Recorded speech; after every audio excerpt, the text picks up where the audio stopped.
guess the places that I've been. You never guess the places that I've been. 'Cause everything is like a dream, yeah, but only in that dream that I live in. I'm never gonna let the day begin. Never gonna let the day begin. 'Cause everything is like a dream, yeah, but only in that dream that I live in. Oh, don't wake me up before you go, and I'll just make this bed my home. Oh, darling, please just let me sleep. Give me my dreams.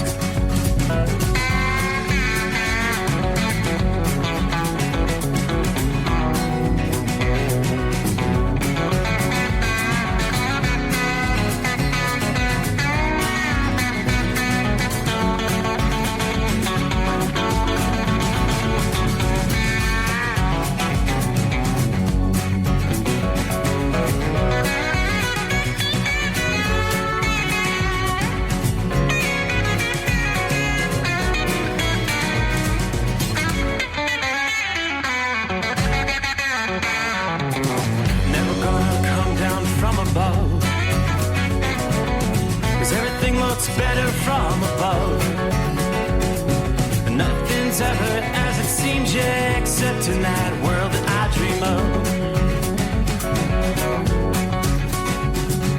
Never gonna lose the ones I love. Never gonna lose the ones I love. 'Cause everything is like a dream, yeah, but only in that world that I dream of. Oh, don't before you go, 'cause I can't face this day alone. Oh, darling, please just let me sleep. Give me my dreams. Give me my dreams. Give me my dreams.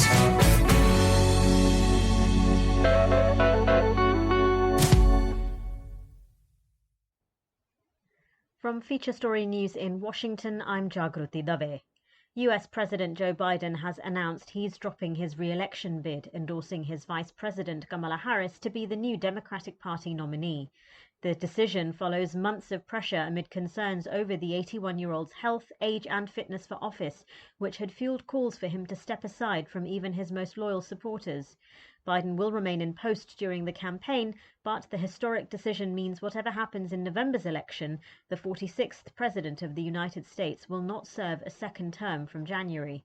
Benji Hire reports. For the first time since Lyndon B. Johnson in 1968, an incumbent US president has abandoned his candidacy. In a statement on Sunday, Joe Biden said the job has been the greatest honour of his life, but that it's in the best interest of the country to stand down. It's not clear exactly what comes next. Democrats will have to decide on a new nominee. The president, who will speak to the nation later this week, believes Kamala Harris should be chosen to run against Donald Trump. Benji Hire, Washington. President Biden's decision to quit the race seems to have come somewhat abruptly. Time and time again, he insisted he hadn't seen any polling that showed him losing to Trump. Unless they came back and said, there's no way you can win. Me. No one's saying that. No poll says that. It's unclear if Joe Biden was hearing the calls from top Democrats to quit, with the president saying only days ago he looked forward to campaigning this week. Reports say Biden's inner circle of supporters was growing smaller by the hour before his announcement to end his candidacy. Barack Obama and other top Democrats have been speaking out in praise of Joe Biden after he announced he's dropping out of the 2024 presidential race. This follows weeks of pressure from senior party figures who have both privately and publicly called on Biden to stand down over concerns about his age and mental fitness. Former US President Barack Obama has issued a statement calling Joe Biden one of America's most consequential presidents, as well as a dear friend and partner. He added Biden's actions show he's also a patriot of the highest order. These words were echoed by other Democrats, including former House Speaker Nancy Pelosi. Reports have emerged in recent weeks that Pelosi was one of the senior members of the party who was privately trying to persuade Joe Biden to stand down. Gretchen Whitmer, the governor of Michigan, is seen as a potential future presidential candidate, said Mr. Biden was a great public servant. But she said her job in this election will remain the same, doing everything she can to elect the Democrats and stop Donald Trump. Mr. Biden says he plans to speak to the nation in more detail later this week. Another Democrat seen as a potential presidential candidate is California's Governor Gavin Newsom, who also reacted to Joe Biden's announcement on social media. Ryan Baker has more. Newsom says President Biden has been an extraordinary history-making president, a leader who has fought hard for working people and delivered astonishing results for all Americans. Newsom was one of the heavy favorites to be the next Democratic nominee for president. The other is current Vice President Kamala Harris, who is a former California senator and who has been endorsed by President Biden. I'm Ryan Baker. Meanwhile, President Biden is urging Democrats to support his running mate after dropping out of the race. Rory O'Neill has this report. In a social media post separate from the letter announcing his decision to drop out of the race, President Biden said his first decision as party nominee 4 years ago was to pick Kamala Harris as a running mate, calling that the best decision he's made. He gave Harris his full endorsement, adding, "It's time to come together and beat Trump." I'm Rory O'Neill. In other news, Israeli officials say they successfully shot down a missile fired from Yemen. It comes a day after an Israeli airstrike reportedly killed 3 people and injured 87 others in a Houthi-controlled area of Yemen. Our Middle East correspondent William Denzelo reports. Air raid sirens were triggered in southern Israel, but officials say the Arrow 3 missile defense system shot the projectile down before it reached Israeli territory. It comes a day after Israel launched an airstrike on Yemen's port city of Hodeidah. Israel says it hit military targets, but Houthi officials say a power plant and oil storage facilities were hit. Houthis had previously claimed responsibility for a drone attack in Tel Aviv that killed 1 person and injured 10 others. Israel's airstrike on Houthi areas is believed to be the first since the war in Gaza began, reigniting fears of regional spillover. William Denzelo, Baghdad.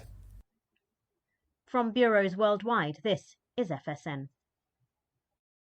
At Hot Shot Secret, we share the science behind common diesel problems and their solutions. For example, diesel particulate filter regeneration. The DPF catches particulates left over from combustion. The DPF regeneration cycle cleans the filter with temperatures exceeding 1,000 degrees Fahrenheit. A computer sensor triggers the DPF regen, which is often accompanied by a loss of power and fuel economy. The frequency of DPF regens are in correlation to the cleanliness of the fuel burn. Under heavy operation with the dirty burn, DPF regens can occur multiple times per day. Hot Shot Secret Diesel Extreme Fuel Additive promotes a more complete combustion, creating fewer emissions and therefore fewer DPF regens. Vehicles using Diesel Extreme experience 83% less DPF regens. Hot Shot Secret Diesel Extreme is available nationwide at truck stops, fine farm and auto stores, and online at hotshotsecret.com. Hot Shot Secret, powered by science.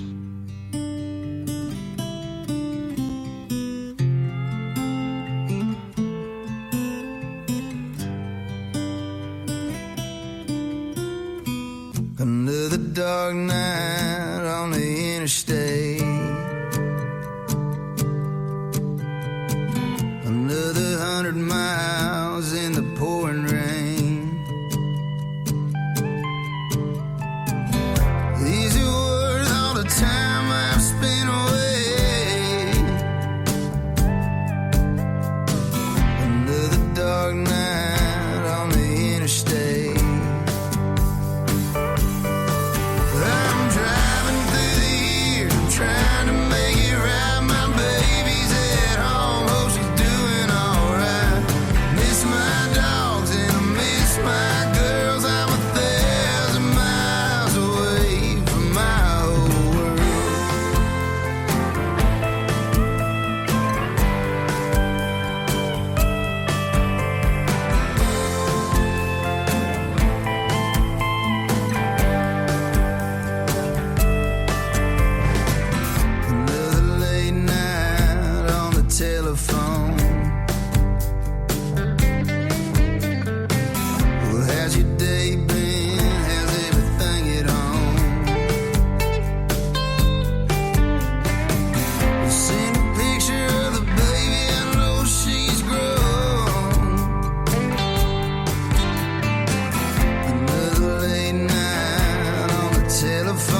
do you say? And that, my friends, is the way we close out the weekend.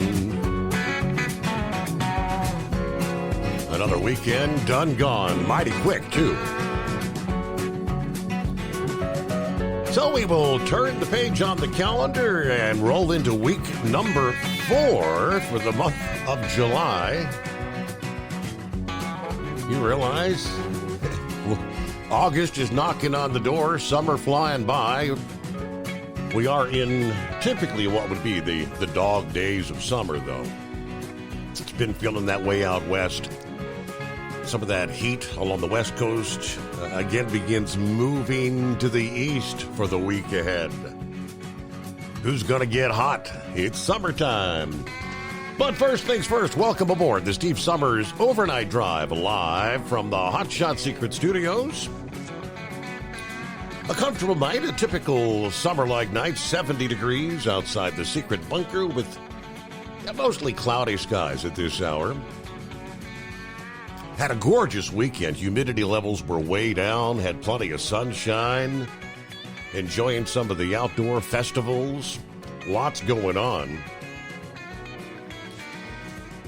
Southern tier of the country, that'll be the focal point for days of potentially drenching rainfall.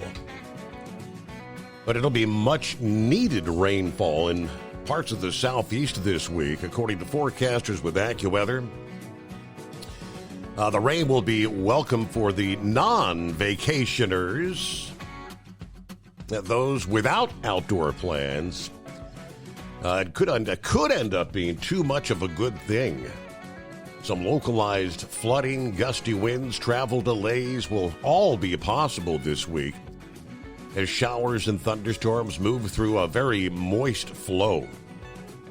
Relief from the daily bouts of rain may not come till next weekend, they're telling us, as the month of July begins to wind down. So look out. The source of the rain this week is routed in the tropics. An area of high pressure is set up off the southeast coast. This is going to direct a flow of moisture around it through the southeast, with the origins in the Caribbean, Central America, and the Gulf of Mexico. Residents and visitors alike are going to have to plan for days of periodic heavy rain. Now, it's not going to be a total washout every day from start to finish. We'll see clusters of showers and thunderstorms visiting most areas at least once a day through late this week, especially during the daytime heating in the midday through the evening hours. Downpours, the risk of some dangerous lightning. The downpours can lead to some difficult driving and travel conditions, obviously reduced visibility, ponding on the roadways. Trips to the beach, baseball games, amusement parks are among the outdoor activities that will be impacted. Plus, there's the risk of some flooding. Not the variety where larger rivers can rise above their banks, but suddenly amid these downpours, some of the low-lying, poor drainage, and urbanized areas. While flooding's the primary concern this week, a few select storms may turn severe. A thunderstorm, one that can produce some damaging winds, maybe some large hail. In this case, the gusty winds will be the concern. Combined with heavy rain, could make for some briefly dangerous conditions for travelers and maybe those stranded outside.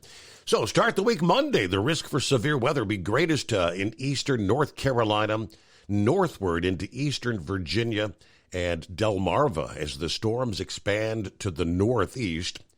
It'll be difficult to pinpoint exactly where these severe storms form later in the week due to the expected chaotic nature of shower and thunderstorm development from Tuesday and beyond.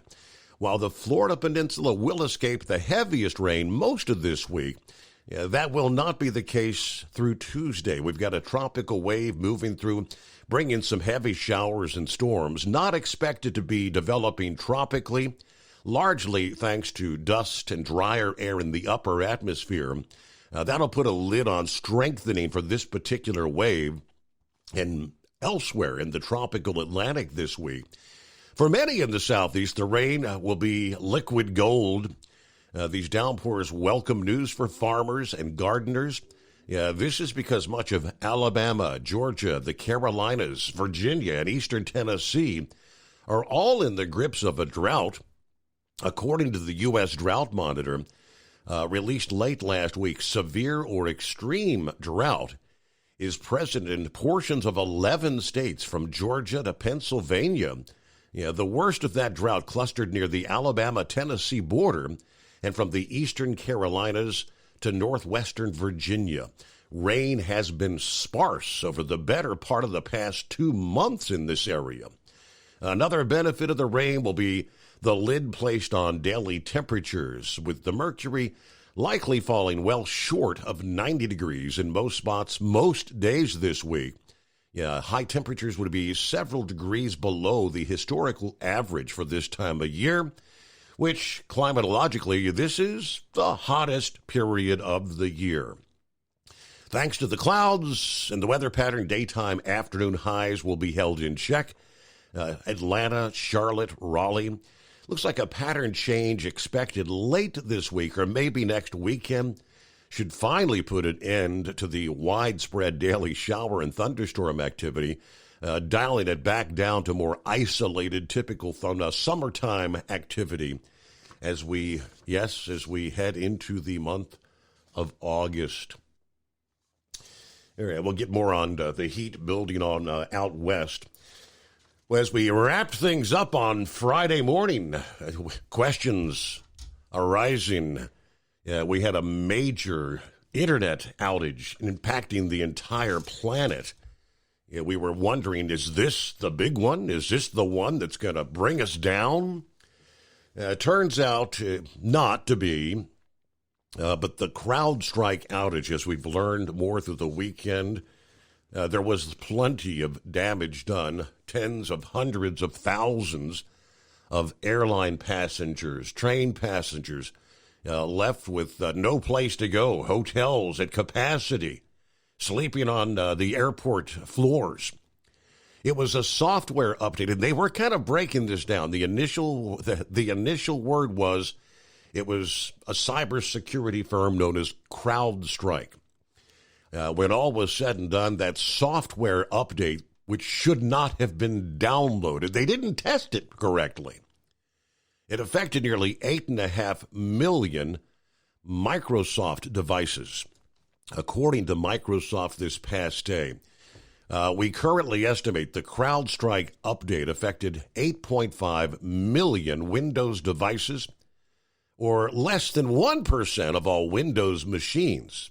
They posted over the weekend. If it was less than 1%, you see how much damage was done.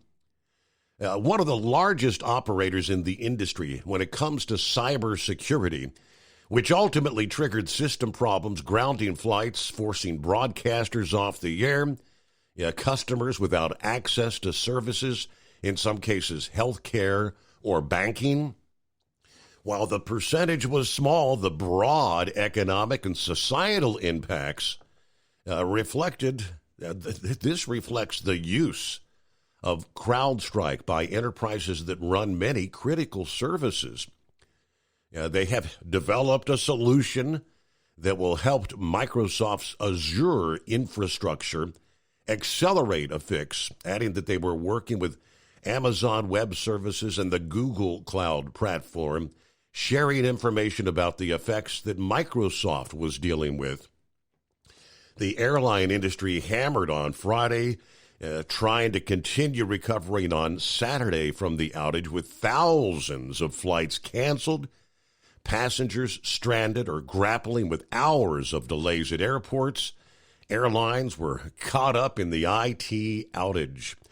Delta turned out to be one of the hardest hit airlines, said as of 10 o'clock a.m. Saturday morning. Already for Saturday, more than 600 flights had been canceled for that day. And, of course, with problems impacting the internet, CrowdStrike also said the criminals were trying to take advantage of that outlook or the outage for malicious gain. They said, issued a warning of a likely e-crime actor that could be targeting customers, especially in Latin America. their intelligence observing threat actors leveraging the event to distribute a malicious zip archive, as they called it. This marks the first known instance in which a threat actor has capitalized on the Falcon content to distribute malicious files. They were encouraging organizations ensure you are communicating with CrowdStrike representatives through official channels. It was kind of crazy to get the weekend underway as we wrapped things up there, and the sun was coming up in our area Friday morning. It was eerily reminiscent. I reflected back to September 11th of 2001 when the airlines had pretty much grounded all flights, as we all recall. And my resident is in a flight path where there's always air traffic. Many of these flights coming in to the Cincinnati Northern Kentucky International Airport right over the secret bunker. And there were no planes in the sky. Nothing on Friday morning. All right, good to have you on board. We survived. Here we are. And what a difference another day can make as the forecast, the predictors there on Friday. Newsmax was the one that I had cited. They had kind of broke that Biden would indeed step aside, most likely on Sunday. There were numerous reports trying to debunk that on Friday and Saturday. But as we see, early this past afternoon, the official word comes down. We'll break it down. Hello, Philly Dan. It is that time again. Hope everybody had a great weekend. Wow, the plot is thickening with the Donald Trump attempted assassination. Doesn't look good. Who can Donald Trump trust? Yeah, that continues to unfold as well. We've got lots to cover this Monday morning. Hello to Rockpick. Good morning, Steve. Truck drivers, third shift workers, and wise old night owls. Currently at the Rochester International, cloud 73. Happy Monday, all you hard-working Americans. Thank you to Hot Shot Secret for bringing us After Midnight Talk Radio with Steve Summers on the overnight drive. Watch out for the other drivers. Stay safe and enjoy out there. Marianne is in the house. Good morning, Steve. Overnight family did some yard work over the weekend. We'll get to some of our other listening friends checking in on a Monday at 844-844-3388. As an independent trucker, you work hard to meet your goals. The Owner-Operator Independent Drivers Association has been helping small business truckers for over 50 years with benefits, services, information, and discounts. You work hard, but OOIDA works even harder to give you advantages that large fleets enjoy. And all of our programs support our representation on your behalf in Washington, D.C. Become a member at OOIDA.com, making a difference in the lives of truckers. Fuel filtration is a big deal. Poorly filtered diesel fuel can damage injection systems, reduce efficiency, and rob horsepower, among other things. By removing the water, air, and debris from fuel, fast fuel systems can triple the life of your injection system while restoring power, optimizing fuel economy, and more. Not sure what your truck needs? Give us a call at 636-433-5410 or learn more at fastride.com.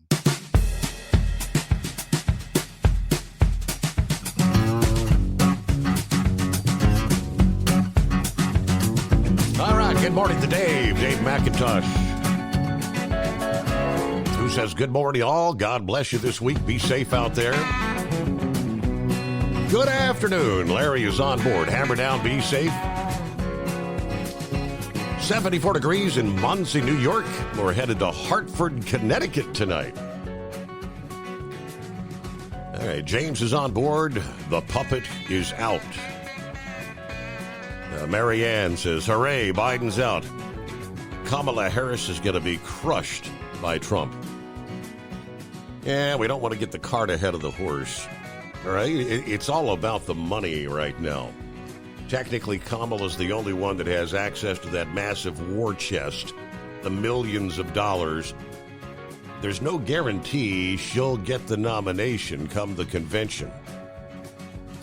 And we'll break that down. We'll explain. And there, I have one headline that really is the most telling when it comes to that. Who's been running the show anyway? Well, let me jump over. These were some of the brief headlines as word spread around the planet this past day. First, they say all 50 Democrat Party state chairs have thrown their weight behind Vice President Harris to be the new nominee. The chairs held a conference call this past day after President Biden announced he was stepping aside as the candidate. There was, quote, full support in backing Harris to be at the top of the ticket, according to one source. A name that's been in play, California Governor Gavin Newsom, they tell us, has thrown his support behind Kamala Harris. Newsom, in a post on X, called Harris tough, fearless, and tenacious, and said no one is better to prosecute the case against Donald Trump's dark vision and guide our country in a healthier direction than America's vice president. Hurrah, hurrah. So Newsom joining former President Bill Clinton and his wife Hillary, offering a full-throated endorsement of Harris. Now, other members of the Democrat Party, including, and this is the one I'm referring to, the key is none other than Barack Obama, who has been the puppet master.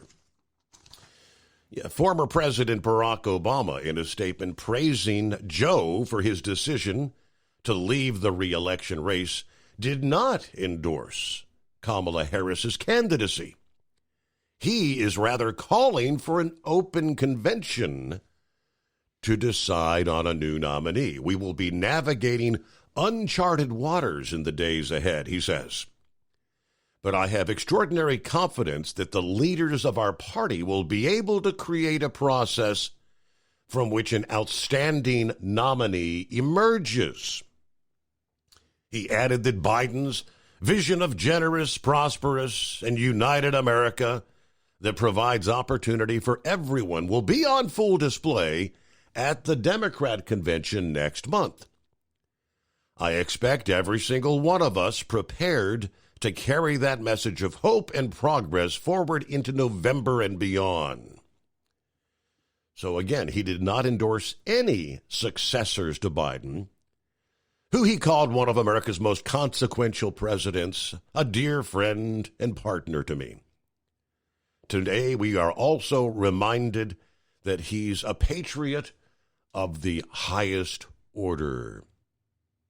Now, last week, Obama reportedly told allies he didn't believe Biden could defeat Donald Trump come November. He didn't comment on those reports in his statement this past day, but he did talk about Biden's decision, saying that his outstanding track record gave him every right to run for re-election and finish the job he started. But just again, so Barack Obama calling for an open convention. It's not like they're unanimously behind Kamala Harris. The other issue that we had been following since the debate debacle between Biden and Trump was the fundraising had dried up. Many of these big high-dollar donors had been holding off, encouraging Joe to drop out of the race. As soon as word comes in, the latest figures I'm looking at, $46.7 million pour in for Kamala and the Democrats this past day in the first 8 hours following the Biden announcement. From Feature Story News in Washington, I'm Jagruti Dave. US President Joe Biden has announced he's dropping his re-election bid, endorsing his Vice President Kamala Harris to be the new Democratic Party nominee. The decision follows months of pressure amid concerns over the 81-year-old's health, age and fitness for office, which had fueled calls for him to step aside from even his most loyal supporters. Biden will remain in post during the campaign, Benji Hire reports. For the first time since Lyndon B. Johnson in 1968, an incumbent US president has abandoned his candidacy. In a statement on Sunday, Joe Biden said the job has been the greatest honor of his life, but that it's in the best interest of the country to stand down. It's not clear exactly what comes next. Democrats will have to decide on a new nominee. The president, who will speak to the nation later this week, believes Kamala Harris should be chosen to run against Donald Trump. Benji Hire, Washington. Barack Obama and other top Democrats have been speaking out in praise of Joe Biden after he announced he's dropping out of the 2024 presidential race. This follows weeks of pressure from senior party figures who have both privately and publicly called on Biden to stand down over concerns about his age and mental fitness. Former US President Barack Obama has issued a statement calling Joe Biden one of America's most consequential presidents, as well as a dear friend and partner. He added Biden's actions show he's also a patriot of the highest order. These words were echoed by other Democrats, including former House Speaker Nancy Pelosi. Reports have emerged in recent weeks that Pelosi was one of the senior members of the party who was privately trying to persuade Joe Biden to stand down. Gretchen Whitmer, the governor of Michigan, is seen as a potential future presidential candidate, said Mr. Biden was a great public servant. But she said her job in this election will remain the same, doing everything she can to elect the Democrats and stop Donald Trump. Mr. Biden says he plans to speak to the nation in more detail later this week. In other news, Israeli officials say they successfully shot down a missile fired from Yemen. It comes a day after an Israeli airstrike reportedly killed 3 people and injured 87 others in a Houthi-controlled area of Yemen. Our Middle East correspondent William Denslow reports. Air raid sirens were triggered in southern Israel, but officials say the Arrow 3 missile defense system shot the projectile down before it reached Israeli territory. It comes a day after Israel launched an airstrike on Yemen's port city of Hodeidah. Israel says it hit military targets, but Houthi officials say a power plant and oil storage facilities were hit. Houthis had previously claimed responsibility for a drone attack in Tel Aviv that killed 1 person and injured 10 others. Israel's airstrike on Houthi areas is believed to be the first since the war in Gaza began, reigniting fears of regional spillover. William Denslow, Baghdad. From bureaus worldwide, this is FSN. Ultimate comfort on the road. That's the Bostrom difference, and why so many drivers are upgrading their seats to Bostrom seating.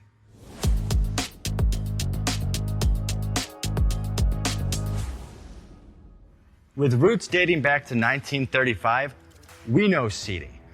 We've developed a full line of high-quality products with the right seat for your application, all made right here in the USA.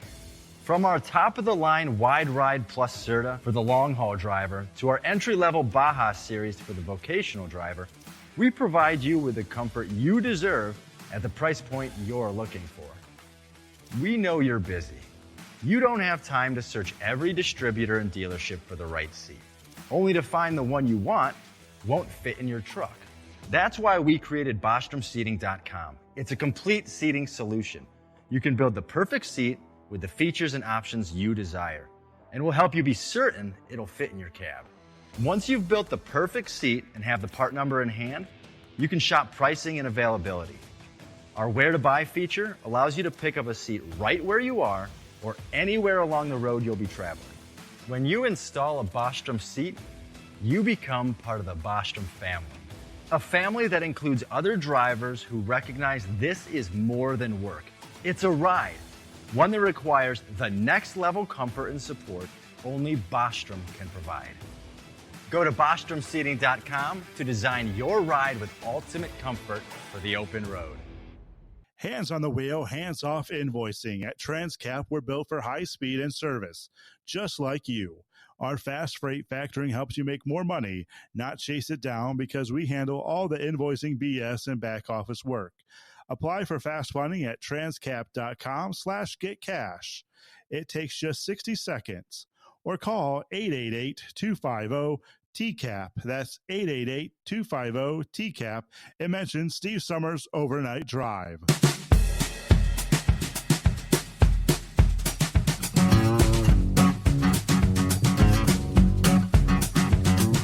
All right, we'll get to your calls on a Back to Work Monday at 844-844-3388. Trust you had a good weekend. Hello to Buckeye Boy, checking in from Grove City, Ohio. made it home from Blue Ridge, Georgia about 12:30 in the afternoon, quickly unloaded the pickup. Drove to my parking after stopping by the store to grab some groceries. Took off for Ohio. It's been a long day. I'm at the hotel, and I'm going to be crashing shortly here. But I will listen into the podcast later today. I believe I mentioned after the presidential debate that the puppet strings had been cut, and he'd be out of the race within 30 days. Now, well, at the moment, they're stuck with a dimwit who is absolutely less qualified than the puppet, and anyone who's against her running will be called a racist. Republicans can't think this is in the bag, though. The left has already proven what they can do to get their way, so they need to keep talking about the disastrous policies regardless of who they try to ram down the Democrat voters' throats. All right, have a great night. Everybody be careful out there. I would reiterate that. Yes, it's not necessarily in the bag, as they say. Oh, and by the way, it rained a lot, very hard in Blue Ridge last night. Lauren Weiss, two-time world champion bull hauler, 67 degrees, Canton, Missouri. I'm loaded like a freight train tonight. Got my upgraded, powerful, chrome-plated cow truck pointed south under a huge full moon that has my truck glowing like the high-speed comet it is. Steve, I got ticket money, just in case. Live action continues. Let's start off the week with that special shout-out to the trucking icon, Hall of Famer Carolina Monkey Gouger from Lewis County, Missouri. It's been a while since we've heard from the Lone Ranger. Good morning. Good morning, Steve. Boy, a lot of interesting stuff going on here. Barack Obama is the key to the whole thing.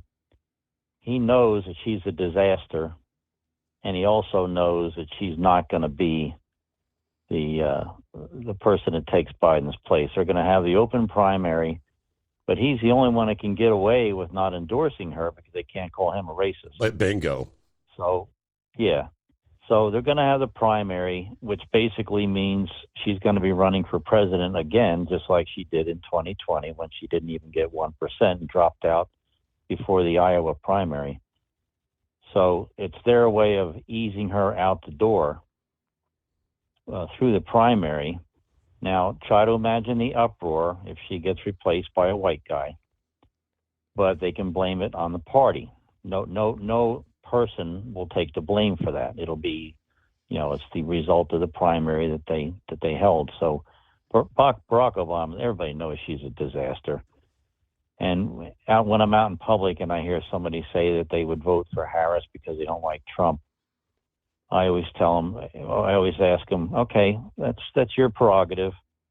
Name your 5 favorite accomplishments of hers since she's been in office. What are your 5 favorite accomplishments? Well, I just don't like Trump. I hate Trump. I said, well, voting for Harris rather, because you don't like Trump is like eating dog crap if you don't like broccoli. That's what the equivalent is. She's a total disaster. She knows nothing. She's done nothing. So who's going to be the real person is going to be the question. And my question would be, what happens to that war chest that she's entitled to if in the primary somebody else gets picked?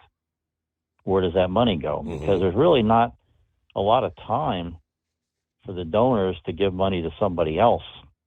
So it'll be interesting to see where that money goes. But again, and like you said, we can't rest on our laurels.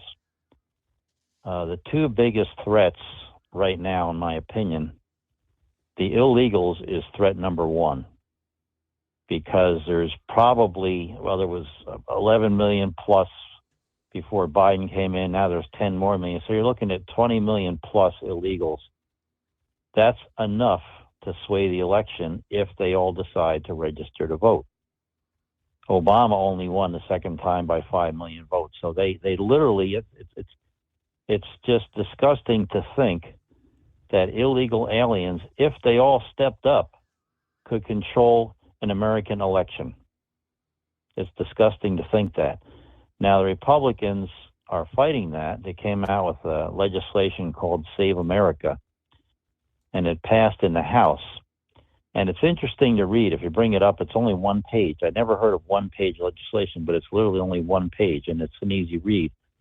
It simply says that if you do fill out the application, you see they give them applications for voter registration in the 19 states where they give them driver's licenses, they automatically give them voter registration. And when they sign up for welfare, which 59.4% of illegals do get some type of government assistance, when they sign up for welfare, they also give them a voter registration form. And there is a question on there that says, are you an American citizen? You can check yes or no. But when you check yes, they don't ask for proof, and that's where the problem comes in. So the legislation passed the House, but now the Democrats are blocking it. Schumer won't even bring it up for a vote in the Senate. So it just sits there in neutral, and it's not going to get passed.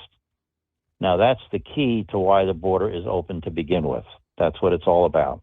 And the proof is in front of us right now. But the other threat that I'm looking at is the fact that, okay, Biden is dropping out, but he's still the president until January 20th. Mm-hmm. And he can do a lot of damage between now and January 20th. So the Republicans are trying to force him to resign because their argument is if he's not fit to be a candidate and if he's not fit and too feeble to stand trial for the documents that he had hidden in his garage, then he's too feeble to continue on, which we already know. So it'll be interesting to see what happens with that, because they can still use him to carry out all their dastardly deeds, because now he has nothing to lose. He can do some unsavory stuff, and it doesn't matter because he's not running again. So they can use him now more than they did before because he really has nothing to lose. So to me, that's the two threats. The other thing is this director of the Secret Service, that every statement she made no sense whatsoever. She's another, now of course, Harris is the best example of what happens when you have hiring through DEI. She was brought in there strictly because of her skin color, and we see the end result. Total disaster. Her first job was border czar. How did that go? So there's a shining example of what happens when you hire somebody based on what they look like rather than their qualifications. And that's the same thing that happened with this director of the Secret Service. She was a personal friend of Jill Biden's, and she was the president or CEO, of Pepsi. So she gets paid $280,000 a year, more than the Congress people get. And when they interviewed her and asked her questions about the shooting, I don't know who coached her, but she pretty much made herself look guilty with her answers. She mentioned that they didn't put anybody up on the roof because it was sloped. And when you look at the roof, it's almost flat, but it has less of a slope than the other sloped roof that had the snipers on it. So that made her look stupid. And then she said that the roof was secured from inside the building. They had people inside that building, agents. How do you secure a roof from inside a building? You can't see the roof from inside a building. Dumbest comment in the world. But she needs to be held accountable, and I hope they throw her under the bus because, you know, a guy died. A good American citizen died as a result of this. And for her to be that arrogant and act like it's not her fault. First, she tried to blame it on the locals. The locals were hired to handle the traffic. The ultimate responsibility for protecting the president is her and the Secret Service. Nothing to do with the local cops at all. It's not their job. So she's supposed to go before Congress. There is nothing she can say to make her look innocent. Nothing at all. It was her responsibility. She should have kept her mouth shut because she looks even worse now after her stupid answers. But I hope it goes beyond just being fired. I hope it goes into her being held accountable from the family of the dead gentleman that got shot and possibly even the two that got injured. They should be able to sue her personally besides suing the Secret Service for the death of their loved one. The upside for them is that the GoFundMe account, there's two of them.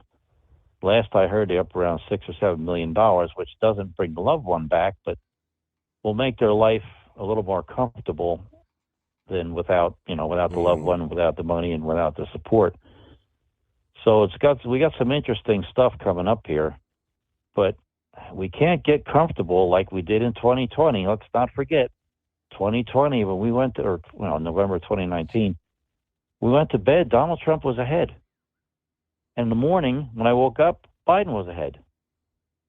So now the Democrats are desperate to do anything. They know they're in trouble. But these people are saying, oh, hurrah, hurrah, Trump's going to stomp her. We're going to win by a landslide. Let's not forget what happened in 2020. And let's not forget what happened to the red wave that was supposed to happen in 2022. Never happened. These Democrats are the sleaziest, low-life scumbags there ever was in history, and they will do anything. They would shoot their mother to win this election. So you got to watch what's going on, and then you got to watch how they use Biden between now and January 20th. He's really going to be their lapdog now because it doesn't matter. He has nothing to lose. So before we get too comfortable, I hope everybody's paying attention to what's really going on here. But a lot of interesting stuff. So that's about all I have. Talk to you later. All right. Hope everything's going well. Your cancer treatment's done. You said that the tumor is pretty much gone. Last check. I'm officially in remission as of June 27th. That was my checkup.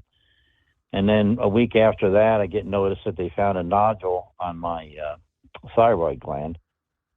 So the physician's assistant, who was my best friend through all this, I called her about it. And she said, 90% of the time they're benign. She goes, I actually have one myself. So I went and got it checked out, and it was benign. So now I'm working on trying to get my strength back, because when you sit around for 3 months, your muscles shrink and, you're not active. So I'm working on getting my strength back now. And my hair is starting to grow back, but it looks ridiculous. I went from looking like I was just got out of a concentration camp. Then when it grew a little bit, I looked like a baby bird when I took my hat off. Now I'm moving into Billy Idol territory. It's getting a little bit spiked up. So yeah, I'm working my way back to having a head of hair, but at least I'm still here. So, all right, we'll talk to you later, Steve. Thank you for the update. There you go, Lone Ranger. Have a good morning. All right, Cookie is in the house. I'll be listening live till sleep finally comes my way. Now, all you truck drivers, keep awake, stay alert. Thanks for all you do, keeping this nation moving. Let's see here. Who else? There's Bill. Yeah, think what they can do with voting machines. There's always a question there, isn't there? Saddle up, nocturnal listeners. It is the midnight hour, the greatest day of the week. Somewhere deep beneath the earth crust, we're throwing the breakers, raising the FR3 antenna. The stick shed eliminator power mic is on. Stay Bill, your lane or the overnight ride will run you over. 70 degrees in the far side of southwestern Hamilton County. The big guy is out, so snuggle up to whomever or whatever, crank up the volume. Let's get ready, get this party started. Or you can be like Big Ed. If you can't find 'em, grind 'em. Are you with me? Okay, Cribshot checks in this morning. Hello, Steve, listeners and truck drivers out there. Dennis joins us on a Monday. Meanwhile, all hell will break loose, including China making their move on Taiwan, World War III breaking out before the election. A lot of scary things that could happen around the world here, right? A lot can happen between now and November. It is 844-844-3388. Found it rather interesting. It was late last week, prior to this officially unfolding over the weekend.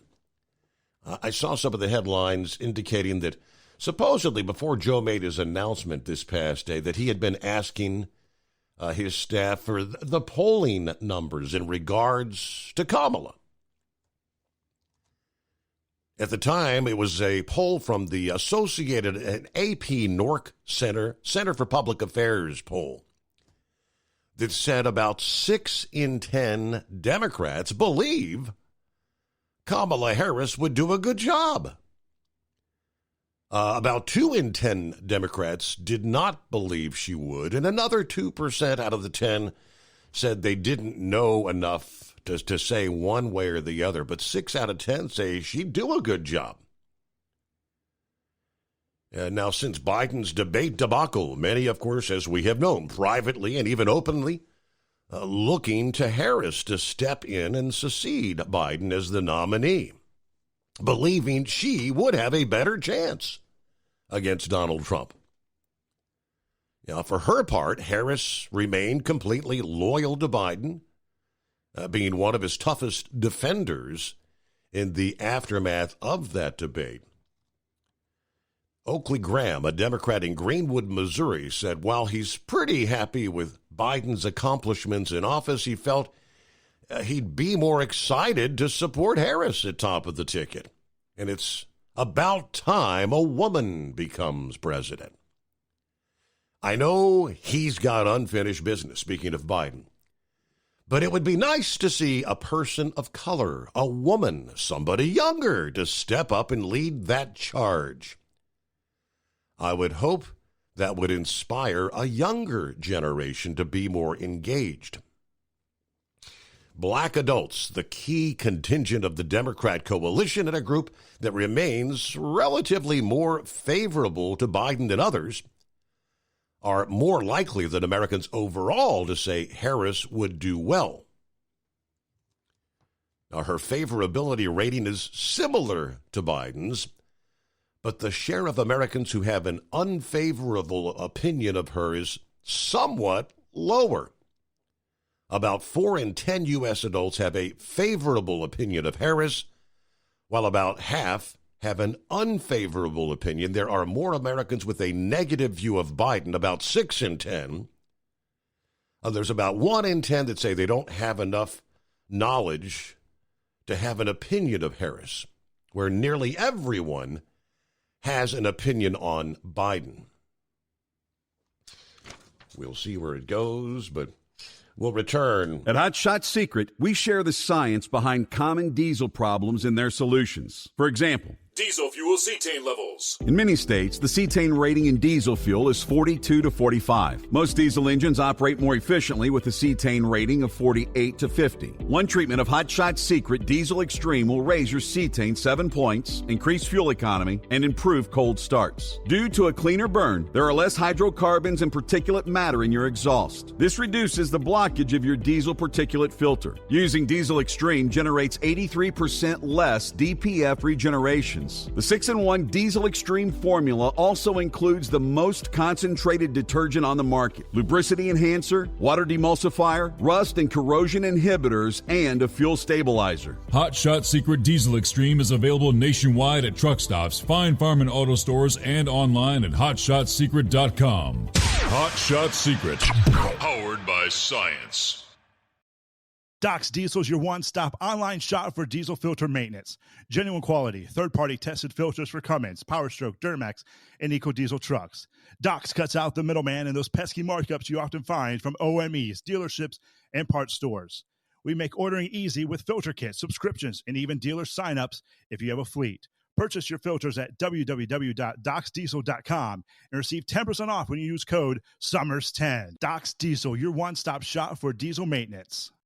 And now, back to the Steve Summers Overnight Drive, live from the Hot Shot Secret Studios.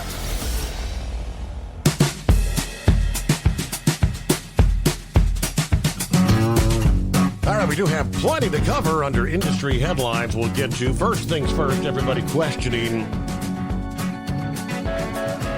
who will Kamala add to the ticket as her vice presidential candidate. According to this report, these are some of the top people being discussed, provided that they don't seek the nomination themselves, according to those familiar with internal policy discussions. Kentucky Governor Andy Beshear, he's carved a successful career in a heavily Republican state that voted for Donald Trump by a margin of more than 25 percentage points in 2020. He has touted his record of bringing jobs to Kentucky, supporting public education, expanding health care access. As governor, he has vetoed legislation banning abortions and gender-affirming care for transgender youth, although the vetoes were actually overridden by the Republican-dominated legislature there. Believe it or not, Transportation Secretary Pete Buttigieg built a strong fan base among Democrat voters during his 2020 primary run against Biden and Harris, winning the first-in-the-nation Iowa caucus. Seen as a polished defender of Biden policy, he later endorsed Biden and was picked to join the incoming administration, of course, with the DOT. Deep ties to the state of Michigan, the former South Bend, Indiana mayor. North Carolina Governor Roy Cooper, winning praise from Democrats for his strong focus on economic development, his ability to win relatively strong approval ratings in the politically competitive state that leans Republican and voted for Donald Trump in both 2016 and 2020.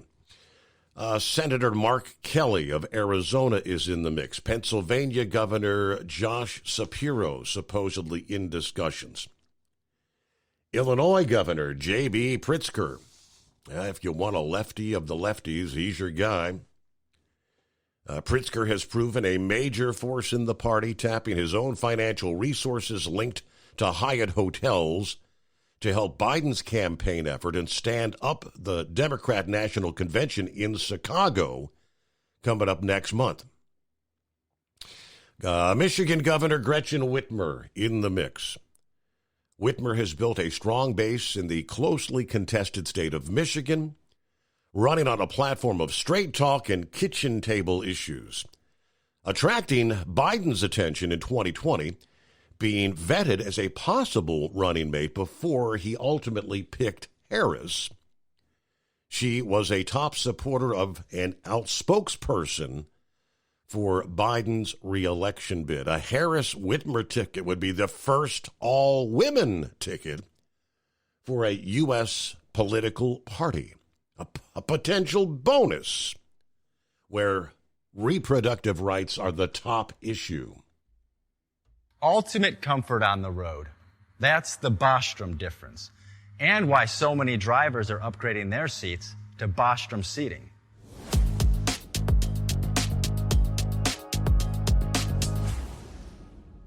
With roots dating back to 1935, we know seating. We've developed a full line of high-quality products with the right seat for your application, all made right here in the USA.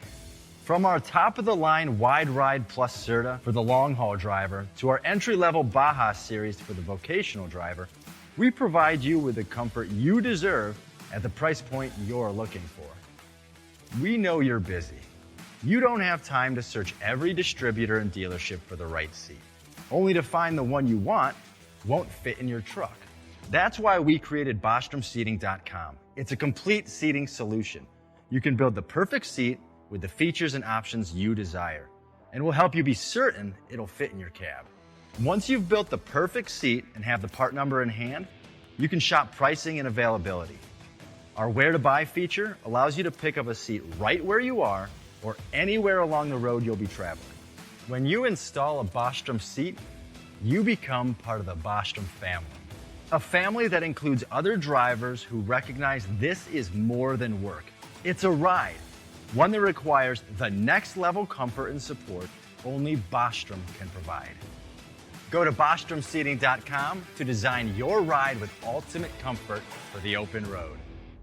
Hands on the wheel, hands off invoicing. At Transcap, we're built for high speed and service, just like you. Our fast freight factoring helps you make more money, not chase it down, because we handle all the invoicing BS and back office work. Apply for fast funding at transcap.com/getcash. It takes just 60 seconds. Or call 888-250-TCAP. From Feature Story News in New Delhi, I'm Neha Punia.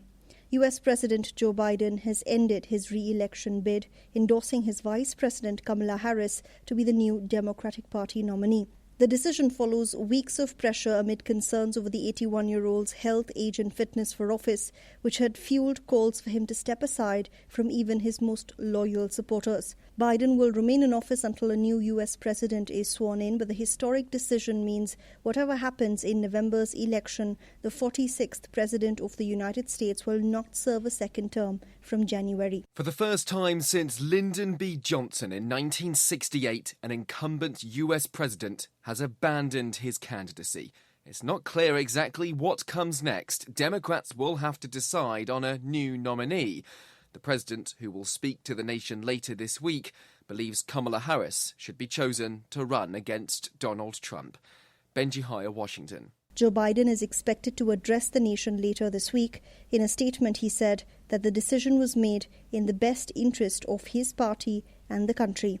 Nick Harper sent us this report from Joe Biden's home state of Delaware, where the president has been isolating since contracting COVID-19.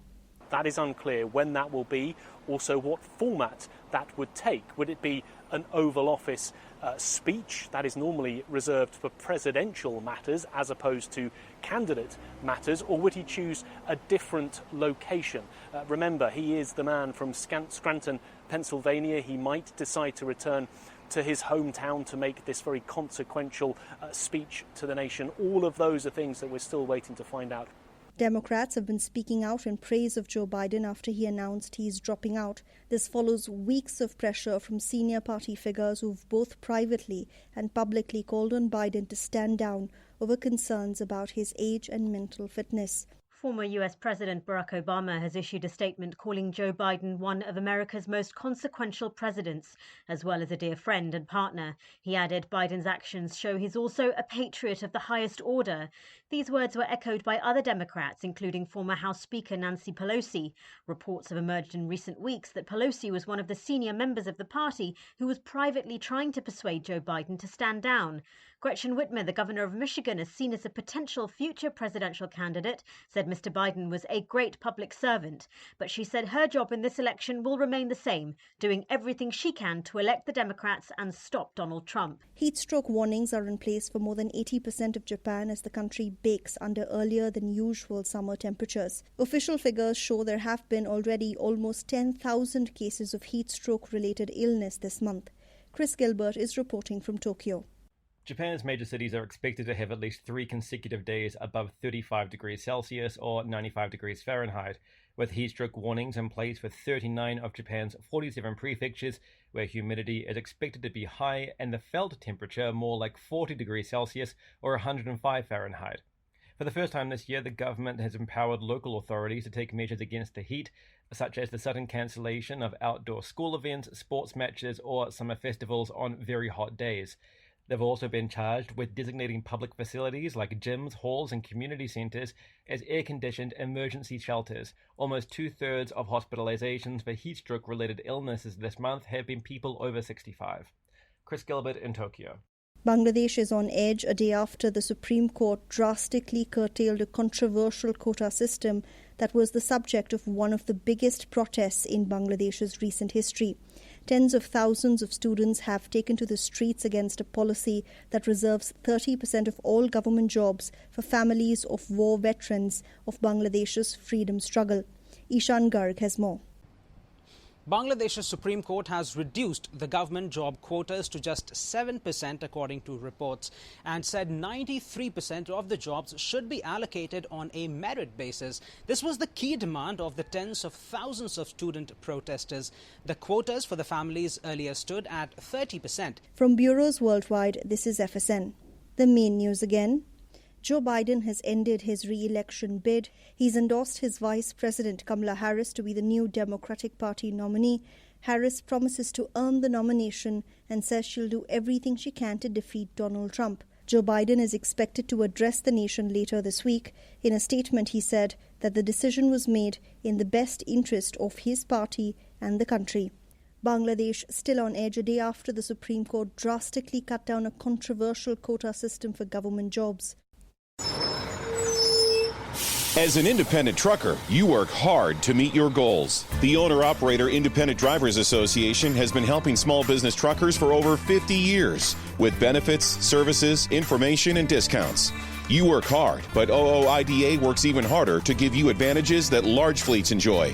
And all of our programs support our representation on your behalf in Washington, D.C. Become a member at OOIDA.com, making a difference in the lives of truckers.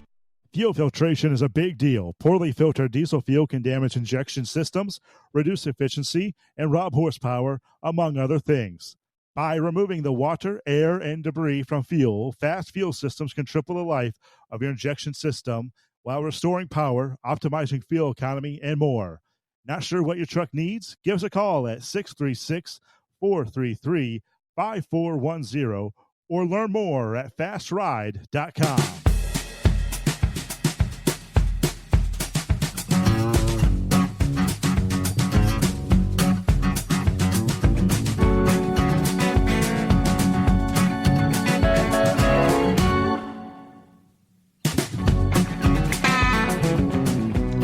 Welcome back. Welcome aboard as we close out the weekend, time zone to time zone. Here comes a Monday.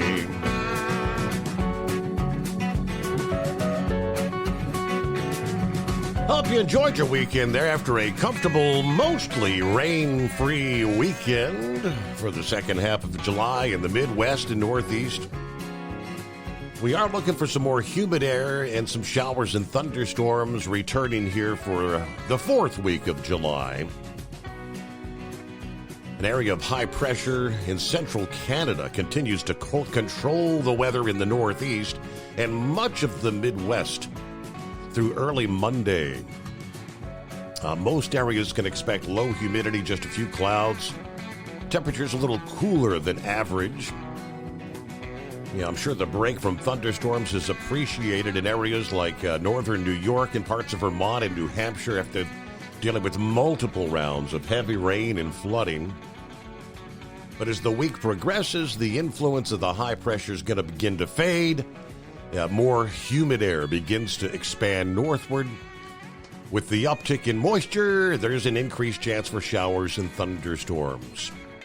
While the moisture doesn't guarantee everybody's going to receive some rain, the opportunity for downpours does exist. It's going to be the random nature of summertime rainfall, driven by the sun's heating of the day. Provided the moisture's available, the sun's heat causes those towering clouds to form. They begin to drop rain, producing lightning. Some places may pick up multiple downpours each day. Other areas may not even catch a few drops of rain between now and the end of the week. Some of these storms could turn locally severe, bringing torrential downpours and some isolated damaging winds.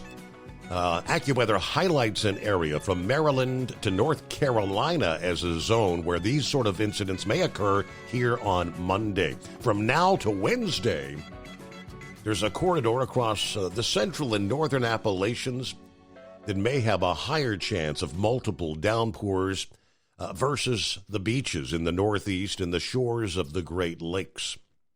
It's kind of a split in the moisture over the Midwest that could make parts of the Ohio Valley and the upper Great Lakes wetter than areas, say, from Chicago to Detroit. Because of the random nature of summertime rainfall in this pattern that's going to be developing, the wet versus less rainy areas may shift around from one day to the next. Be on the lookout for maybe some showers. Lauren Weiss, two-time world champion bull hauler. Good morning. Morning, Steve. How you doing to start the week off? Can you believe the weekend's already in the books? Yeah, it went by. Lickety-split. Well, I worked all weekend, so it wasn't really there for me. But, hey, I wanted to say that this deal with tackling Kamala Harris is a perfect storm for the Democrats. And I don't think especially if she picks Gretchen Whitmer, I don't think that they can beat, that they'll be able to beat them in the general election. And the reason I say that is that Kamala Harris as a candidate, regardless of who she has as a vice president, it's going to be nothing about racism and misogyny. And the Republican Party does not have the cojones to stand up to that. They just absolutely refuse to. And I haven't understood why in a long time that they've been that way, because they won't fight back on any of that. They're not as nasty and mean as the Democratic Party are. And then if you throw Gretchen Whitmer in there, you're going to have two females, and everything's going to be racism and misogyny. And when they throw that in their face, they're going to back off. I think what happened, I remember back when Bill Clinton was president, and a whole bunch of Democrats jumped over into the Republican Party, and I just thought that was the greatest thing in the world. But all that's done is develop a whole generation of limp-wristed Republicans that they just back down at the first sign of any problems, and they won't have Donald Trump's back. And then they're also, you get Cammie and Gretchen in there, not only are they going to throw the misogyny stuff on Trump, they're going to pull up the felonies, and it's just going to be too much for him. And then the Republican Party will back away from that too, and he'll get defeated again. That's just the way I look at it. I mean, I'm going to vote for the man, and I'm going to support him, but I think a lot of people on here are right when they're saying that the Republicans can't take this lightly whatsoever, because those Democrats, I mean, they're willing to kill a child in the womb, and they're willing to, they haven't even, none of this thing with Joe Biden, Steve, has been, there's been no concern about his health. There's just been concern about them losing the election. They don't even care about the man. Correct. So that's a good indication that we need to be very diligent. And I'm going to say this on this program. If these people that call in here and go off about Donald Trump being so great, they want him elected, they need to get off their butts and do something. They need to pick up the phone and consistently call their reps and talk to them, because you can't sit around and not do nothing and then lose an election and bitch about it. That's what happens with about 85% of the people that I know. They don't do a dang thing, and then their candidate gets beat and they get mad, because it's up to each and every one of us to get Donald Trump elected president. That's what'll happen. And I know, I always go back to when I was lobbying for livestock hours of service. I know, because we all worked our tails off and constantly were in contact with people, and we overwhelmed them with the idea that we needed to have our way. And if we want to win this, we need to be calling our reps, especially those of us that have Republican congressmen and Republicans, and we need to call them and not be afraid to tell them to have a little bit of courage to stand up, if that's what the ticket becomes, to stand up to them and fight back. And if they got to take a gun to a knife fight, they need to take a gun to a knife fight. And if for the first time, and I don't advocate violence against women at all, but if we got to punch them two chicks in the mouth to beat them, we need to do it. Laura That's Weiss. all I got to say tonight. There you go. Yep, you got to beat them at the ballot box. But yeah, the race card, that would be played. Yeah, the women's rights. I mean, haven't they been saying for months that under the Biden administration that there's nothing that he could actually run on except abortion and women's rights? That's been the platform. And I think this is going to be the golden opportunity for them to totally capitalize and really try to make that front and center come Election Day. Very good. 844-3388. The FMCSA providing guidance for truckers with an electronic logging device. Apparently, some of you were affected by that outage late last week. The flawed system update, the global crash for computers running Windows operating systems. Grounded flights impacting businesses all over the world. Friday afternoon, the FMCSA issued guidance for those with an ELD that it was impacted by the outage. I have no idea how many were, but I bet there was a fair share. Are you experiencing a malfunction of your electronic logging device as a result of the recent Microsoft application outage? Give your ELD provider a call and remember to use paper logs in accordance with regulations if your device is not functioning properly. In general, when there's an ELD malfunction, the FMCSA issues the following guidance. Number one, if there's a malfunction, you must correct, repair, replace, or service the malfunctioning ELD within 8 days of discovering the condition, or a driver's notification to the motor carrier, whichever occurs first. And number two, ensure your driver complies with the regulations by requiring to maintain paper record of duty status if the malfunction hinders the accurate recording of the driver's hours of service data until the ELD is back in service. Note, a motor carrier can submit an ELD malfunction extension request to the FMCSA Division Administrator for the state of the carrier's principal place of business.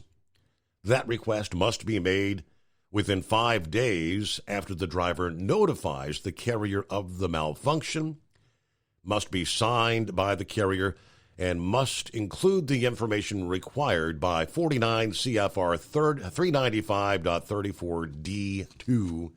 I don't know how many drivers impacted by the major malfunction there early Friday morning. See what's happening with Pappy. What's going on a Monday? What's going on, Steve? I'm in the process of sending you another email. There. Should get it any second. Hey, man.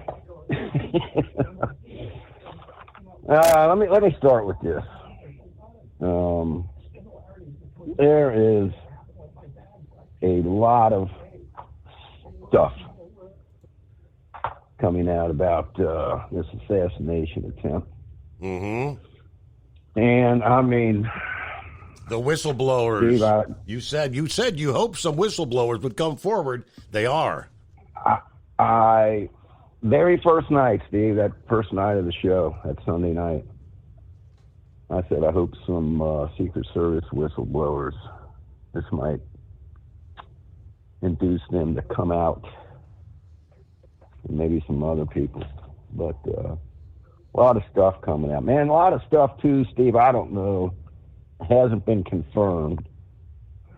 It could just be a bunch of nonsense. Just I don't know. I mean, we're kind of have to wait. Unfortunately, I don't trust the FBI to tell us the truth. You know,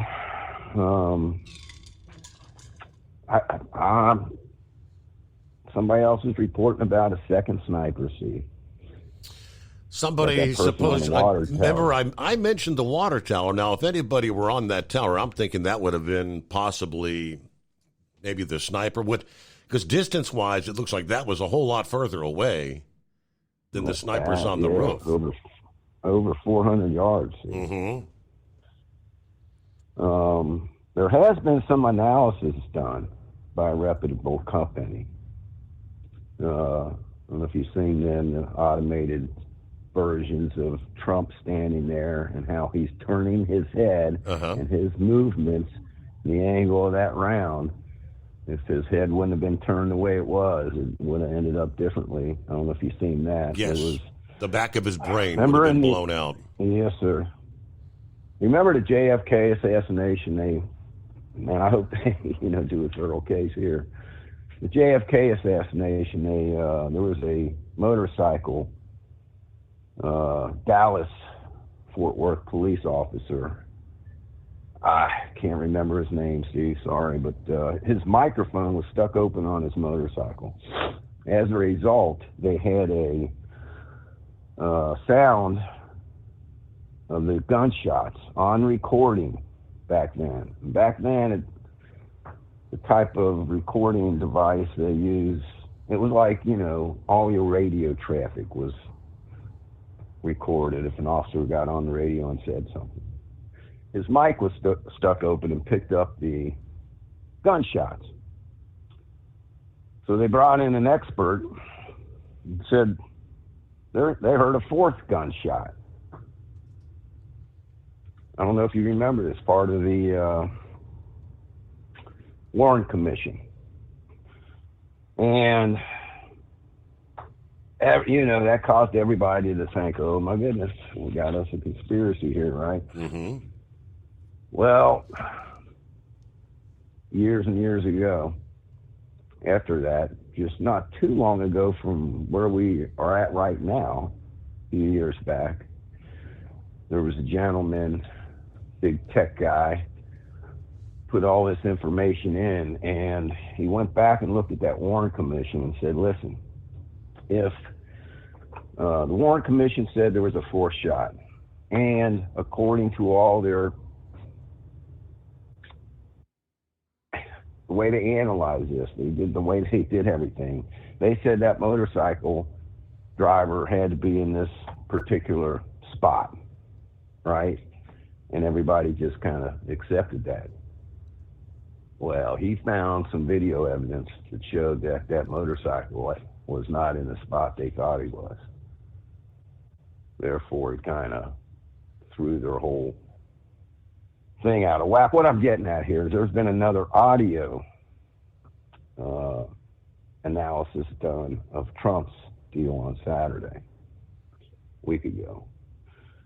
And it was pretty interesting. They were claiming that there was maybe 3 different types of gunshots, which, wouldn't make sense if we heard you had the sniper, you had the Secret Service counter sniper team.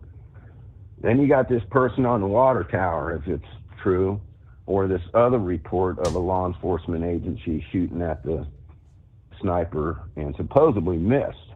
I guess there's different reports. Mm-hmm. We just don't know. But Steve, there was something put out. This was not from a reliable source. I'll put that out here right now. This kid was in a BlackRock commercial. Have you heard this? Yes, he was, and they confirmed that. The commercial. They did confirm it? Yes. He was kind of sitting at the commercial was filmed at the Bethel, whatever, the school that he attended, like the year before he graduated. Steve. Oh, my goodness. Why were his parents? I want to know what was going on with him for his parents to call and report something on him just because he didn't go to work that day and he's gone. What led up to the parents calling local authorities and saying, hey, we're worried about our son. He's not here. He's missing.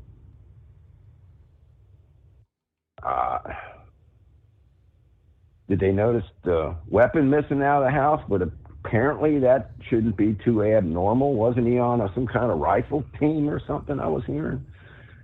Or a part of a rifle club or a gun club? So I'd like to hear what the parents have to say, and I bet you the FBI is telling them to shut their mouths. You talk to us and nobody else. There was another report, can't confirm this, I don't know. Somebody sent me a text message of a screenshot of him, supposedly was just coming out saying he was trans or in transition. Have you heard that? No, that I have not. don't know. Like I said, there's a lot of stuff coming out, but Steve, that blows my mind about the Blackwater deal. I mean, come on, man. Another thing that's funny is none of the CNN, MSNBC, even Fox, nobody was carrying his rallies. It was only on a broadcast. If you were, like watching Stephen K. Bannon's podcast, they would carry it live. Newsmax. American News. One American, Network. I think. Yep. News, They would carry. Yes. Places like that would carry his rallies. Every rally he done, I would get a text message, right? Hey, you want to watch it? Click the link. But none of them were televised on any major networks. Why was this one?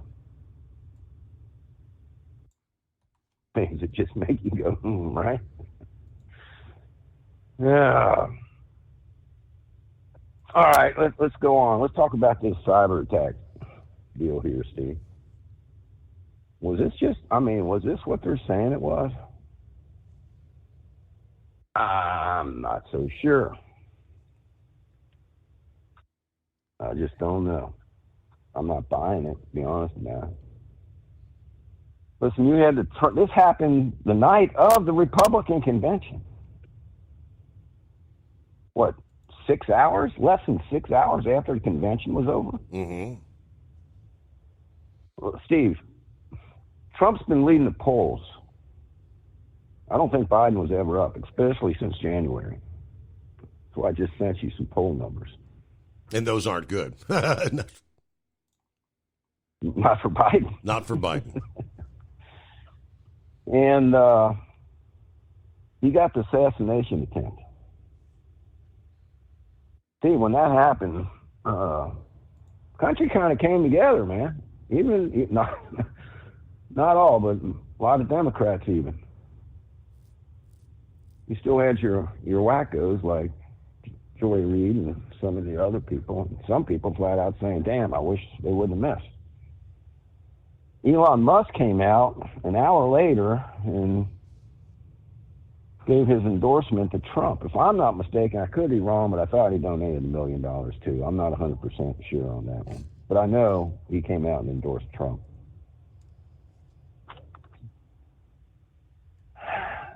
And then Republican convention.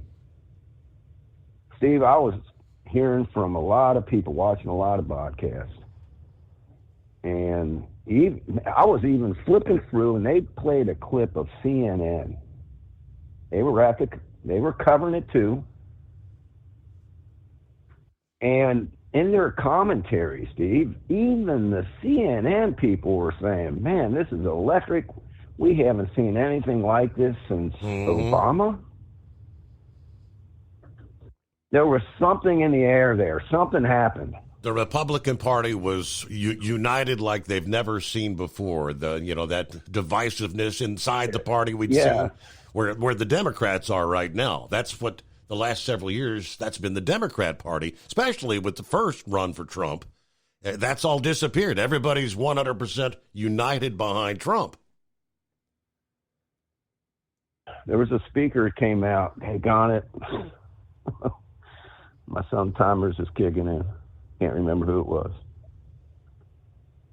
But he came out and said something to I should have wrote this down, man. Something to the effect that we not only have a nominee now for president, we have a leader to lead this nation. Mm-hmm. And even his former detractors, like Nikki Haley, 100% rally, told her delegates, vote for Trump. Ron DeSantis. And we pause there. From Feature Story News in Washington, I'm Jagruti Dave. US President Joe Biden has announced he's dropping his re-election bid, endorsing his Vice President Kamala Harris to be the new Democratic Party nominee. The decision follows months of pressure amid concerns over the 81-year-old's health, age and fitness for office, which had fueled calls for him to step aside from even his most loyal supporters. Biden will remain in post during the campaign, Benji Hire reports. For the first time since Lyndon B. Johnson in 1968, an incumbent US president has abandoned his candidacy. In a statement on Sunday, Joe Biden said the job has been the greatest honor of his life, but that it's in the best interest of the country to stand down. It's not clear exactly what comes next. Democrats will have to decide on a new nominee. The president, who will speak to the nation later this week, believes Kamala Harris should be chosen to run against Donald Trump. Benji Hire, Washington. Barack Obama and other top Democrats have been speaking out in praise of Joe Biden after he announced he's dropping out of the 2024 presidential race. This follows weeks of pressure from senior party figures who have both privately and publicly called on Biden to stand down over concerns about his age and mental fitness. Former US President Barack Obama has issued a statement calling Joe Biden one of America's most consequential presidents, as well as a dear friend and partner. He added Biden's actions show he's also a patriot of the highest order. These words were echoed by other Democrats, including former House Speaker Nancy Pelosi. Reports have emerged in recent weeks that Pelosi was one of the senior members of the party who was privately trying to persuade Joe Biden to stand down. Gretchen Whitmer, the governor of Michigan, is seen as a potential future presidential candidate, said Mr. Biden was a great public servant, but she said her job in this election will remain the same, doing everything she can to elect the Democrats and stop Donald Trump. Mr. Biden says he plans to speak to the nation in more detail later this week.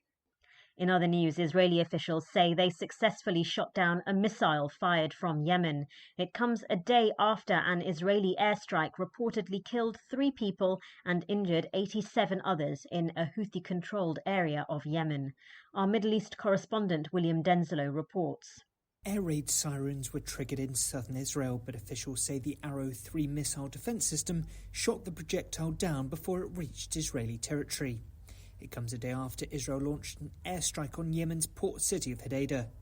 Israel says it hit military targets, but Houthi officials say a power plant and oil storage facilities were hit. Houthis had previously claimed responsibility for a drone attack in Tel Aviv that killed 1 person and injured 10 others. Israel's airstrike on Houthi areas is believed to be the first since the war in Gaza began, reigniting fears of regional spillover. William Denzelo, Baghdad. From bureaus worldwide, this is FSN. Increase fuel economy up to 7.9% with Hot Shot Secret Gasoline Extreme, the solution to maximize your engine's performance and fuel economy. Whether you're driving a sports car or a daily commuter, Gasoline Extreme is specially formulated with PEA to deep clean. Don't settle for an average driving experience. Upgrade to Hot Shot Secret Gasoline Extreme and go further on each tank. Order now on Amazon or HotShotSecret.com. Hot Shot Secret, powered by science.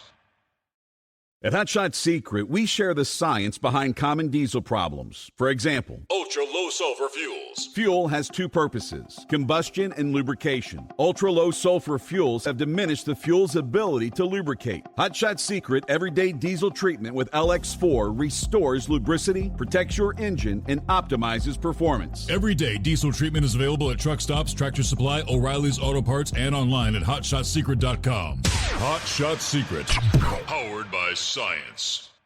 Building relationships with their team drivers and customers still matter at IBI Security Transport. Since 1966, IBI and its team of drivers have been leaders and innovators in providing white glove service to its exclusive client base for transporting high-value freight safely and securely. Much of the IBI staff have driven trucks, so they understand both the customers' and drivers' needs. If you're seeking a career that values you as a person, not just a number, and offers great benefits and good home time, then IBI is the place for you. Call 800-582-5912 to discover why we are the leaders in team freight and start building a relationship with you. Attention all truckers, are you ready to own your own truck? Lone Mountain Truck Leasing makes it easy. Our lease-to-own program puts you in the driver's seat. Our inventory is always changing, and we have a variety of rigs, including Kenworths, Freightliners, automatics, and manuals. Once you make your last payment, the truck is yours. No interest, no balloons, and no buyouts. Take the first steps towards independence and financial freedom. Visit LoneMountainTruck.com or call 866-944-0383.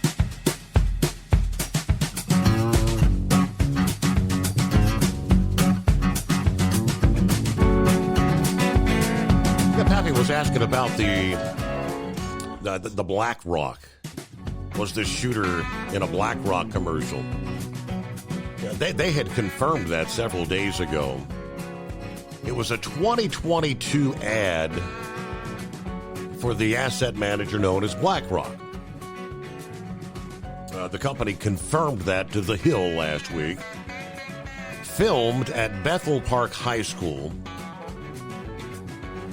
during the time when crooks and other, they say, unpaid students appeared briefly alongside a real teacher. The company said they had removed the video from circulation while making all the video footage available to authorities.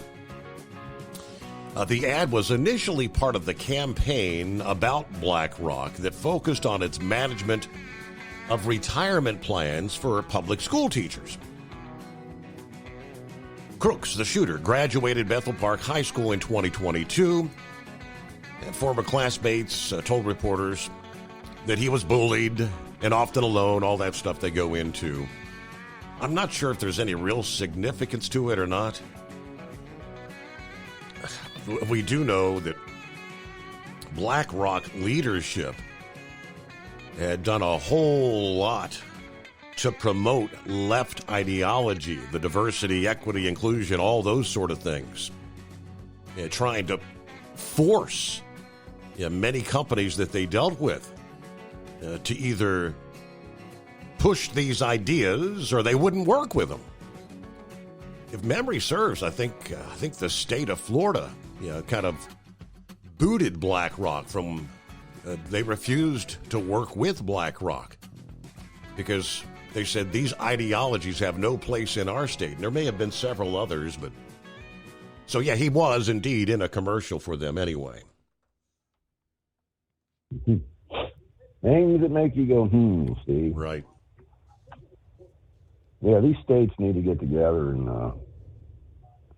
all these retirement system funds, they donate into BlackRock. I think they need to come up with a alternative.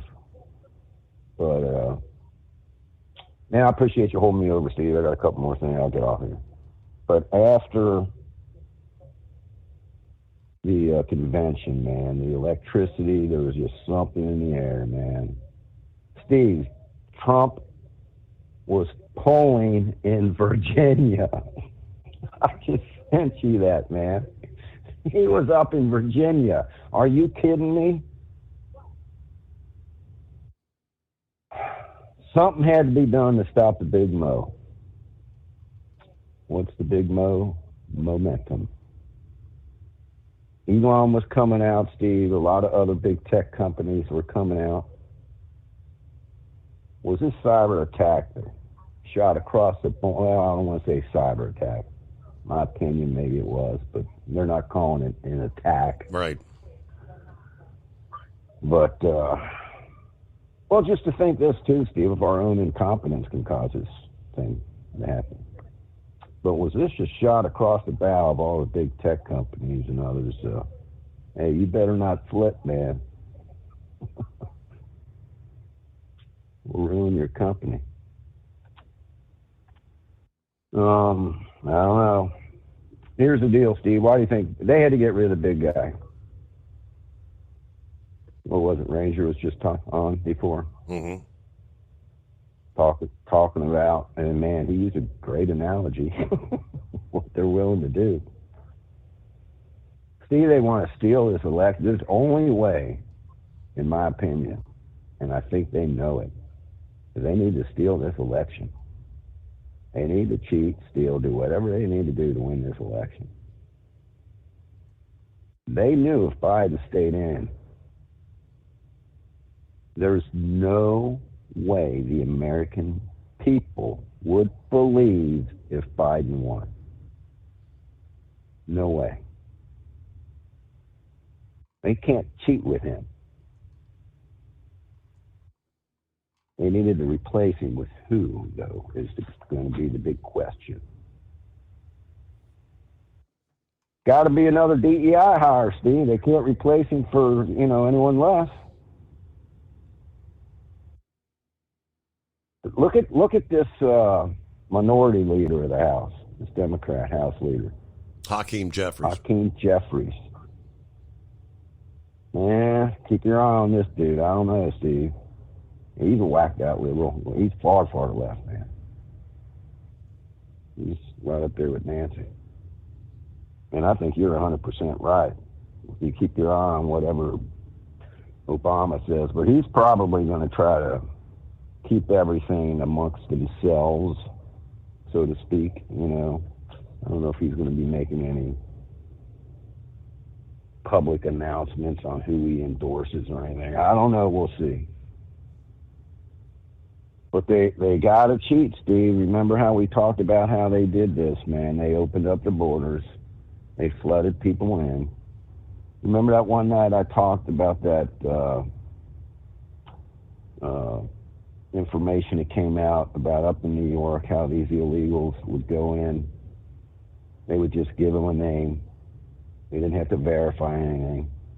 And this non-GO, this non-government organization that was running this place would give them the necessary documents that needed to go to like the BMV and get a state ID. Mm-hmm. You remember me talking about that? I've seen videos where some people kind of infiltrated that little gig there, went in with cameras, Steve, and they didn't like it at all, man. They were kicking the camera crew out of there. No pictures allowed. We're not talking to you. Get out of here. But that was one way they're trying to get these illegals some IDs so they're able to vote. And the other one is when they sign up for government assistance, this is important. There's that box. Are you a U.S. citizen? If they check that box, it creates a ballot.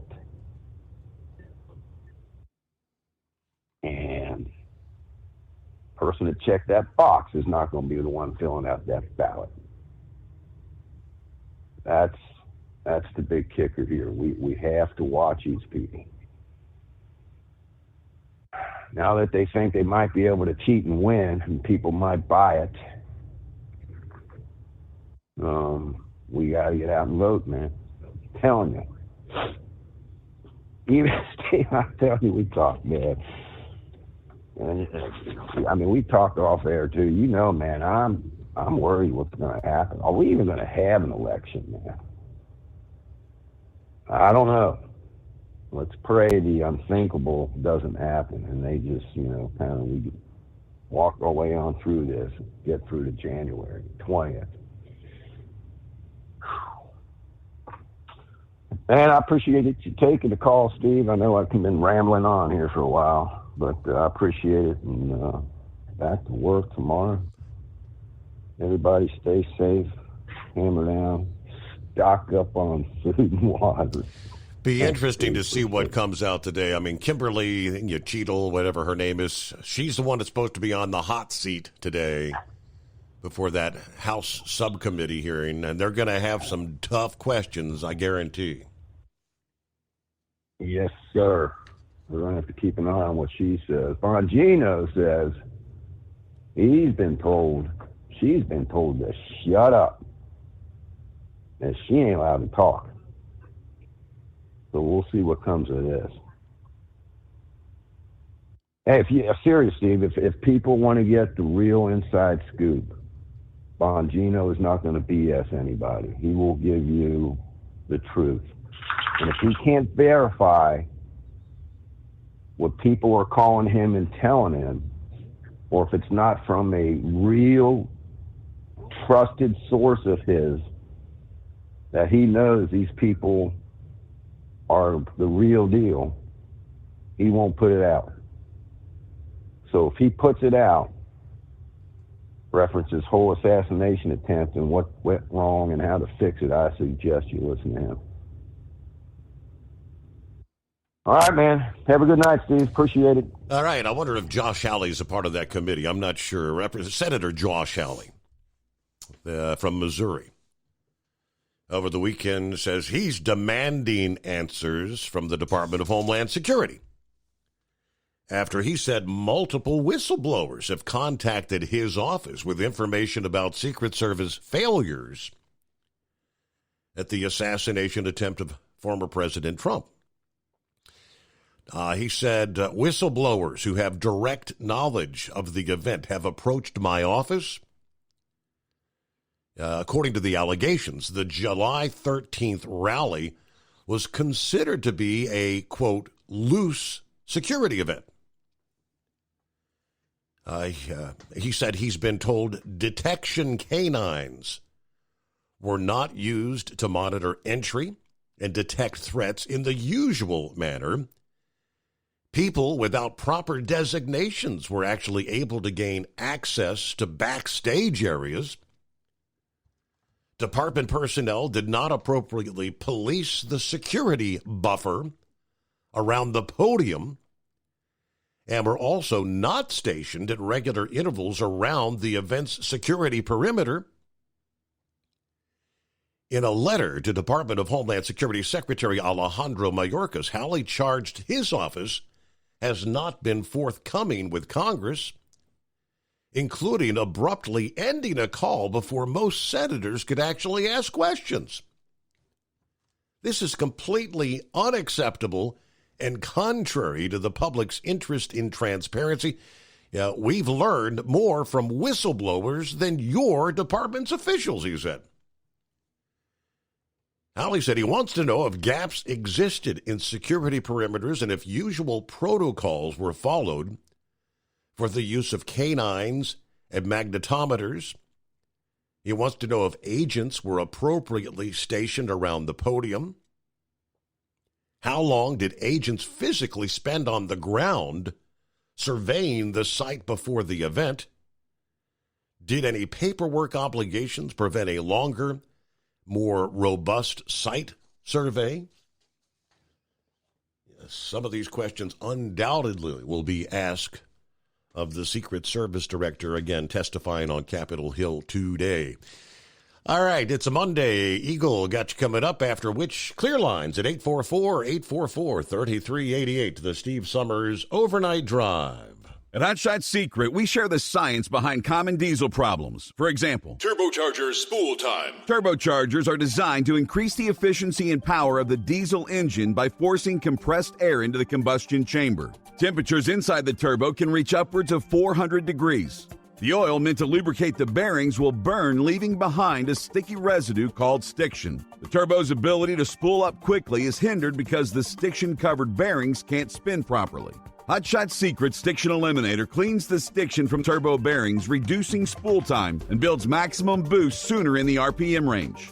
Stiction Eliminator is a synthetic cleaner plus nano-lubricant that contains no harmful solvents and is formulated to be left in the engine to safely dissolve stiction for thousands of miles. It works as you drive. Hot Shot Secret Stiction Eliminator. Available at truck stops, Tractor Supply, O'Reilly's Auto Parts, and online at HotShotSecret.com. Hot Shot Secret. Powered by science. If that sound gives you nightmares, there's a cheap and easy way to avoid engines not firing. Stable, America's #1 fuel stabilizer, ensures quick and easy starts after storage. Stable's proprietary formula keeps fuel fresh for 2 years, outperforming competitors. Pour Stable in your gas can or directly into the tank of your car, truck, hybrid, boat, ATV, motorcycle, or lawnmower to prevent fuel-related engine problems that cost time and money. When you store, start with Stable. Taxes for Truckers provides full-service accounting solutions for owner-operators. Taxes for Truckers is the driver's financial co-pilot.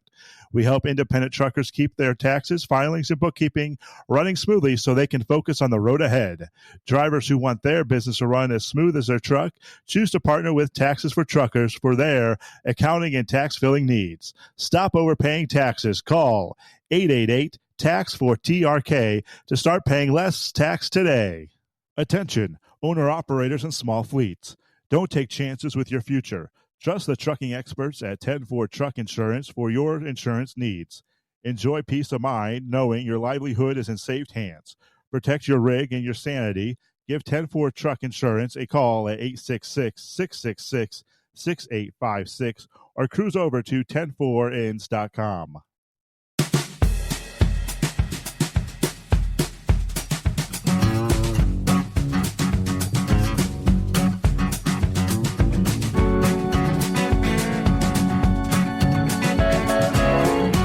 other industry headlines, things kind of had a last-minute change.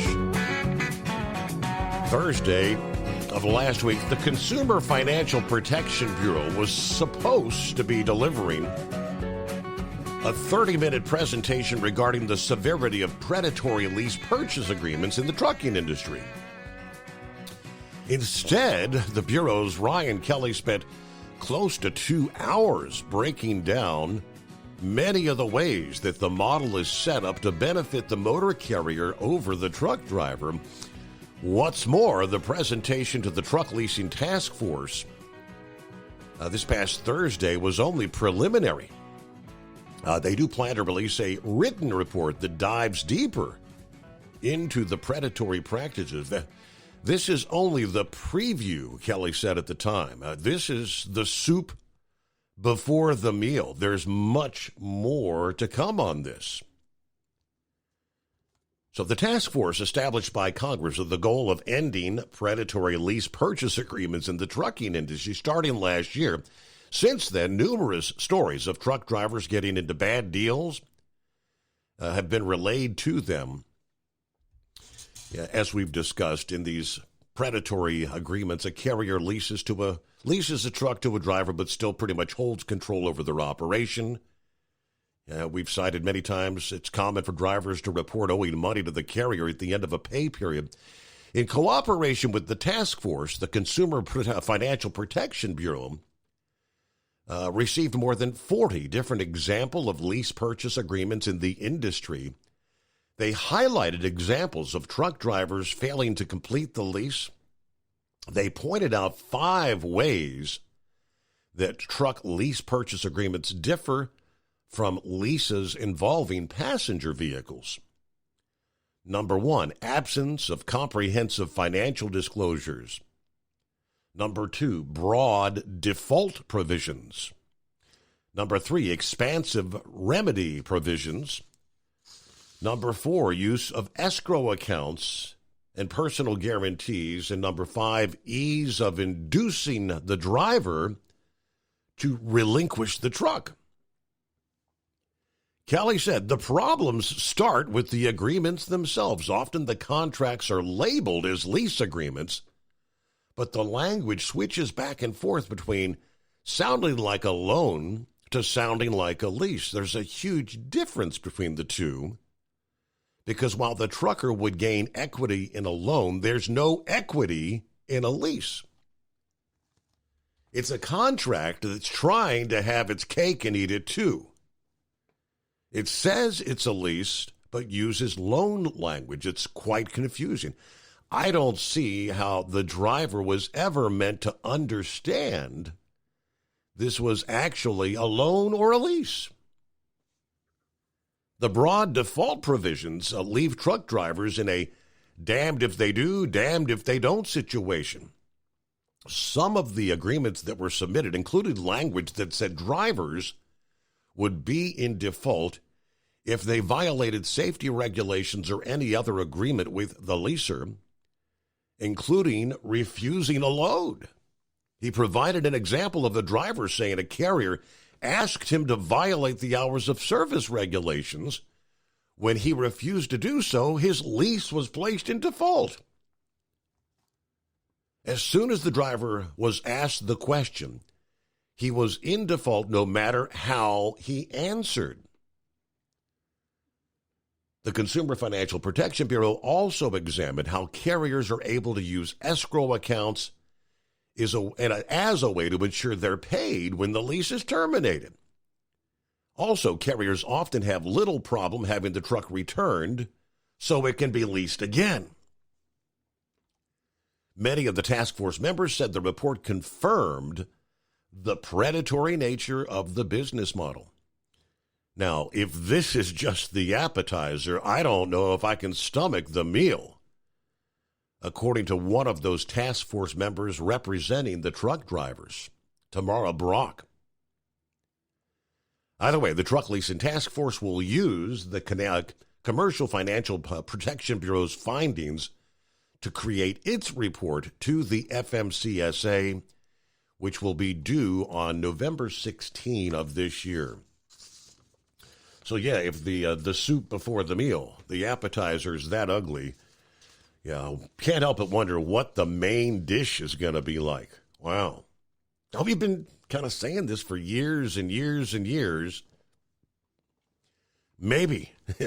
Will it finally come to an end? Looks like, at least on the surface, that's the direction they're headed at this point in time. All right, let me see here. We got a couple minutes before news break. We'll get started with Eagle, and of course, we'll hold you through the break there. But good morning. How was your weekend, first of all, Eagle? Yeah, how you doing, Steve? Yeah, brother. Yeah, we had another wild weekend, man. Another wild weekend. You know, I thought nothing could top Donald Trump last week, with this assassination deal. I got details. I got some very details on that information and about this director of the Secret Service who's going to be on in front of the people tomorrow. I got something to say about her after we come back from the break. But getting to Kamala Harris, Steve, getting to good old Camel Toe Harris, and they call her that for a reason. You trace her history back to San Francisco, or whatever you want to call it, California. People that were interested in finding out about Miss Harris, check out her background and you'll find out how she reached such high levels, even though she didn't deserve to be there. What'd you say? I said, I mean, something about Kamala and her knee pads, you're doing special favors to move up. Yeah. Oh, yeah. Like I say, she didn't get where she got because of her brain ability. That's obvious. So like I said before, like I'm saying now, Steve, I don't want, Donald Trump, I don't want Trump and his people that support Trump to get cocky and arrogant and think that this election is over because these people are crooked. They're as crooked as a snake. I don't trust the Democrat. I don't trust Nancy Pelosi. I don't trust Chuck Schumer. And I definitely don't trust Barack Obama. These people, if they would stab, and that's exactly what they did, Steve, they stabbed Joe Biden in the back, a man that's been in the Democratic Party for over 50 years. Like I say, he's a piece of garbage. He's not a good president. But if they turn their own back on a man like that, and for these people on TV, naturally CNN, this guy, Van Jones, let me tell you, this guy here is the biggest ass kisser I've ever seen in my life, Steve, when it comes to Joe Biden. He had the nerve to say that Joe Biden is a hero, that he's doing it for America. Joe Biden didn't make no decisions, Steve. He was pretty much forced out. Yeah, I think we all saw that. All right, we have to pause there as we close out hour number 2. Ultimate comfort on the road. That's the Bostrom difference. And why so many drivers are upgrading their seats to Bostrom seating.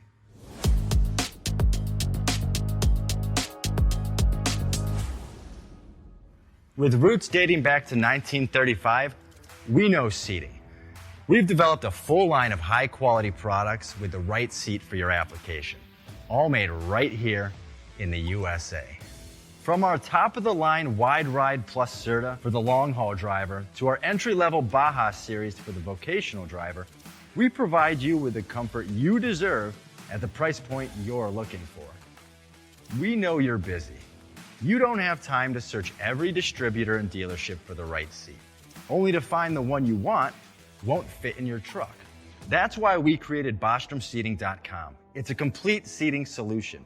You can build the perfect seat with the features and options you desire, and we'll help you be certain it'll fit in your cab.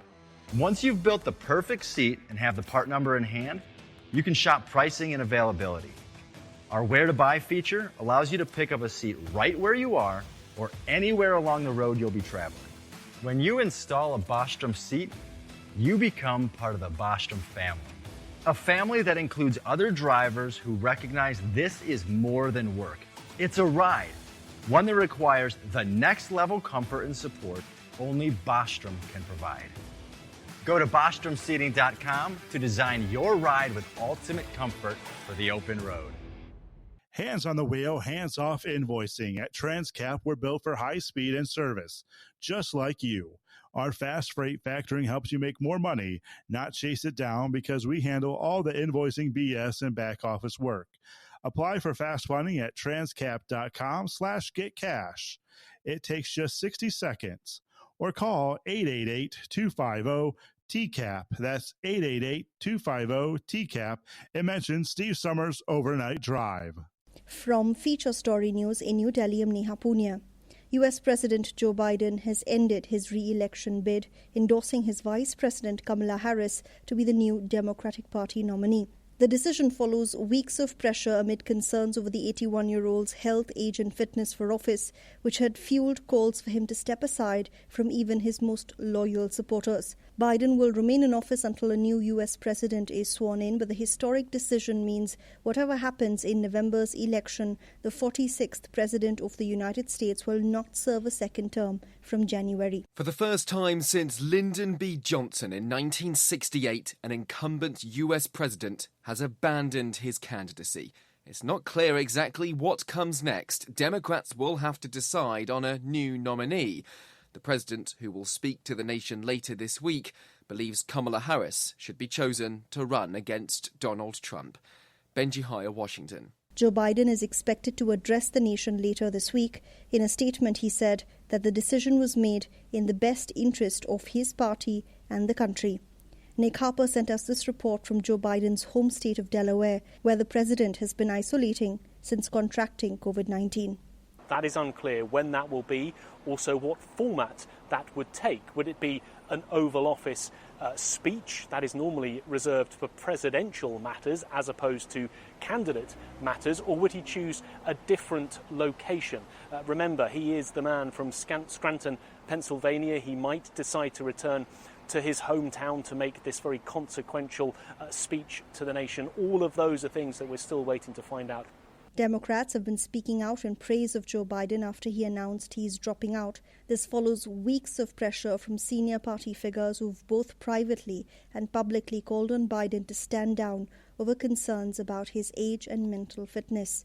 Former US President Barack Obama has issued a statement calling Joe Biden one of America's most consequential presidents, as well as a dear friend and partner. He added Biden's actions show he's also a patriot of the highest order.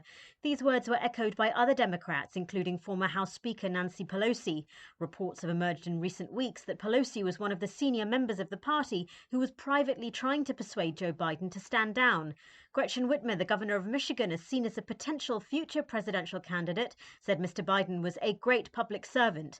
But she said her job in this election will remain the same, doing everything she can to elect the Democrats and stop Donald Trump. Heat stroke warnings are in place for more than 80% of Japan as the country bakes under earlier than usual summer temperatures. Official figures show there have been already almost 10,000 cases of heat stroke-related illness this month. Chris Gilbert is reporting from Tokyo. Japan's major cities are expected to have at least 3 consecutive days above 35 degrees Celsius or 95 degrees Fahrenheit, with heatstroke warnings in place for 39 of Japan's 47 prefectures, where humidity is expected to be high and the felt temperature more like 40 degrees Celsius or 105 Fahrenheit. For the first time this year, the government has empowered local authorities to take measures against the heat, such as the sudden cancellation of outdoor school events, sports matches, or summer festivals on very hot days. They've also been charged with designating public facilities like gyms, halls, and community centres as air-conditioned emergency shelters. Almost 2/3 of hospitalizations for heatstroke-related illnesses this month have been people over 65. Chris Gilbert in Tokyo. Bangladesh is on edge a day after the Supreme Court drastically curtailed a controversial quota system that was the subject of one of the biggest protests in Bangladesh's recent history.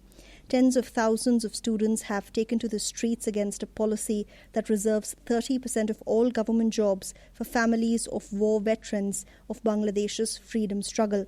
Ishan Garg has more. Bangladesh's Supreme Court has reduced the government job quotas to just 7%, according to reports, and said 93% of the jobs should be allocated on a merit basis. This was the key demand of the tens of thousands of student protesters. The quotas for the families earlier stood at 30%. From bureaus worldwide, this is FSN. The main news again. Joe Biden has ended his re-election bid. He's endorsed his Vice President Kamala Harris to be the new Democratic Party nominee. Harris promises to earn the nomination and says she'll do everything she can to defeat Donald Trump. Joe Biden is expected to address the nation later this week.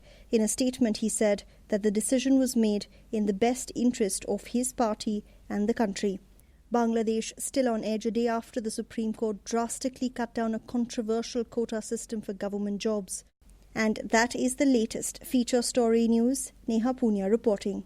At Hot Shot Secret, we share the science behind common diesel problems and their solutions. For example, diesel particulate filter regeneration. The DPF catches particulates left over from combustion. The DPF regeneration cycle cleans the filter with temperatures exceeding 1,000 degrees Fahrenheit. A computer sensor triggers the DPF regen, which is often accompanied by a loss of power and fuel economy. The frequency of DPF regens are in correlation to the cleanliness of the fuel burn. Under heavy operation with the dirty burn, DPF regens can occur multiple times per day. Hot Shot Secret Diesel Extreme Fuel Additive promotes a more complete combustion, creating fewer emissions and therefore fewer DPF regens. Vehicles using Diesel Extreme experience 83% less DPF regens. Hot Shot Secret Diesel Extreme is available nationwide at truck stops, fine farm and auto stores, and online at hotshotsecret.com. Hot Shot Secret, powered by science.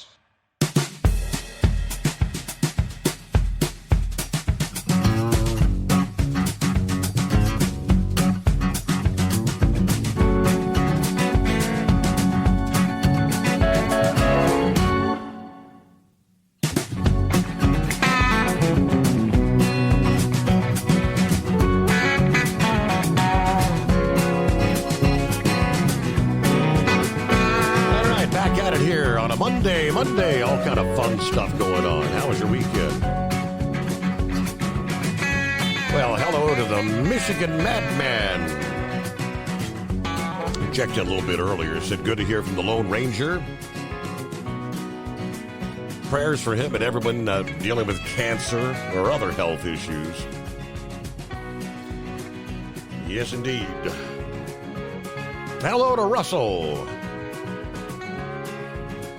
Yeah, Russell was actually holding on. I guess he had to move on. Working this morning. Let's see. Hello to Bill. Pappy was referencing somebody that spoke. I believe that was Tucker Carlson's speech. Pappy was referencing about having a leader, not just a president.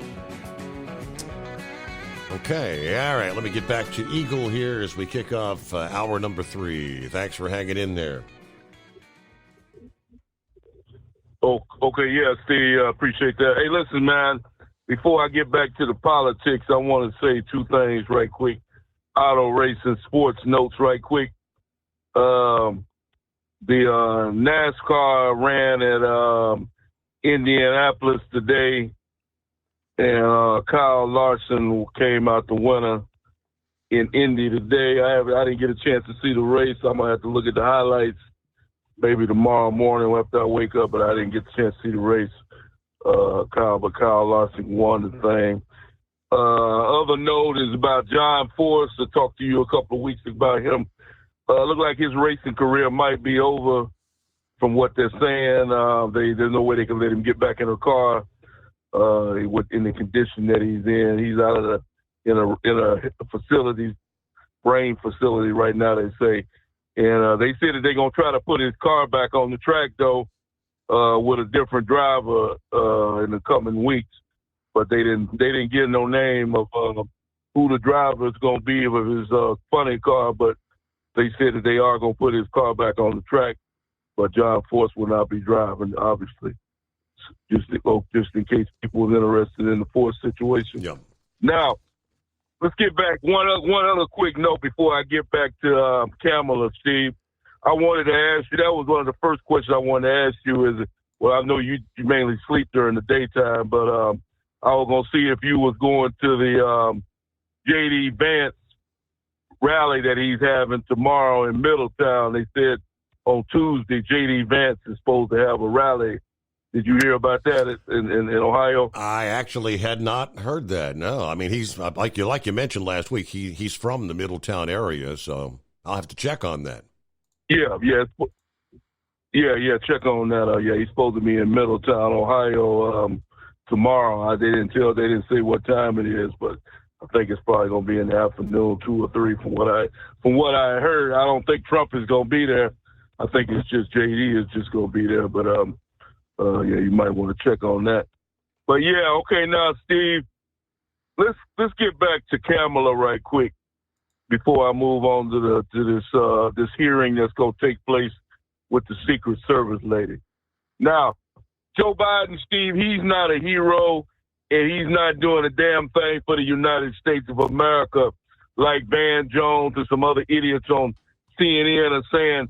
You don't go from Friday night, Joe Biden saying a couple of days ago saying he ain't getting out, that he's staying in the damn race, to Sunday afternoon he's issuing a statement that he's out, and make me believe that he made the decision on his own.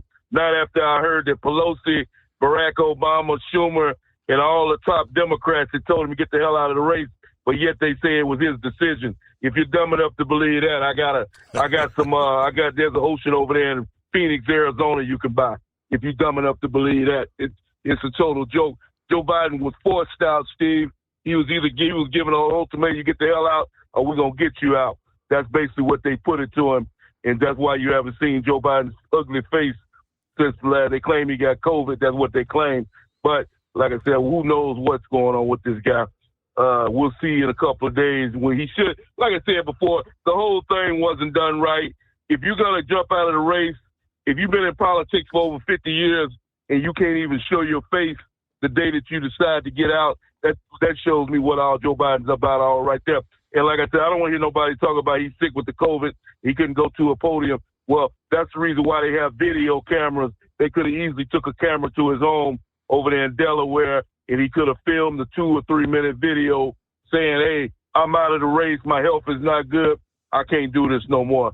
But he couldn't even do that. So, like I say, it's obvious that Joe Biden was forced out. So he'll come on television, Steve. They say on Tuesday and Wednesday, and he'll swear up and down that he did it because he wanted. It was his decision, and nobody else told him to get out. That's what this idiot is gonna tell you. But I know it's a damn lie, and the other people, if you got a brain in your head, you should know it's a damn lie too. Now let's move on. Let's get back to this other deal, Kamala, Steve.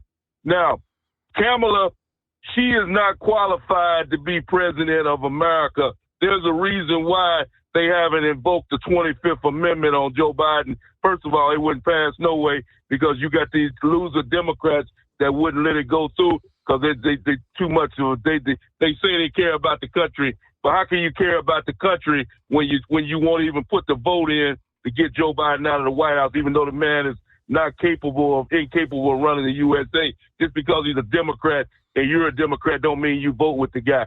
Not when it comes to the safety of America, not when it comes to the man having his finger on the button that could destroy this whole damn world. You got to make the right decision at one point. So I have no respect for no loser Democrat that wouldn't invoke this deal on this guy, because it's obvious the guy has a brain, has difficulties, a memory difficulty. When you call your own damn vice president your worst enemy, Donald Trump, you got some serious problems, brother. Now, let's go back to that Kamala one more time, Steve. Like I heard a guy say on the radio today, the more Kamala opens her mouth up, the bigger the hole she digs. She just shows her stupidity. The Democrats, I'm gonna give them a word of advice, because I don't care about a Democrat either way. You know that. I'm gonna give them some advice. If they want any chance of Kamala Harris becoming the next president of America, they better keep her off of television, and they better keep her away from that microphone as much as possible, because every time she opens her mouth up, she's almost as bad as Joe Biden. everything she taps you over the mouth, she said something stupid. So the best, if they want her to be the next president of America, better keep her away from a microphone, because I promise you she going to say something stupid and just show people just how dumb she really is and how she really achieved that status. Like I said before, there's a reason why they didn't remove Joe Biden a long time ago, and it's because of look who you got in second place. We've been talking about this for years now, Steve. There's a reason why Kamala never became president. Now, let's move on to this lady, this individual, this Secret Service lady who should have been gone last week, and why she's even hasn't resigned or been terminated. We already know Mayorkas, because he's a loser. You've seen what he's done on the U.S. border, brother, and that's absolutely nothing. 15 to 20 million people later, this idiot still say he's doing a good job and that there's no threat on the U.S., even though we got terrorists coming in day after day. We got drug dealers. We got people, all kind of people don't come across the border, but this man says that he's doing a good job. So just keep on believing that. But this woman here, Steve, this is one of the most epic failures in the history of the Secret Service, which almost resulted in Donald Trump losing his life a week and a half ago because of the stupidity of this woman. But guess what, Steve? I guarantee you, we're a couple of hours from this woman coming on your television on Monday, and I can guarantee you this woman is going to tell every lie that she can come up with.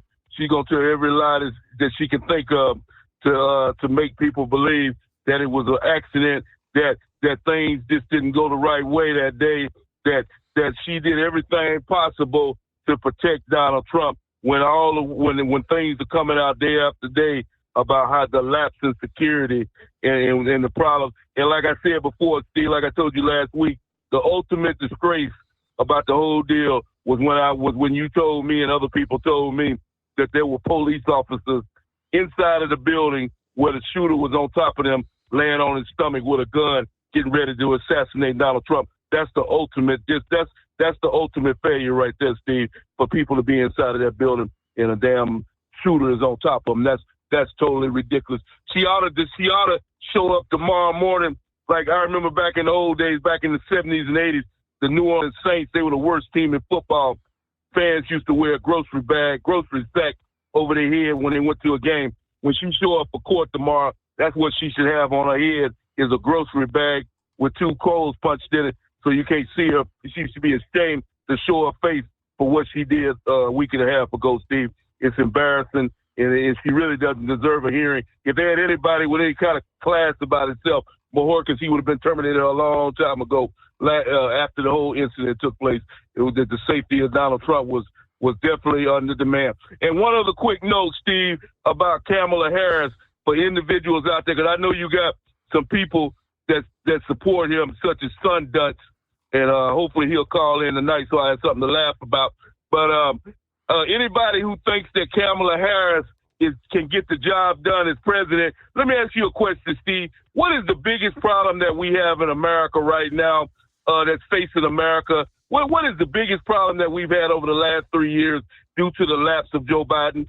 That is the security of the border of the United States of America, where 15 to 20 million people have arrived into the U.S. And guess who's in charge of the U.S. border? Well, guess what? None other than Kamala Harris. But yet she says that she wants to be the next president of America. So I say to American people, if you want another 15 to 20 million people to come into the U.S.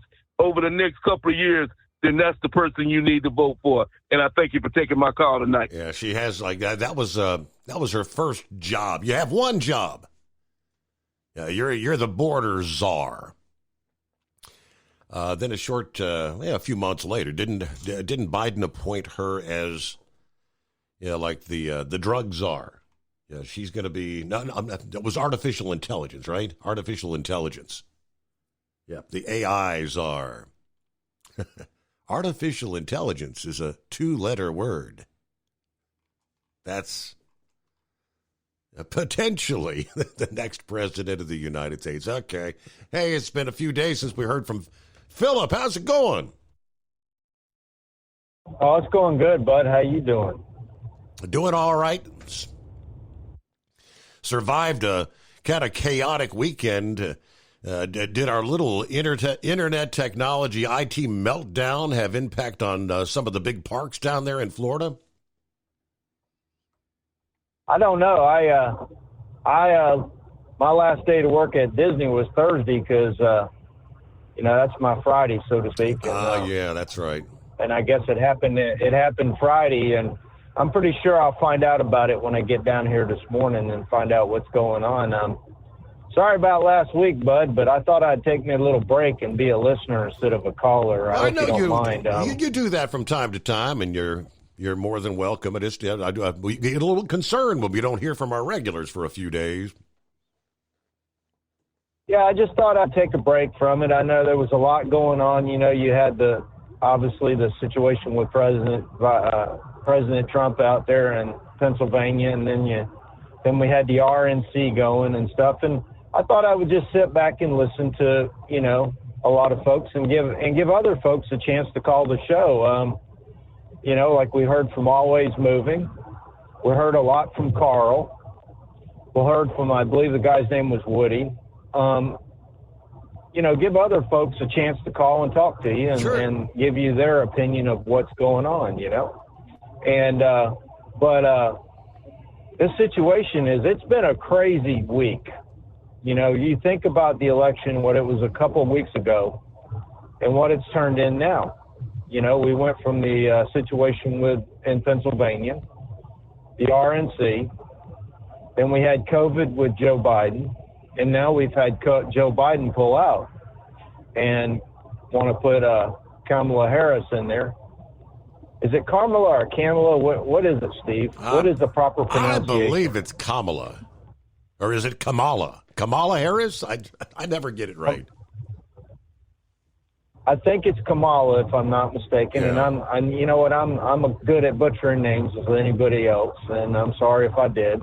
And but I don't think that the guys out here, and don't get me wrong, there's a lot of guys out here, a lot of folks that are, they're not into the election as much as a lot of y'all are out here, and I really think that the vote is going to be different this year. I'd be surprised if the vote is high as it was last time because of all the situations that happened, and it's even turning in that way. I don't think the voter turnout is going to be as high because a lot of people, Steve, to be quite frankly, they have given up. They have given up on this situation, on this race, because they think that now it's a shoe-in for Trump. And that's what I'm hearing where I live at. That's what a lot of people are saying. It's a shoe-in for Trump. As far as Kamala, she's going to have to figure out how to get these people. She's endorsed by Joe Biden, but she's not the Democratic nominee. Now, am I right for saying that, Steve? That is correct. I said there's the fact said during the first hour, the fact that that Barack Obama came out and did not actually endorse Kamala, and he said he wants an open convention. I mean, we all think he's the guy that's been making the calls for Joe anyway, and for him not to endorse, I think that the behind the scenes Democrat scenes, that they've got something bigger, better planned in the coming weeks, and she won't be on top of the ticket. Well, I'm gonna state this, and I want everybody to understand what makes these elections go. I mean, sure, obviously, the voters are the ones that speak. But with these elections, it comes down to it, Stephen. It's like anything else in life. It comes down to the money end of the deal, right? Okay, so have you ever heard of a man? His name is John Morgan. He is a famous attorney. Do you know who he is? Does not ring a bell. Okay, John Morgan is one of the biggest attorneys in the United States. Most of his work is down here in Florida, and he's generally in the South, but he's all over the United States. Matter of fact, I'm passing one of his billboards right now on the side of I-4, and he's looking for big rigs, accidents. If anybody wants to have a problem, call him. He's one of those guys, okay? He contributes a lot to the Democratic cause. He contributed a lot to Hillary Clinton. He contributed a lot to Biden before when he ran against Trump. He paused his money going to President Biden's race. There's another guy down here. His name is Dan Newland. Dan Newland, well-known attorney down here, same kind of deal as John Morgan. He's going to make you as much money as he can on any of your case. Dan Newland went to the RNC last week and handed our former President Trump $1 million check on stage and came back down here to Orlando. That's all he did was he flew up, handed him his money, and he came back here to Orlando. Now, that's what makes those elections go. And Joe Biden hasn't got that right now. His money is down. His money is down. When you have your constituents that are in your party that tell you, hey, dude, you need to get out, there's concern there. And this is the first time this has happened since 1968. Now, I was only a year old when Lyndon B. Johnson did that. I know nothing about it. I was a little baby. I didn't, but I never thought I'd ever see this in my lifetime. I mean, this is something that's just as big as former President Trump getting shot. It's just as big as that. And it's got a lot of young people confused right now, Steve. There's a lot of young folks out there that wondering what the heck is going on. The ones that are paying attention. Now, there's a lot of them out there that are not paying attention. They're just doing whatever they do. But the ones that are paying attention are confused right now. And that's what the third party might happen. What do you think, Steve? You think the third party might happen? Yeah, I wouldn't bank on that. You mean like a surge in RFK, or? There might be a surge in RFK, and because Steve, as well as I do, that they're going to bring Kamala Harris out there and they're going to play the card off everybody. And that's what they're going to do with her. They're going to play the card. They'll play the card, have a candidate that stands right and is going to make the right decisions. And by the way, Steve, have you been hearing all these buzzwords here lately? We've been getting all these buzzwords in these elections. What's this word unity? Unity has been thrown around. I've heard it from the Republicans. I've heard it from the Democrats. It's a word that's being thrown around left and right, and it's a buzzword. And we're hearing that a lot. Unity. We got to be unified, and we're going to see a lot more of that in the next 4 months. So just got to sit back, see how things pan out. So, but that's all I pretty much got today. I know you're coming up on your time for your news, and I appreciate you having me. Thank you. Very good. Thanks for checking in, Philip. Good to hear from you. Have a good morning. Get the new week underway. Back to the old grind. We're kind of counting down the days here.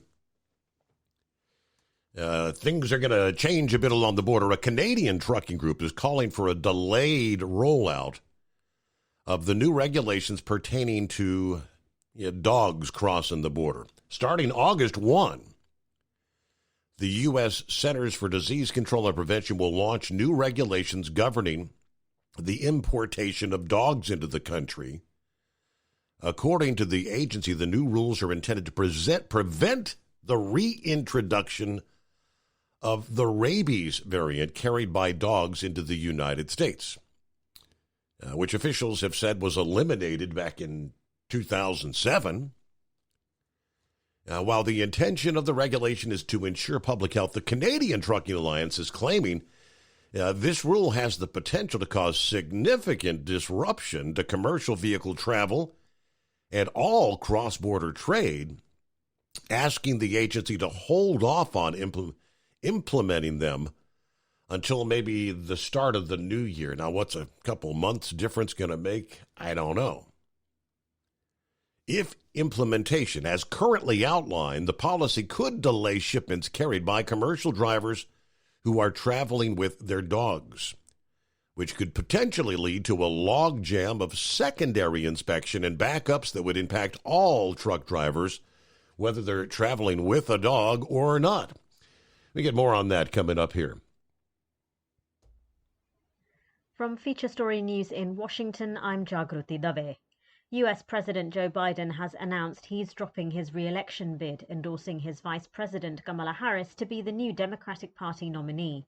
The decision follows months of pressure amid concerns over the 81-year-old's health, age and fitness for office, which had fueled calls for him to step aside from even his most loyal supporters. Biden will remain in post during the campaign, Benji Hire reports. For the first time since Lyndon B. Johnson in 1968, an incumbent US president has abandoned his candidacy. In a statement on Sunday, Joe Biden said the job has been the greatest honour of his life, but that it's in the best interest of the country to stand down. It's not clear exactly what comes next. Democrats will have to decide on a new nominee. The president, who will speak to the nation later this week, believes Kamala Harris should be chosen to run against Donald Trump. Benji Hire, Washington. Barack Obama and other top Democrats have been speaking out in praise of Joe Biden after he announced he's dropping out of the 2024 presidential race. This follows weeks of pressure from senior party figures who have both privately and publicly called on Biden to stand down over concerns about his age and mental fitness. Former US President Barack Obama has issued a statement calling Joe Biden one of America's most consequential presidents, as well as a dear friend and partner. He added, Biden's actions show he's also a patriot of the highest order. These words were echoed by other Democrats, including former House Speaker Nancy Pelosi. Reports have emerged in recent weeks that Pelosi was one of the senior members of the party who was privately trying to persuade Joe Biden to stand down. Gretchen Whitmer, the governor of Michigan, is seen as a potential future presidential candidate, said Mr. Biden was a great public servant.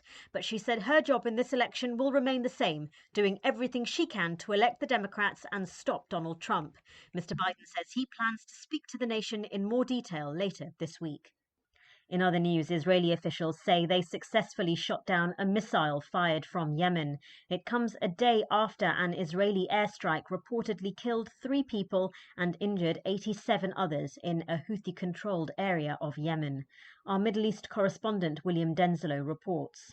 Air raid sirens were triggered in southern Israel, but officials say the Arrow 3 missile defense system shot the projectile down before it reached Israeli territory. It comes a day after Israel launched an airstrike on Yemen's port city of Hodeidah. Israel says it hit military targets, but Houthi officials say a power plant and oil storage facilities were hit.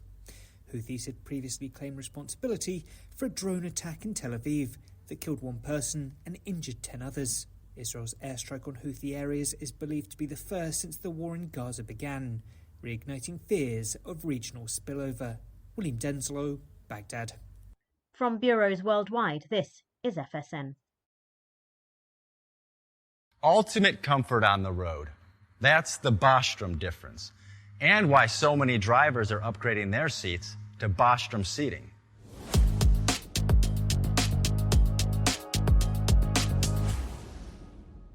With roots dating back to 1935, we know seating.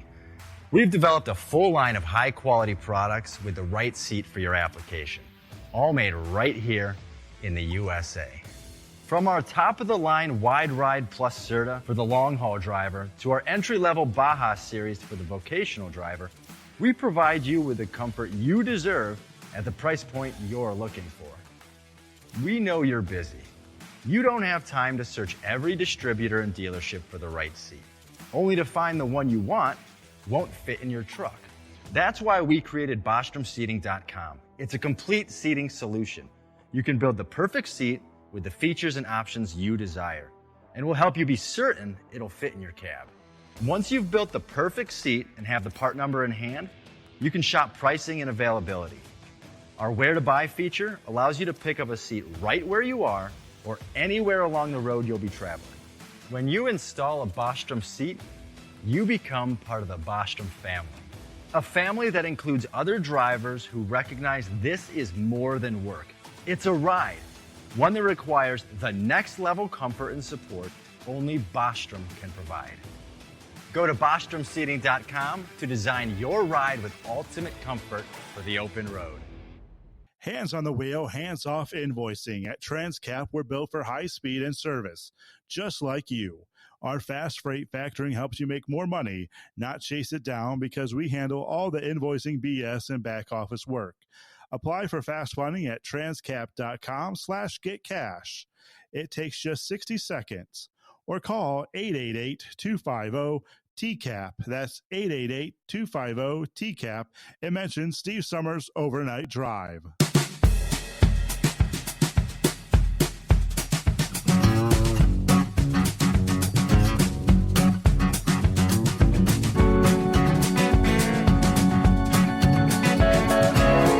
At it here. Let me see. So, Eagle mentioned J.D. Vance. Yeah, according to the Cincinnati Enquirer, since former President Trump announced J.D. Vance as the vice presidential running mate last week, he's been kind of touting his Midwestern roots, so it makes perfect sense that he would choose his hometown of Middletown to make his solo campaign stop today. It is expected he'll play up his blue-collar roots. The rally will now serve as his first campaign event for the Trump ticket since Joe Biden dropped out of the race yesterday. President Trump and I are ready to save America. JD already voiced his opinion on social media. Whoever's at the top of the Democrat ticket, he echoed Republicans' attempts to incorporate Harris into their existing criticism of the Biden administration on immigration and inflation, saying that she's been with the president every step of the way. Separately, he said if Joe Biden ends his re-election campaign, how can he justify remaining president? Not running for re-election is a clear admission that Trump was right all along about Biden not being mentally fit enough to serve as commander-in-chief. There is no middle ground here. All right, even before Biden dropped out, Middletown made sense as the choice for his first solo rally. He grew up there. He graduated from Middletown High School in 2003. During his speech at the RNC last week, he mentioned Middletown several times. And I promise you one more thing, he said. The people of Middletown, Ohio, and all the forgotten communities in Michigan, Wisconsin, Ohio, Pennsylvania, and every corner of our nation, I promise you this, I will never forget where I came from. All right, so he returns to Ohio after hitting the campaign trail Saturday, appearing with Trump in Grand Rapids, Michigan. This campaign stop makes sense, according to the Hamilton County Republican Party chair.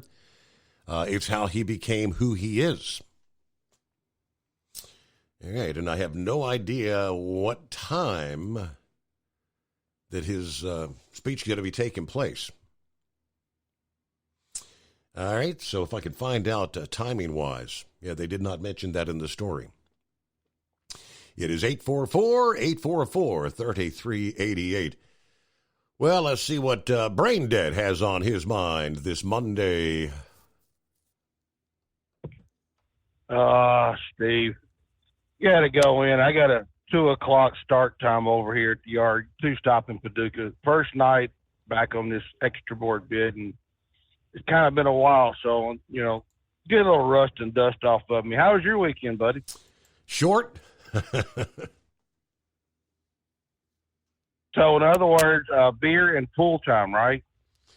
No, we did go out to they had a little art and craft festival there at the winery over the weekend. Went out there for a few hours there Saturday afternoon.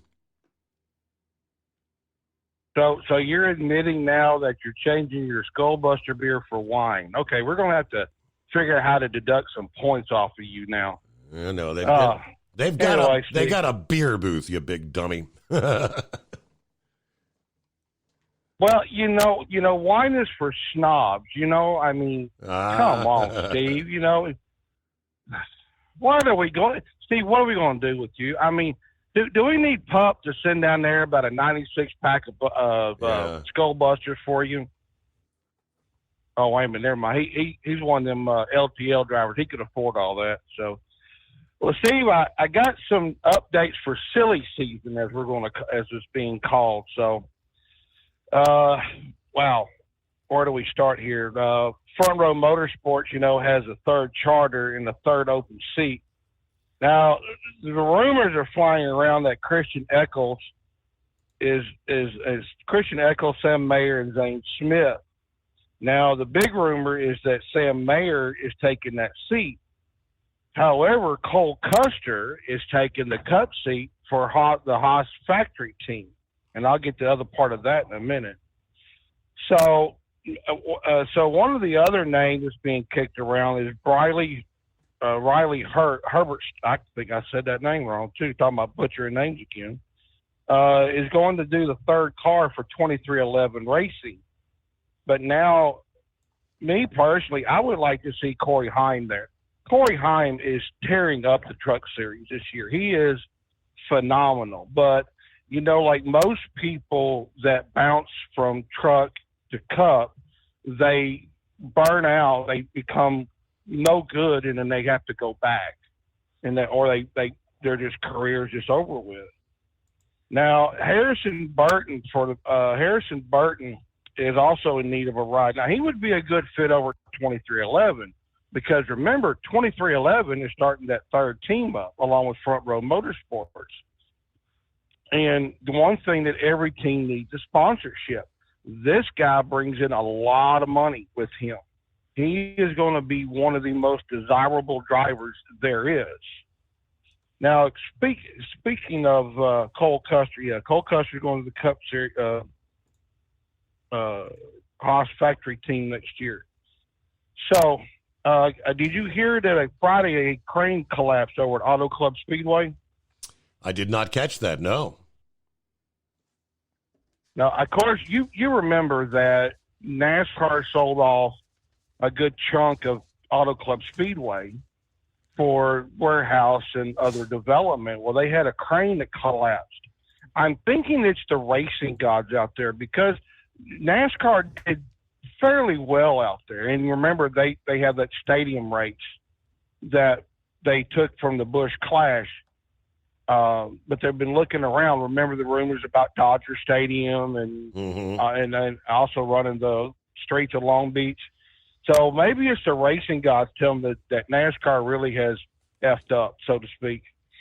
Of course, the controversial finish tonight with Kyle Larson and all of that. I guess you've already heard about that, correct? Yeah, I mean, how many green-white checkers were we going to do? And it looks to me like on that last one, they knew that they weren't going to get it in. They just waited for everybody to hit that white flag so they could end it there under caution, which they did, of course. So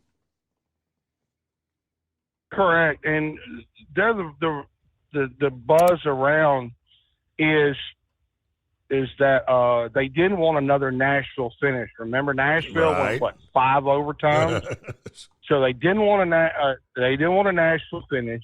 The drivers were running low on fuel.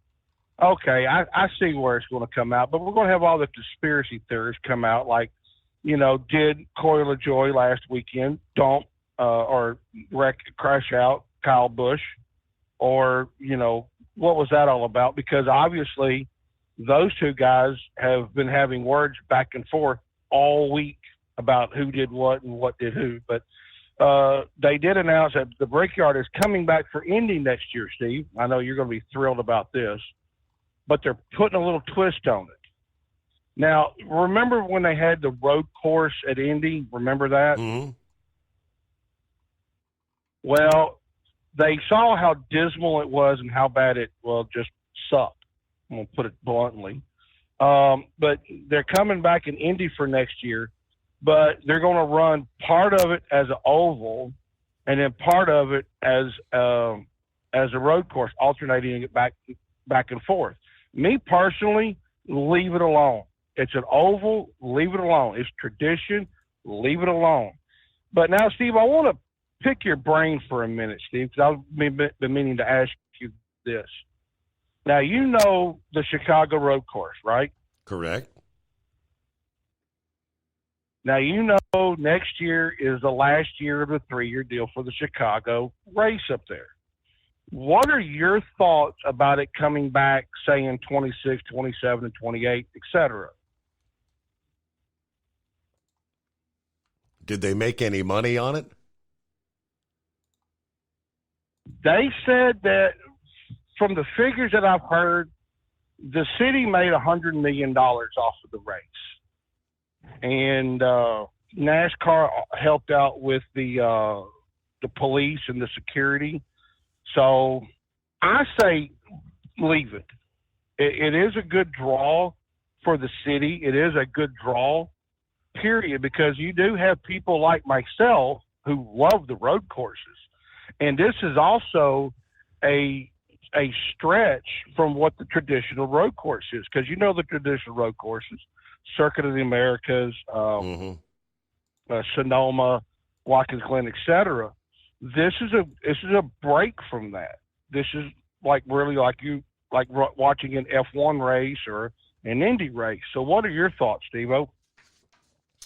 I don't know. I just feel like a lot of people think a little too dangerous to go to Chicago.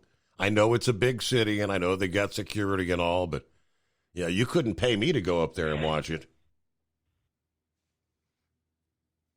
True, but they said they had, 80, 100,000 fans up there, which was about what they had at Indy this weekend. They had about 100,000 people, they said, in a track that seats 250,000. So, I mean, I like the road course. I really do. And the street course does change the pace a little bit. But buddy, I got to get in here and go do that nasty Florida word to Paducah, Kentucky, go do 2 stops. And you have a good morning.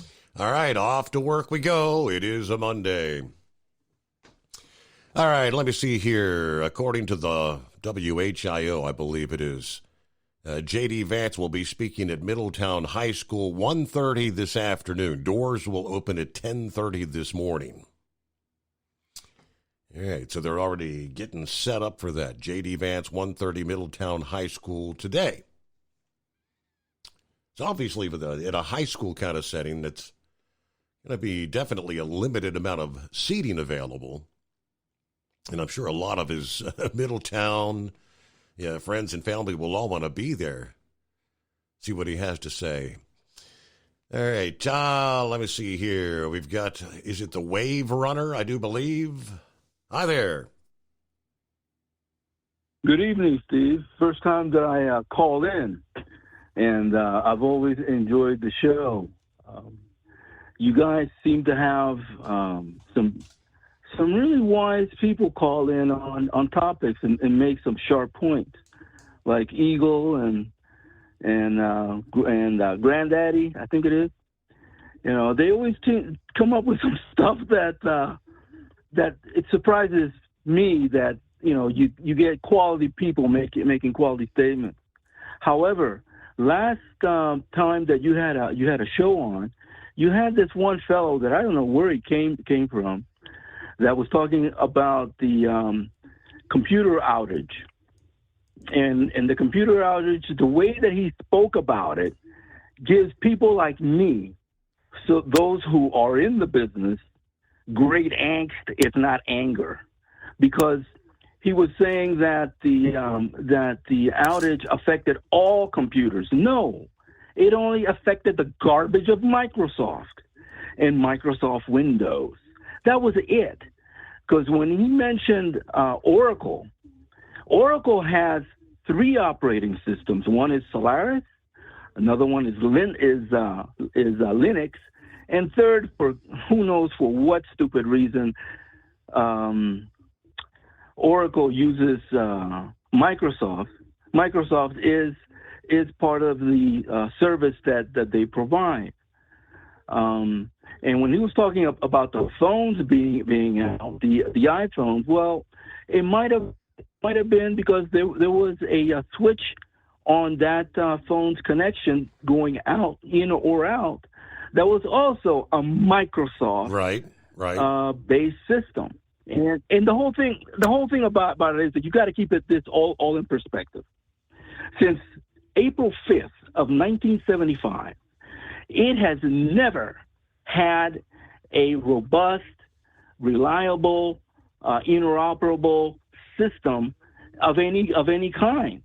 And whenever you hear about somebody getting hacked, cracked, or compromised, it's always the same thing. It's always Microsoft. But they always state it in such a way that it affects everybody, when it's not.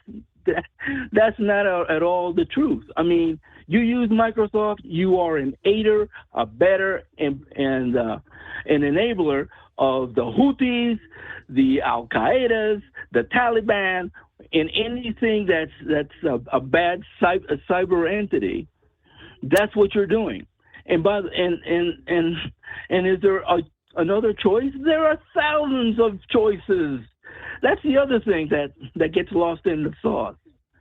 I mean, and these other choices, how much do they cost? A free download. So there's no excuse for anyone to have to be using the garbage of Microsoft when there's so many things out there that are secure out of the box. There is no Symantec that you have to get. There is no F5, any of that, because real operating systems come built from the get-go with the security mechanisms necessary to take care of that kind of thing. The only people that have a problem are the folks from Microsoft. And I have to also add in real quick, the folks there who have more money than sense, those who use Apple. Back in the day, Apple sues Microsoft for infringement for their graphics user interface. And what happens? Apple turns around and makes everything Microsoft compatible to theirs. That's why when you see these big sweeps of ransomware going across, Apple is just as bad off as Microsoft, because Apple made the corporate decision to be fully compatible with Microsoft software.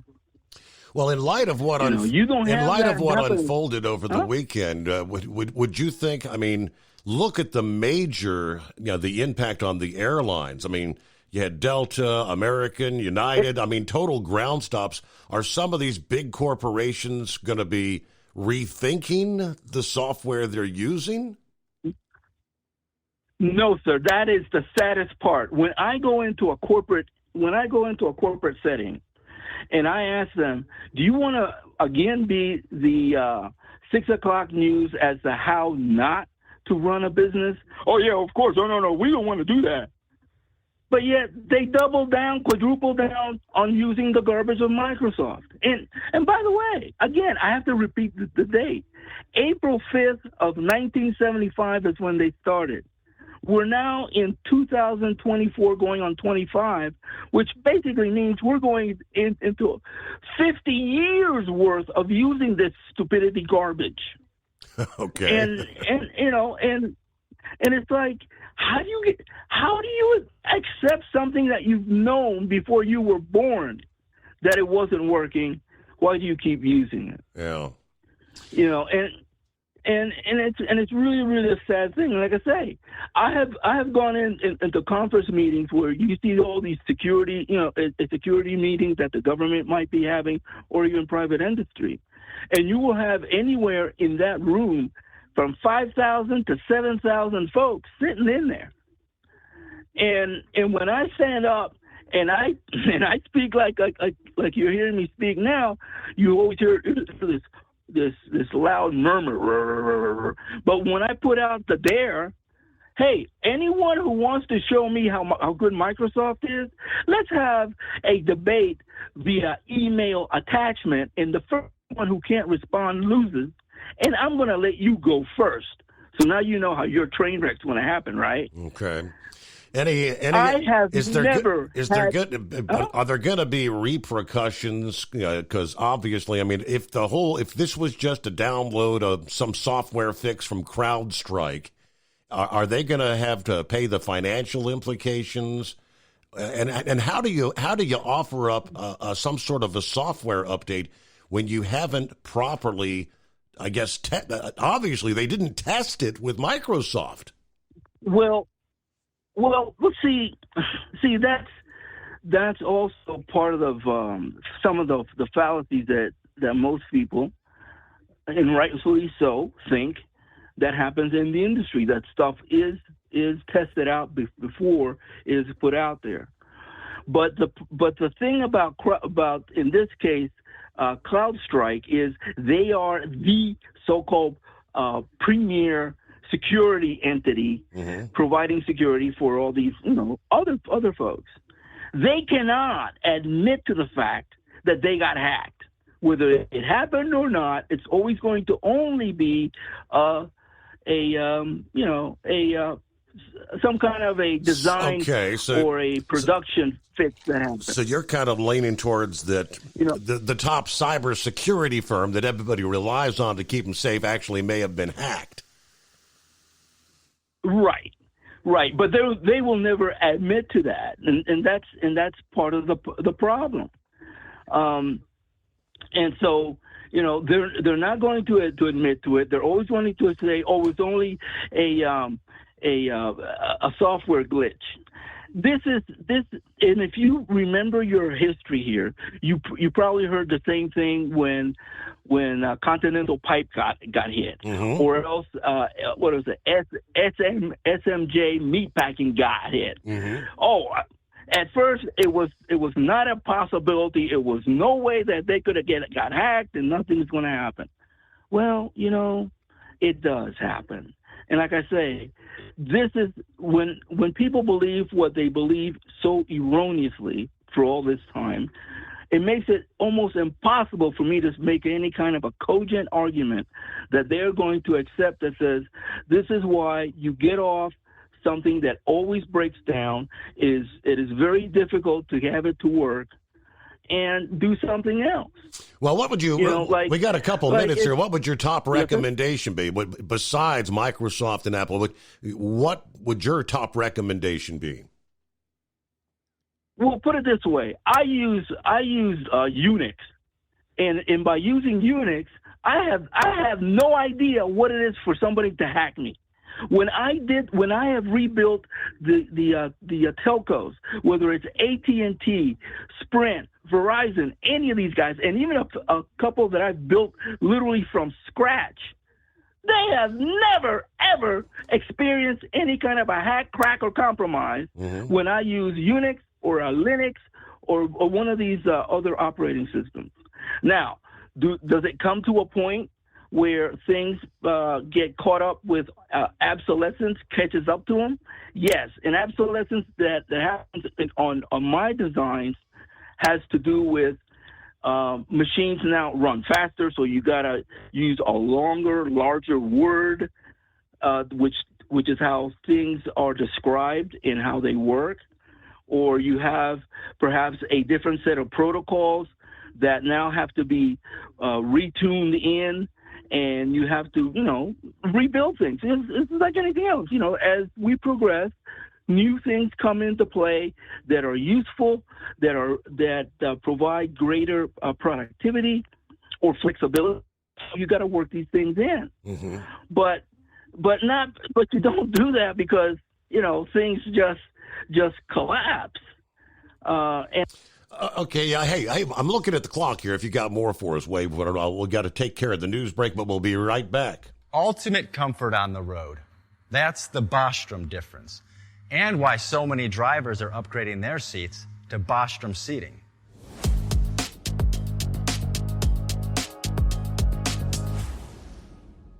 With roots dating back to 1935, we know seating. We've developed a full line of high-quality products with the right seat for your application, all made right here in the USA.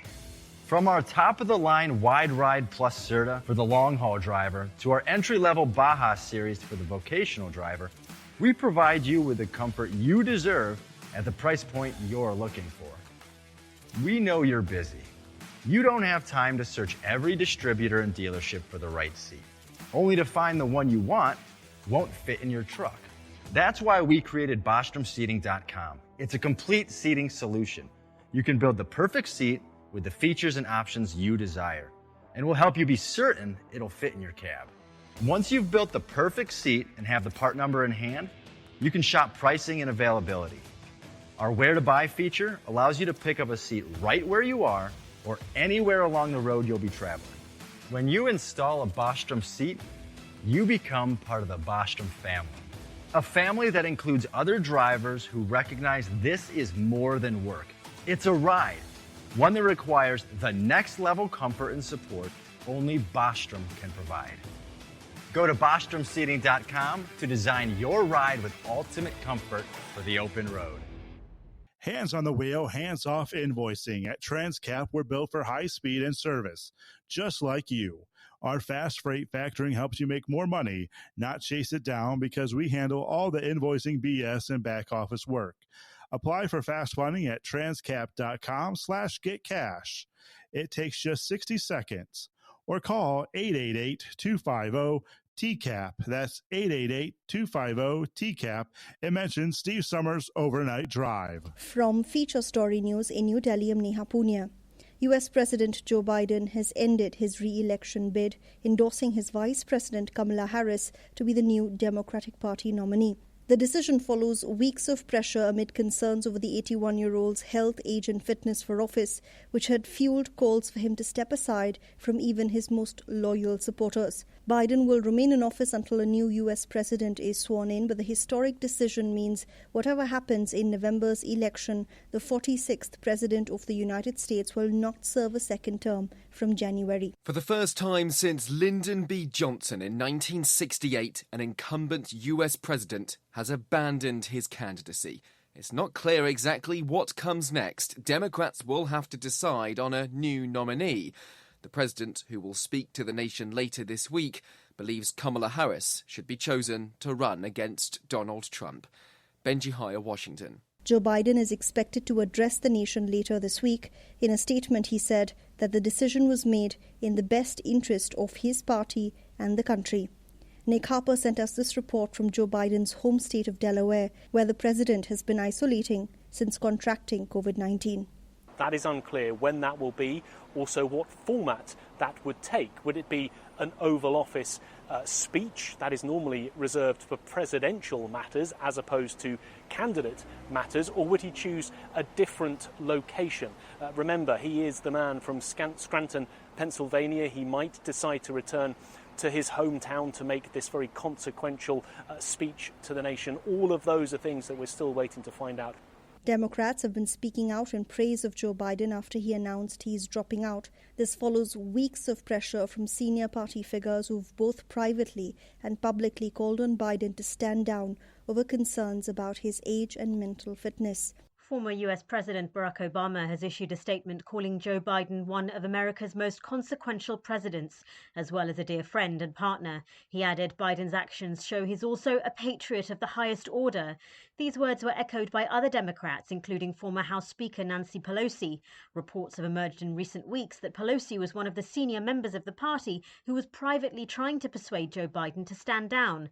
Gretchen Whitmer, the governor of Michigan, is seen as a potential future presidential candidate, said Mr. Biden was a great public servant. But she said her job in this election will remain the same, doing everything she can to elect the Democrats and stop Donald Trump. Heat stroke warnings are in place for more than 80% of Japan as the country bakes under earlier than usual summer temperatures. Official figures show there have been already almost 10,000 cases of heat stroke-related illness this month. Chris Gilbert is reporting from Tokyo. Japan's major cities are expected to have at least 3 consecutive days above 35 degrees Celsius or 95 degrees Fahrenheit, with heat stroke warnings in place for 39 of Japan's 47 prefectures, where humidity is expected to be high and the felt temperature more like 40 degrees Celsius or 105 Fahrenheit. For the first time this year, the government has empowered local authorities to take measures against the heat, such as the sudden cancellation of outdoor school events, sports matches, or summer festivals on very hot days. They've also been charged with designating public facilities like gyms, halls, and community centres as air-conditioned emergency shelters. Almost 2/3 of hospitalizations for heat stroke-related illnesses this month have been people over 65. Chris Gilbert in Tokyo. Bangladesh is on edge a day after the Supreme Court drastically curtailed a controversial quota system that was the subject of one of the biggest protests in Bangladesh's recent history. Tens of thousands of students have taken to the streets against a policy that reserves 30% of all government jobs for families of war veterans of Bangladesh's freedom struggle. Ishan Garg has more. Bangladesh's Supreme Court has reduced the government job quotas to just 7% according to reports, and said 93% of the jobs should be allocated on a merit basis. This was the key demand of the tens of thousands of student protesters.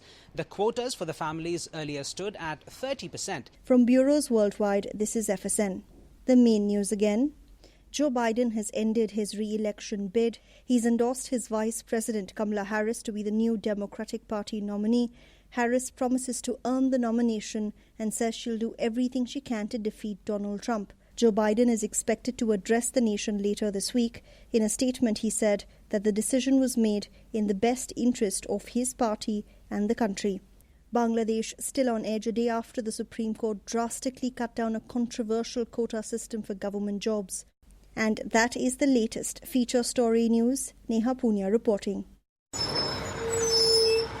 As an independent trucker, you work hard to meet your goals. The Owner-Operator Independent Drivers Association has been helping small business truckers for over 50 years with benefits, services, information, and discounts. You work hard, but OOIDA works even harder to give you advantages that large fleets enjoy.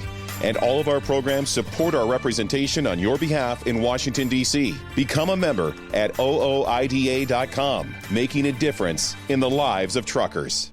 Fuel filtration is a big deal. Poorly filtered diesel fuel can damage injection systems, reduce efficiency, and rob horsepower, among other things. By removing the water, air, and debris from fuel, fast fuel systems can triple the life of your injection system while restoring power, optimizing fuel economy, and more. Not sure what your truck needs? Give us a call at 636-433-5410 or learn more at fastride.com.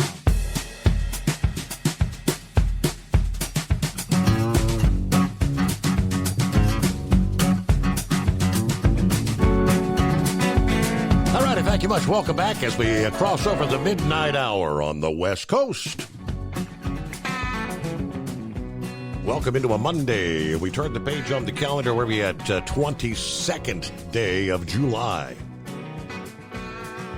Summertime is flying by. As we left off with Wave Runner there. Yeah, going back, early Friday morning, it was very early on. We were just a matter of hours. I think the whole outage thing started somewhere about 2 o'clock in the morning Eastern. And then it was kind of like the ripple effect. More and more systems were going down. And I remember Sylvester's call. And I think what he was referencing is very similar. I have a neighbor that works with online banking. And I think most of what his work is from here in Ohio, working with banks and whatnot on the West Coast. So I didn't want to wake him up, but I sent him a text message about 5:30 Eastern Time, shortly after the show ended. I said, Jim, get ready for an exciting day. Major IT outage affecting things all over the world. And he sends me a message about 8 o'clock Eastern Time, which is 5 o'clock on the West Coast. And he said, and the folks on the West Coast are just waking up to realize it. And he came over and we chatted at the fence about midday, and he was saying, the company he's employed by, their systems were operating. But apparently the systems, the banks that they connect to on the West Coast, their systems could not connect to their systems because they were on Microsoft. So what appeared to be many other things, which we ultimately know now, turned out to be it only affected Microsoft platforms, but he ended up not being able to work that day. I know a lot of people, a number of people that had reported to work and had to go home. You can't do anything. Computers are down. But I guess there's a lot of companies where some systems were working, but they could not connect ultimately with Microsoft. Thanks for hanging in there, Wave Runner. Real quick, I just want to let you know I've got your name and your phone number down here. We're going to get you a $60 coupon code to try Hot Shot Secret products for being a first-time caller. Well, thank you, good sir. Thank you.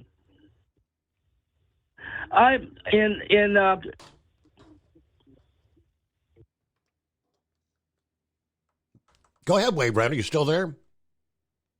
Oh, yes, sir, I am. I just wanted to finish the thought that you asked me. Mm-hmm. What operating systems can you use? You can use a whole lot of them. I personally use Unix, specifically Solaris.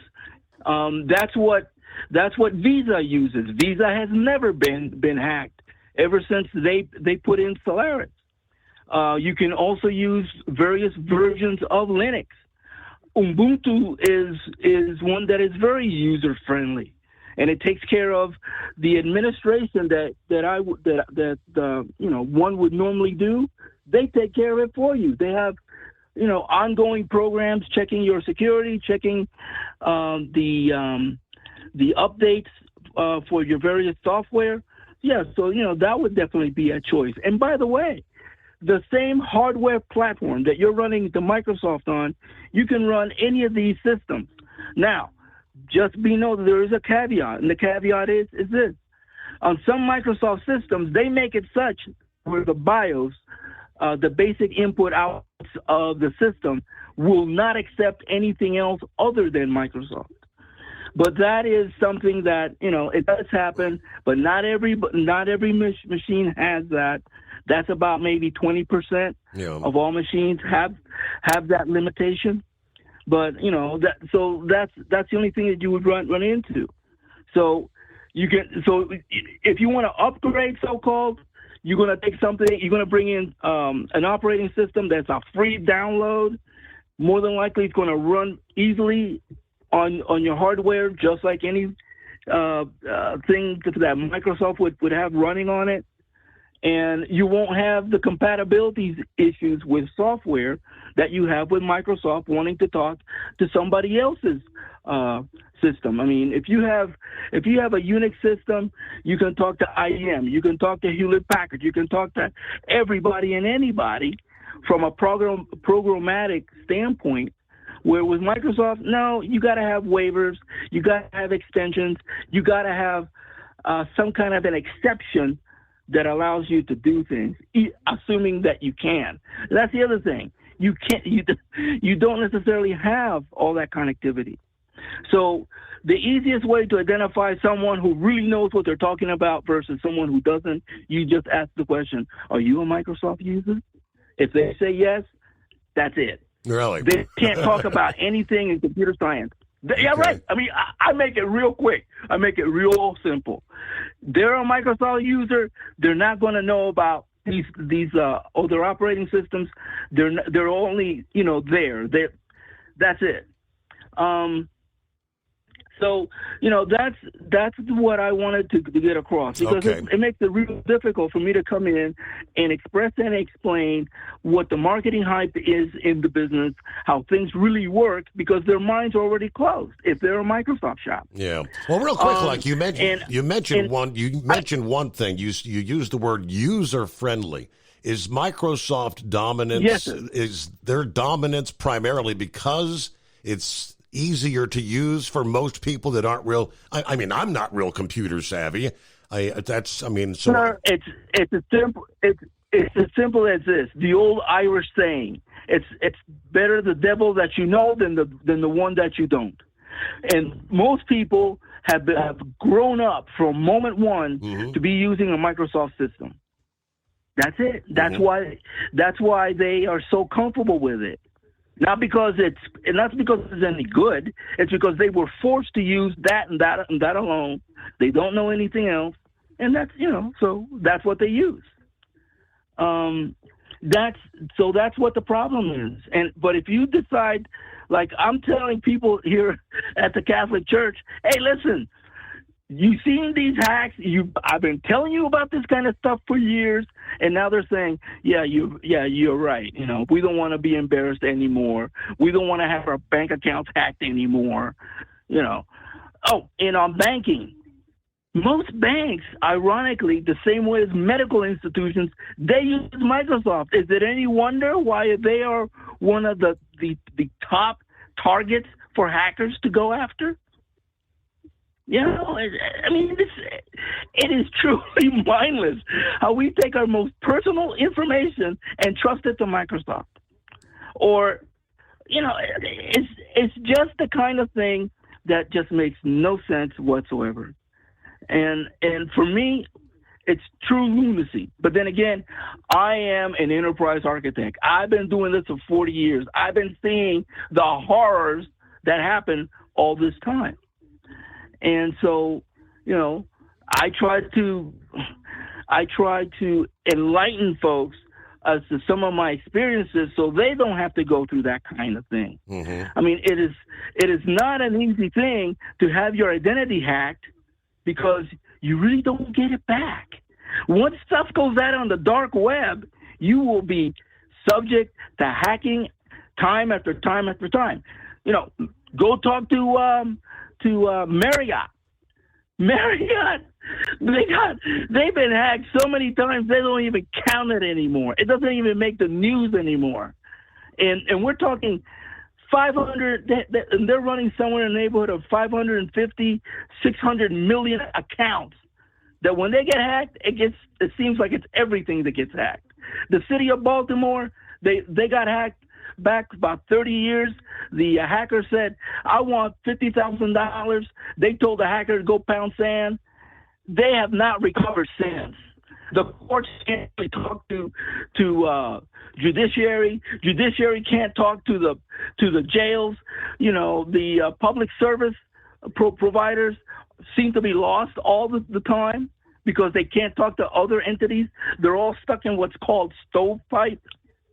They can't communicate out.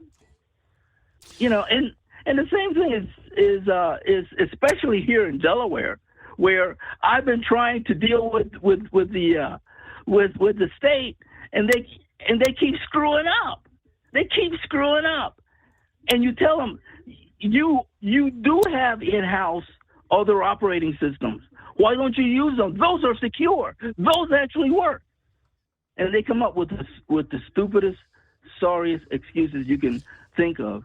That is purely retarded. Well, I had one other question for you, Wave Runner. I mean, I'm thinking this this should have been a pretty big wake up call about in the event that we do end up in some sort of a cyber war with China or Russia or North Korea. That this was just a tiny taste of what could come our way. What about the security of our power grid and water systems? And I'm kind of wondering why they weren't impacted. That's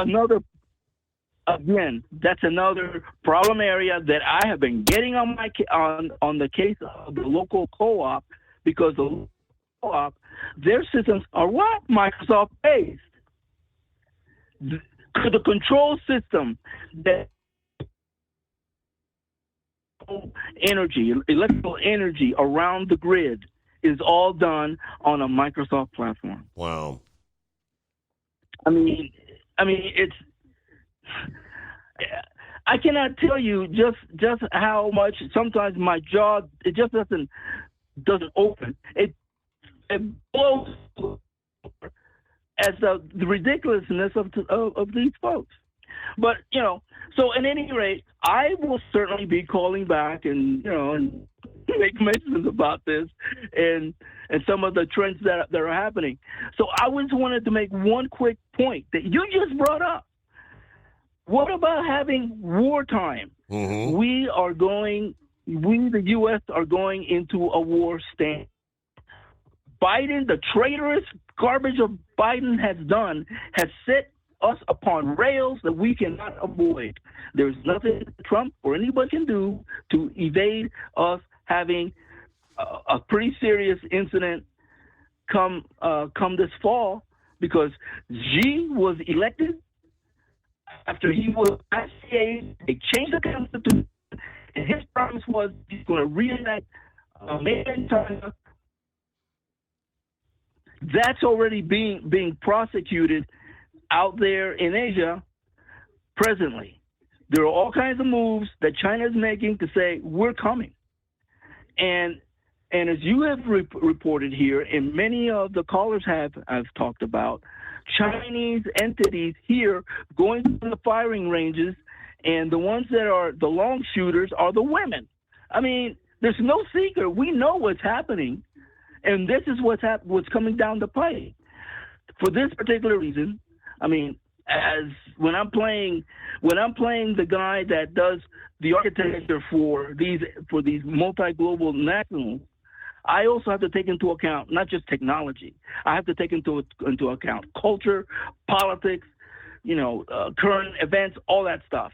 And since we are now heading for a war situation, I would have thought that instead of J.D. Vance, which I think, is a perfectly good guy and would probably be pretty good in a normal non-war environment, I would have thought Trump would have chosen McChrystal. McChrystal was the fellow that was doing in the DOD what Trump was doing in the regular government, and that is he wanted to clean up the DOD swamp, and the DOD and intelligence swamp, and that's why he got forced out of the military. I would have thought he would have been the better guy as a VP, because not only could he a man of his worldly experience do the VP work, but he also knows where all the bodies are buried with regards to the defense and intelligence. So that would have been my choice. And as a matter of fact, that might be a necessary thing to do, because like I say, we're going on a war footing, and it's so sad. I never thought when I left the old country, I was too young to know, but I would have never thought that coming to what happened in the old country where the commie-crats took over by making all these promises, by buying out all these votes.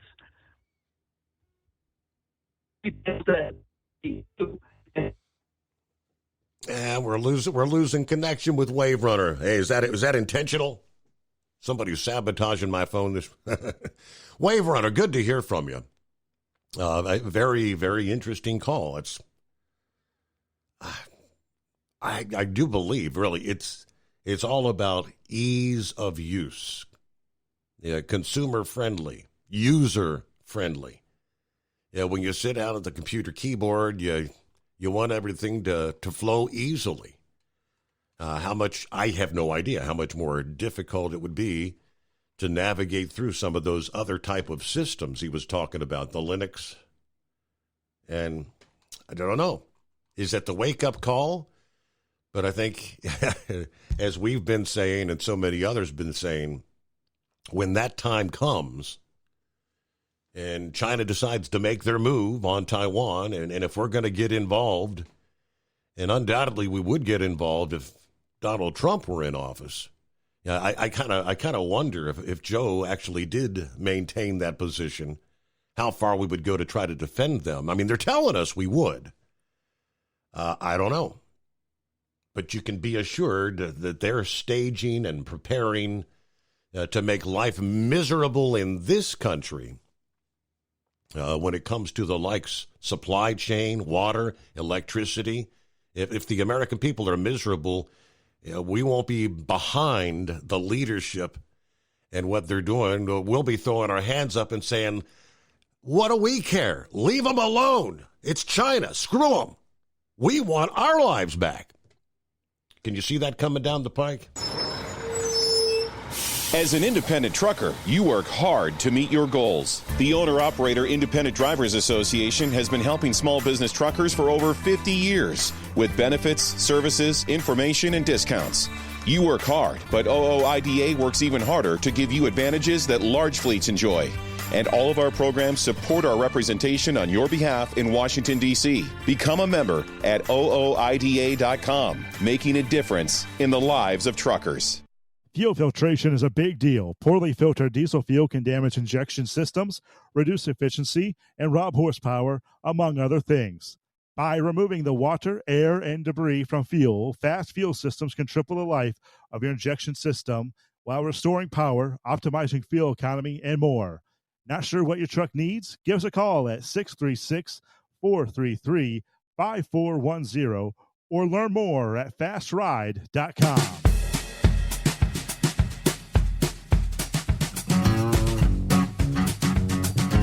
All right, it was one of our, I think you were toward the tail end final callers there on Friday morning show, Sylvester. And I don't know, did I do you justice when I tried to explain how at the time nobody really knew? My neighbor in the back, his systems worked, but they couldn't connect to the other systems, but it turned out to be Microsoft kind of thing. Yeah, sure. And as far as the Oracle system goes, we found out since, because it was pretty early on, and it did affect every one of our systems because at the majority of the issues were payment gateways, as you were talking about. Can you hear me okay? Mm-hmm. Yes, sir. Loud and clear. Okay. All right, cool. Just making sure, because I turned my my speaker off in my garage. So the majority of the issues that we had were through payment gateways. And the reason why our data system was affected is because our data system is directly involved with, in this particular case, the data gateways for Commonwealth Bank System, which is not a Windows-based system, but that's neither here nor there. In our case, all of our point of sales went down, and they are not, again, Windows-based systems. I find it interesting, and look, clearly, he's got experience that I don't, which is great, but I can tell you what our IT people are telling us.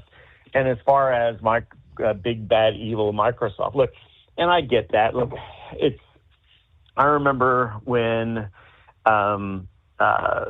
Windows 3 came out, and it was going to break the 640K barrier and all this kind of thing, and then it was, of course, a great big disappointment. And I remember, when Windows 3.1 and 3.11 came out, and Windows for work groups and all this other stuff. They have one thing that Unix, Linux, all of them don't have, and that is fantastic marketing. One thing is for sure, you're not going to get, not so much recently, but even 5 years ago, a system with, I think it's part of Ubuntu on it, and have software on it that you're going to want, Steve. For people that are into infrastructure and certain games and things like that, and there are certain, you get a good enough computer that's able to emulate Microsoft games. There's a bit of a reduction in how your performance, but not a massive amount. The thing is, though, is like, for example, my own personal experience. I do video editing and photographic editing, and I do, if you remember the website that we did with the charity and things like that. So I program in PHP, SQL, and of course, high level stuff like HTML.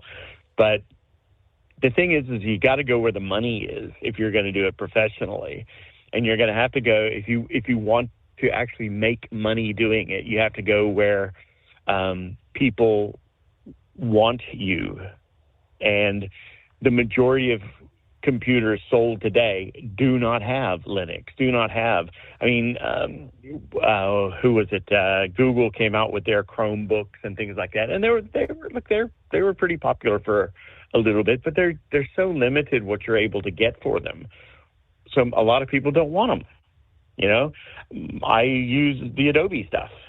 That's what I use for my editing and my and things like that. But look, I get what he's saying, but when I made the phone call, if you remember and you do, because you were able to.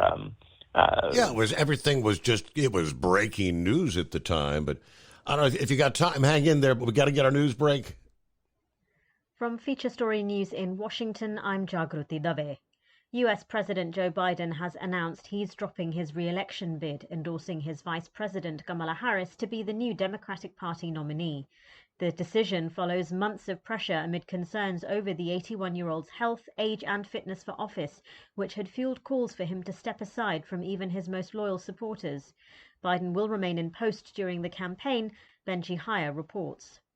For the first time since Lyndon B. Johnson in 1968, an incumbent US president has abandoned his candidacy.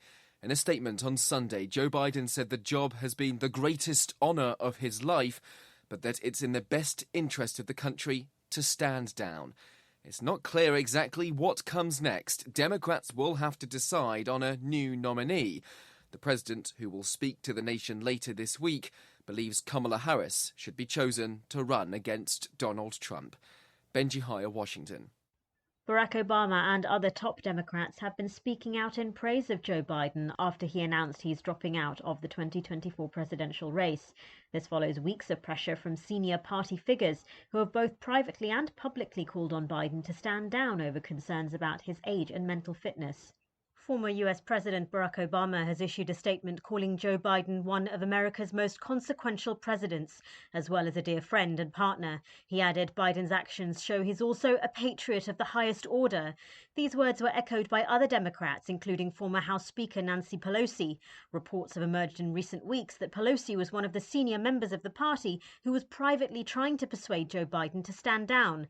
Gretchen Whitmer, the governor of Michigan, is seen as a potential future presidential candidate, said Mr. Biden was a great public servant, but she said her job in this election will remain the same, doing everything she can to elect the Democrats and stop Donald Trump.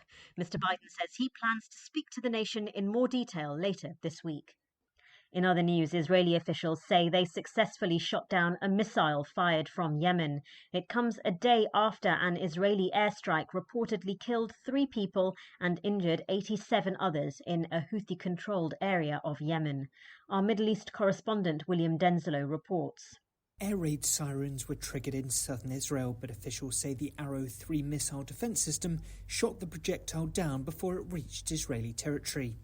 It comes a day after Israel launched an airstrike on Yemen's port city of Hodeidah. Israel says it hit military targets, but Houthi officials say a power plant and oil storage facilities were hit. Houthis had previously claimed responsibility for a drone attack in Tel Aviv that killed 1 person and injured 10 others. Israel's airstrike on Houthi areas is believed to be the first since the war in Gaza began. Increase fuel economy up to 7.9% with Hot Shot Secret Gasoline Extreme. The solution to maximize your engine's performance and fuel economy. Whether you're driving a sports car or a daily commuter, Gasoline Extreme is specially formulated with PEA to deep clean. Don't settle for an average driving experience. Upgrade to Hot Shot Secret Gasoline Extreme and go further on each tank. Order now on Amazon or HotShotSecret.com. Hot Shot Secret. Powered by science. At Hot Shot Secret, we share the science behind common diesel problems. For example, ultra-low sulfur fuels. Fuel has 2 purposes, combustion and lubrication. Ultra-low sulfur fuels have diminished the fuel's ability to lubricate. Hot Shot Secret Everyday Diesel Treatment with LX4 restores lubricity, protects your engine, and optimizes performance. Everyday diesel treatment is available at truck stops, Tractor Supply, O'Reilly's Auto Parts, and online at HotShotSecret.com. Hot Shot Secret. Powered by science.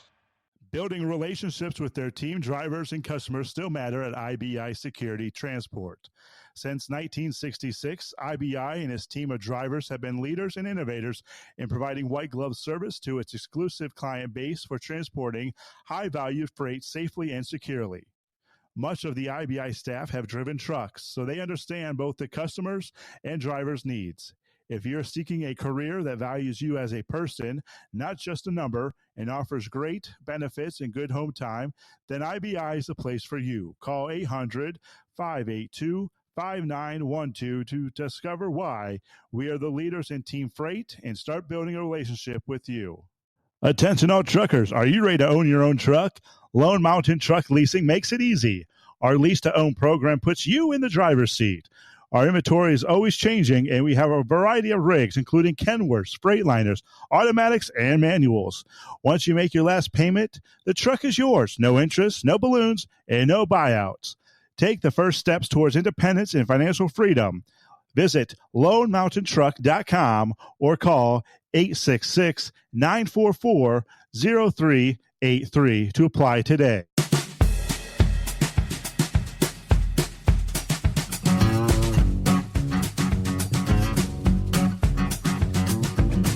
We take you back to the land down under. Welcome back, Sylvester. What's up, brother? All right. Look, so if I had my way, I wouldn't be giving Microsoft any of my money. Look, I don't like what Bill Gates has done. I don't like him as a human being. Mm-hmm.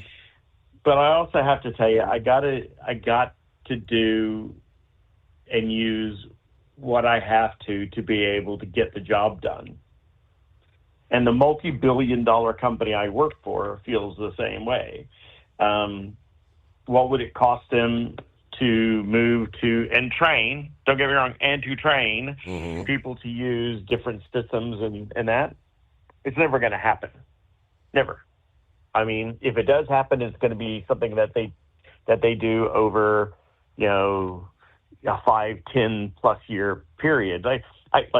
So when you went on break, right? I went and looked at my work chat just to see what I'm in for tomorrow because of the mess that we had. And we've got a meeting on Wednesday to discuss how we're going to deal with this in the future. So I can assure you there will be nobody at our level talking about going to Linux or going to Unix or going to any other system because it's way outside of our decision making. Mm-hmm. So, and I will tell you the majority of the people that I work with struggle with Microsoft Word, much less any of the infrastructure stuff. When this happened, and all of our computers got the blue screen of death, and I'm thinking, oh, there's been an infrastructure strike. Right.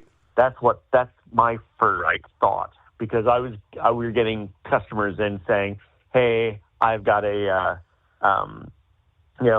my business, we've sent everybody home because none of our systems are working. So any of the cloud-based systems crashed as far as in Microsoft. But my former brother-in-law, who I'm still very close with, his systems weren't affected at all. And they're all Microsoft cloud-based systems. So the operating system is Microsoft-based. And none of it was affected. He and I had a long chat about this, almost a 3-hour talk about this yesterday. So to believe, actually my external speaker just shut off. If we are to believe that the rest of the world is going to go to another system, everybody else is suddenly you got way far away. You're way far away.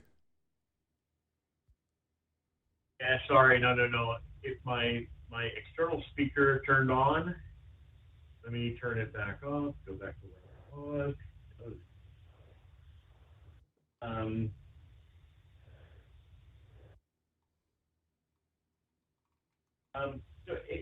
Can you still hear me? Barely. All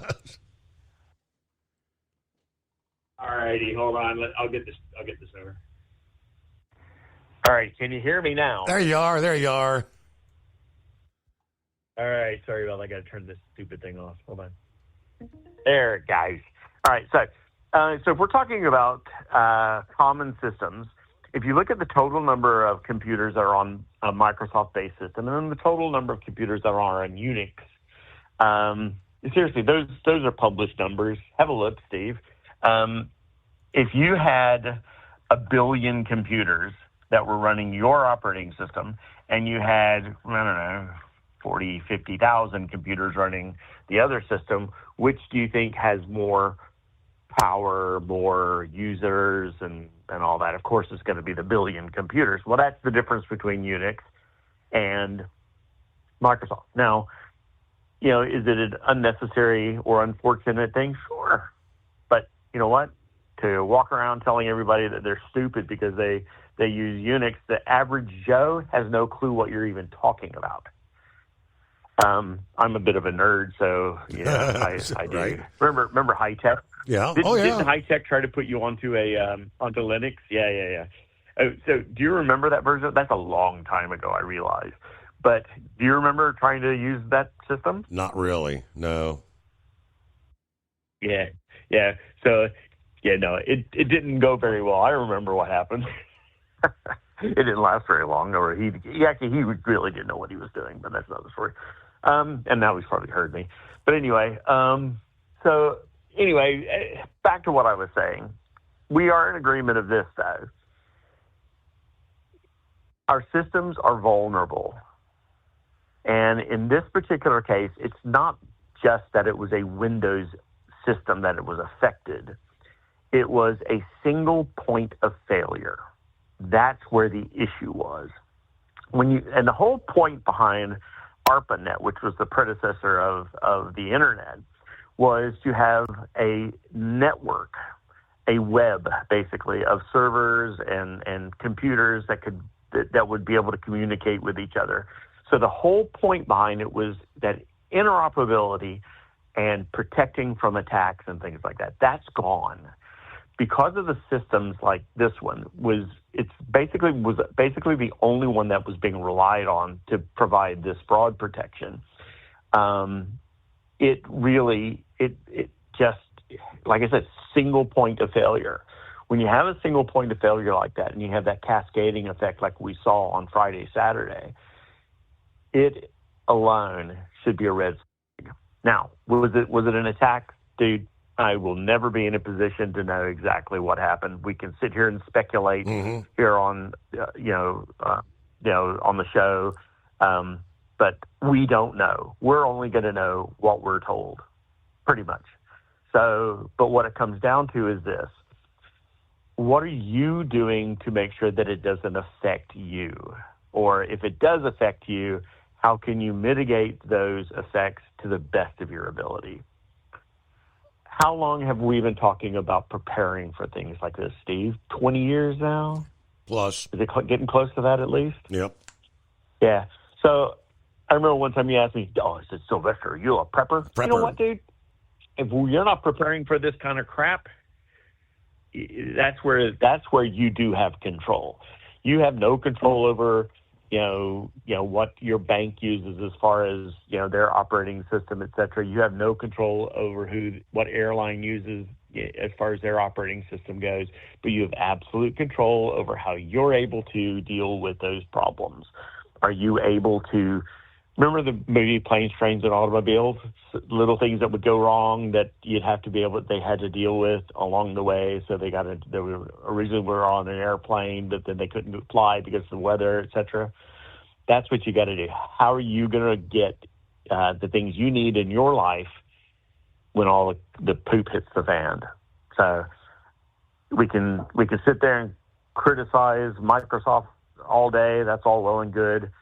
But for the majority of people out there, all you need is an Android phone or an iPhone and internet connection. And when it goes down, not much you can do about it except for just keep living your life.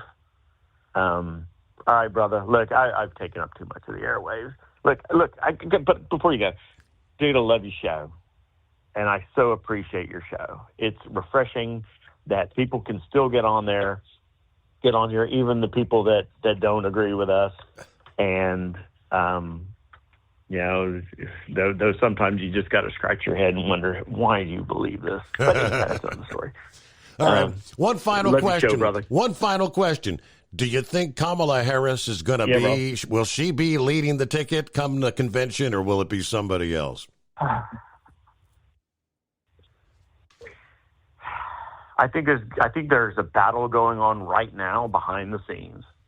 I think she thinks that she's going to be, but she is not a likable person. She is not a likable candidate. And once it goes down to whether or not she can actually win and they start look at the polling numbers, I don't see how she's going to do it. I'm really interested to see what happens at this convention. This is going to be fascinating. And I got to tell you, ain't no way on earth I'm going to vote for her. Not a chance. That cackle alone. Oh, dude. My wife was asking me what I thought about her, and I just looked at her, and she said, "Oh, okay, never mind." So, yeah. But the thing is, we got to have a good, clear strategy on how to deal with each of these people that are coming up. Now, Manchin's talking about switching his party allegiance back to becoming Democrat, and then running. I don't see them doing that, but you never know. They're shonky enough; they might allow it. So, because it's gotten to a point now, Steve, where and I believe this is on both sides. It's all about power. How are we going to get power or keep power? And that's scary, man. That is just so scary. All right, man. God bless Very you, good. brother. Thank We'll you. talk to you later, man. Good to hear from you, Sylvester. Have a good evening, whatever time it is there. Let me see. Vic, are you hanging in there? Yeah, I'm still here there. Good to hear from Sylvester. I had that Linux thing, and it wouldn't update. I think it wound up being like 11 or something like that they had, and now they were like on 50, and I couldn't get on. Like they were talking, I could communicate with a lot of different websites because they'd say your computer doesn't meet security, and I'd try to update and it wouldn't update. So I'm not into that stuff anymore. I learned a little bit of COBOL and Fortran to show you how long ago that was, and that was back in the 60s and 70s and through there. So the thing about the Windows is, I get aggravated at it quite a bit, but it's user-friendly. It updates itself and everything else. Usually if there's a virus that was coming on.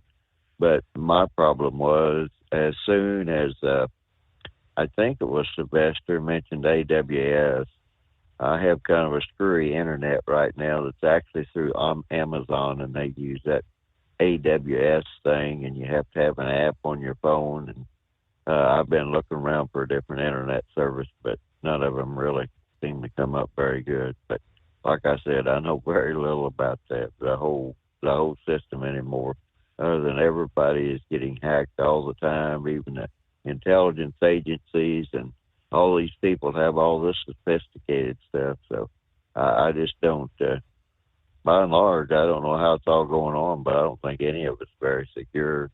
And the Russian antivirus thing was Kaspersky, but they don't let you use that anymore in the United States. So I, like everybody, like a lot of people, I use that Norton 360 and LifeLock. So by and large, and that's not very secure either. And I'm constantly getting a notice, you've had a data breach. And I think I've had like 3 or 4 services that I haven't even signed up for that are free. So anyway, the fact that they got hacked over the weekend and it came back to Microsoft really doesn't surprise me too much. And I really hadn't got in touch with my son that worked for one of the major airlines, and I did see tonight that they're just now beginning to get dug out from where they were at, and the economy should, not the economy, but I guess the system should get back to normal. But really what I called in about was, number one, I was amazed to find out that these animal activists are falsifying documents and bringing dogs in from other countries. And we have all of our kennels, all of our, what do you call them, rescue things or shelters. Most of them are overloaded now. So why we would even be bringing ones from foreign countries into the United States surprised me. And the CDC, they just use the shotgun approach. And because there are people that show dogs, and like you were talking about, truckers that carry dogs and they're private and everything, that, you know, all their records are up to date. They have all their shots and everything else. But the CDC ruling, basically, they just came out and said any dogs coming into the country, period. And, you know, here in our neighborhood, I don't know what's going on, but, you know, like I say, my grandson's dog, he kind of gave me some grief there that I'm still suffering with right now, trying to get things straightened out. And, that was something else I was going to ask you about. How was your son doing? He's not going to get a stiff leg out of that deal, is he? Because you said he tore the meniscus or something loose in his knee. He's doing physical therapy right now, and he's going to have surgery sometime in August to repair that. I think once they do the repair, he should be able to. He should have a full recovery, is my understanding. Just take some time. Oh, okay. Well, in my particular case, I mean, I'm going to have to go through that therapy thing now to get my motion back and all that stuff. But at my age, it's no big deal. But at his age, just starting out, it's a lot more consequential. But the other thing that I want to talk about was you were talking about J.D. Vance. Well, right off the bat, Wall Street's upset with J.D. Vance because J.D. came out and said, you know, he listed all of the things to where that the American people had lost jobs to people overseas, and he said Biden voted for all these things, which is true. And so then the people on Wall Street, they didn't too much like that because they thought that, well, he'll be quite a proponent for bringing everything back to the United States, which that is true. And the other thing, J.D. Vance was raised there at Milltown, Ohio, but his roots are actually out of eastern Kentucky. And I was trying to think, what was it, Darrell Parks that was a member of the Appalachian Club there?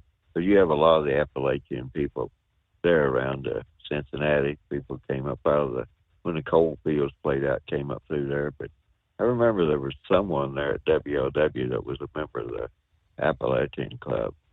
So, and even go back to that.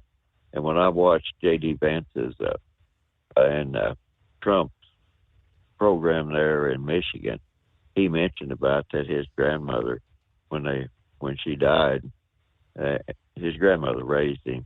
That when they went in the house and looked at everything, she had like loaded guns scattered all over the house. He said how many or whatever, and that's just kind of the way those people do that down there. And that brought up, you remember whenever Barack Obama said, God, what was it? These people had too much of God, guns, and something else. Mm-hmm. But he pretty much downgraded, people like that.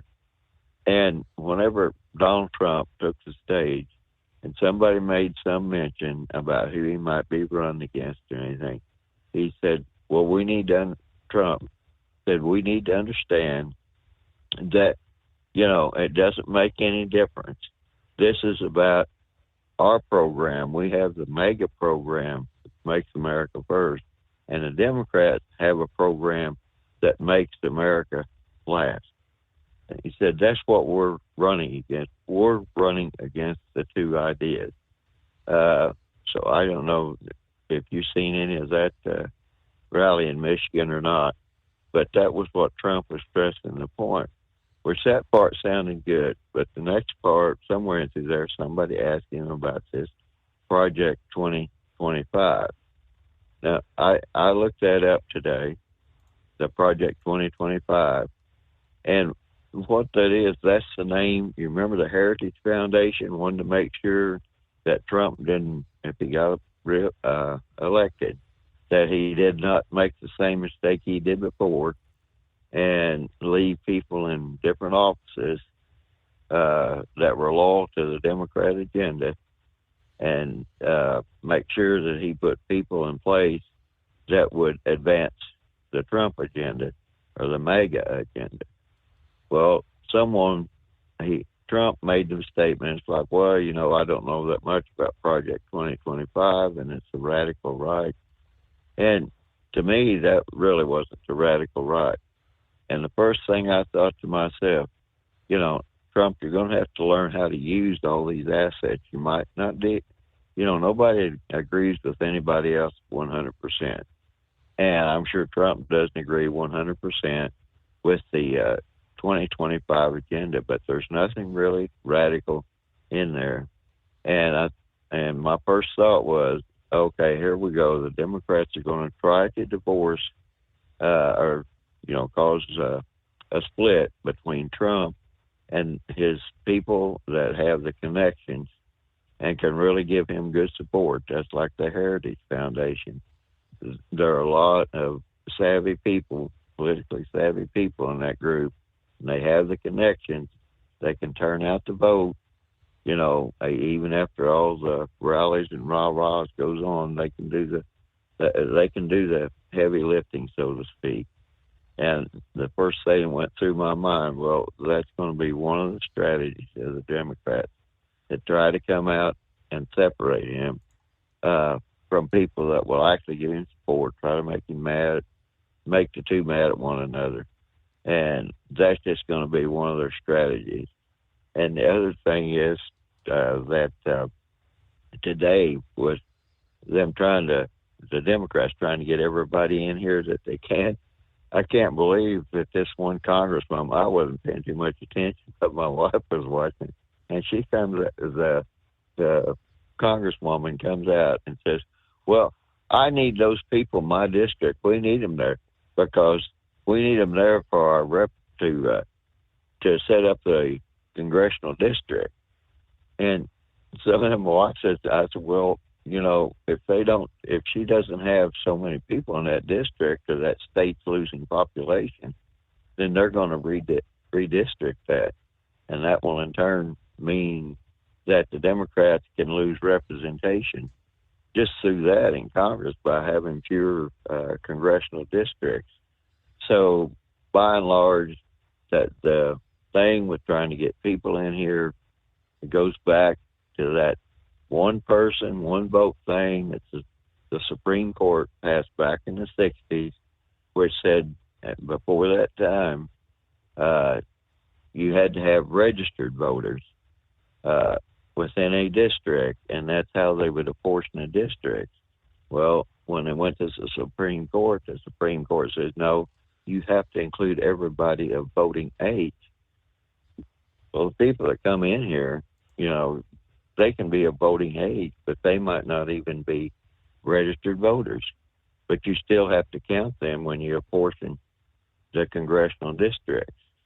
So the Democrats are not really wanting to win fairly, which really isn't too surprising.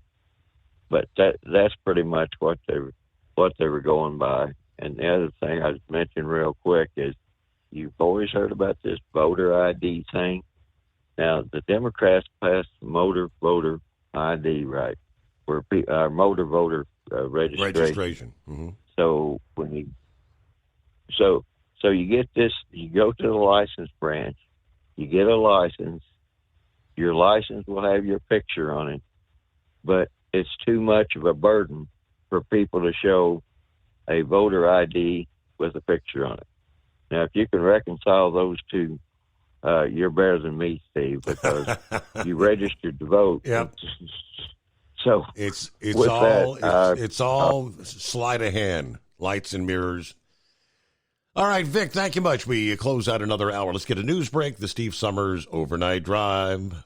Ultimate comfort on the road. That's the Bostrom difference. And why so many drivers are upgrading their seats to Bostrom seating.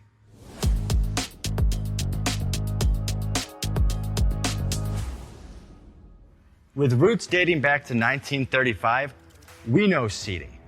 We've developed a full line of high-quality products with the right seat for your application, all made right here in the USA.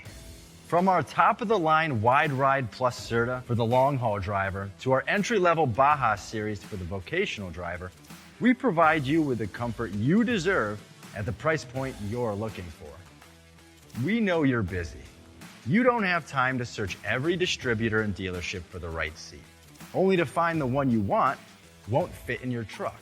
That's why we created BostromSeating.com. It's a complete seating solution. You can build the perfect seat with the features and options you desire, and we'll help you be certain it'll fit in your cab. Once you've built the perfect seat and have the part number in hand, you can shop pricing and availability.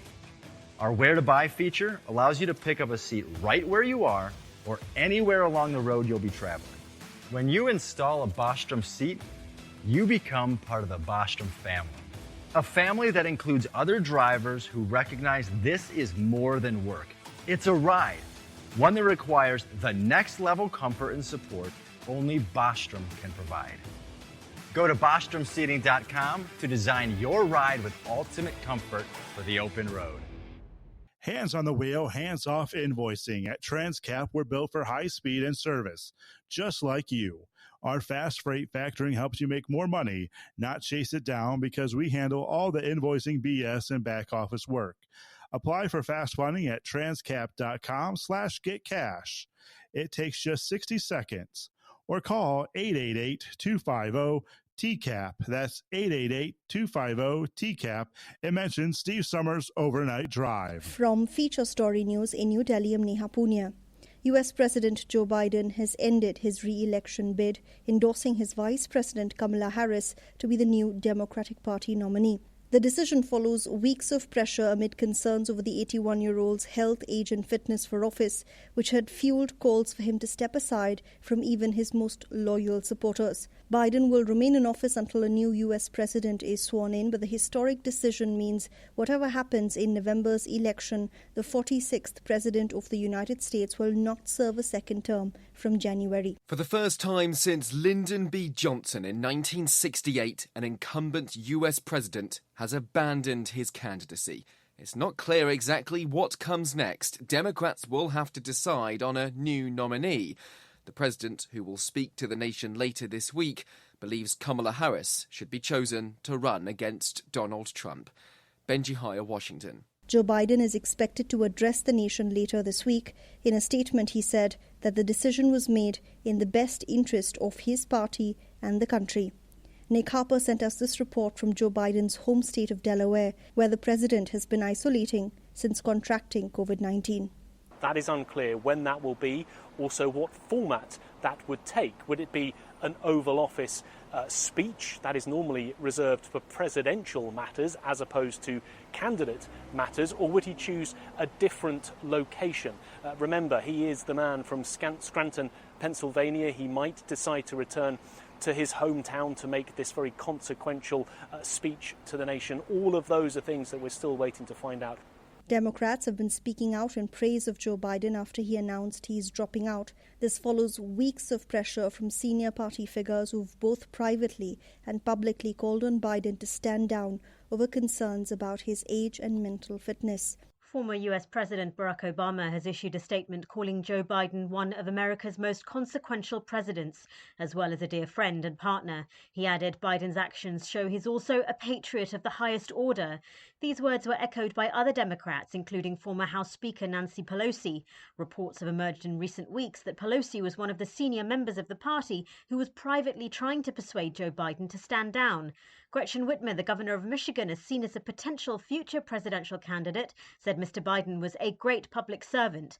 But she said her job in this election will remain the same, doing everything she can to elect the Democrats and stop Donald Trump. Heat stroke warnings are in place for more than 80% of Japan as the country bakes under earlier than usual summer temperatures. Official figures show there have been already almost 10,000 cases of heat stroke-related illness this month.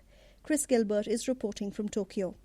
Japan's major cities are expected to have at least 3 consecutive days above 35 degrees Celsius or 95 degrees Fahrenheit, with heatstroke warnings in place for 39 of Japan's 47 prefectures, where humidity is expected to be high and the felt temperature more like 40 degrees Celsius or 105 Fahrenheit.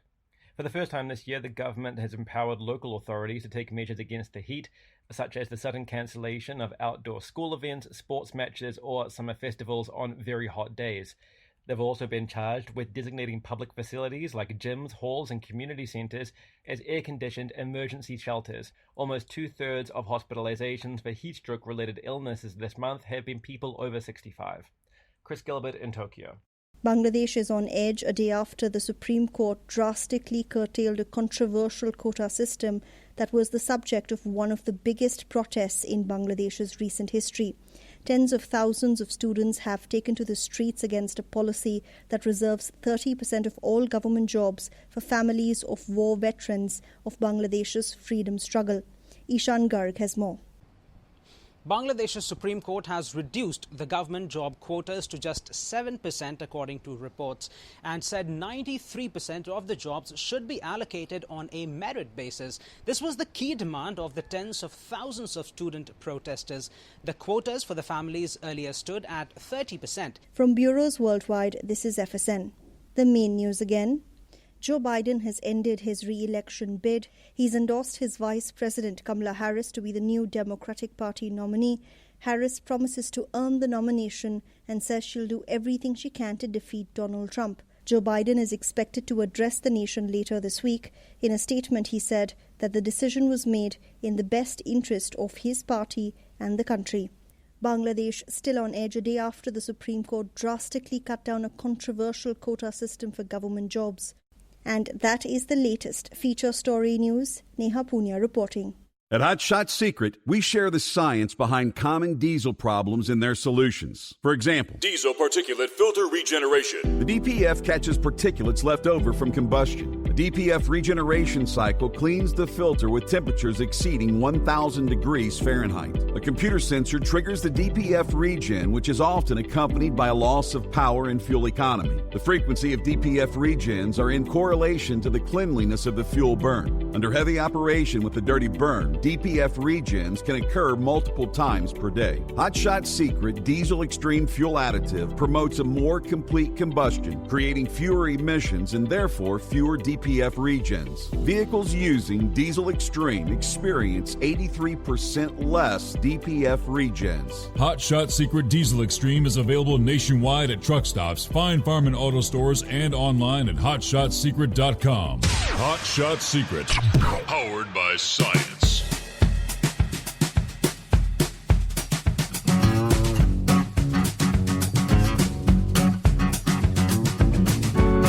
What do you say? Get that final hour underway on a Monday. Yeah, Steve, you are right. The weekend went way too fast, didn't it?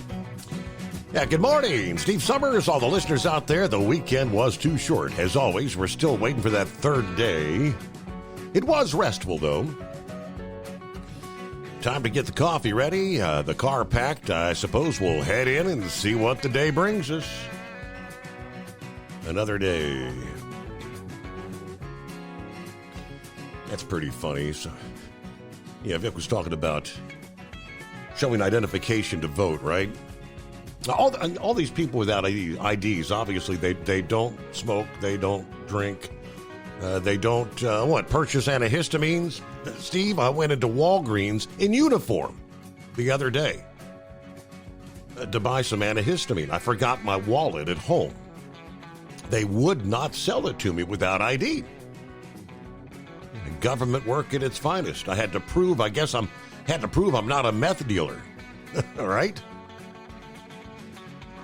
And Vic also mentioned the new regulations in regards to dogs coming into the country. Now, they're saying it's about trying to prevent the reintroduction of rabies, the variant carried by dogs. The Canadian trucking group said not enough people know about this. This is going to cause some big-time problems.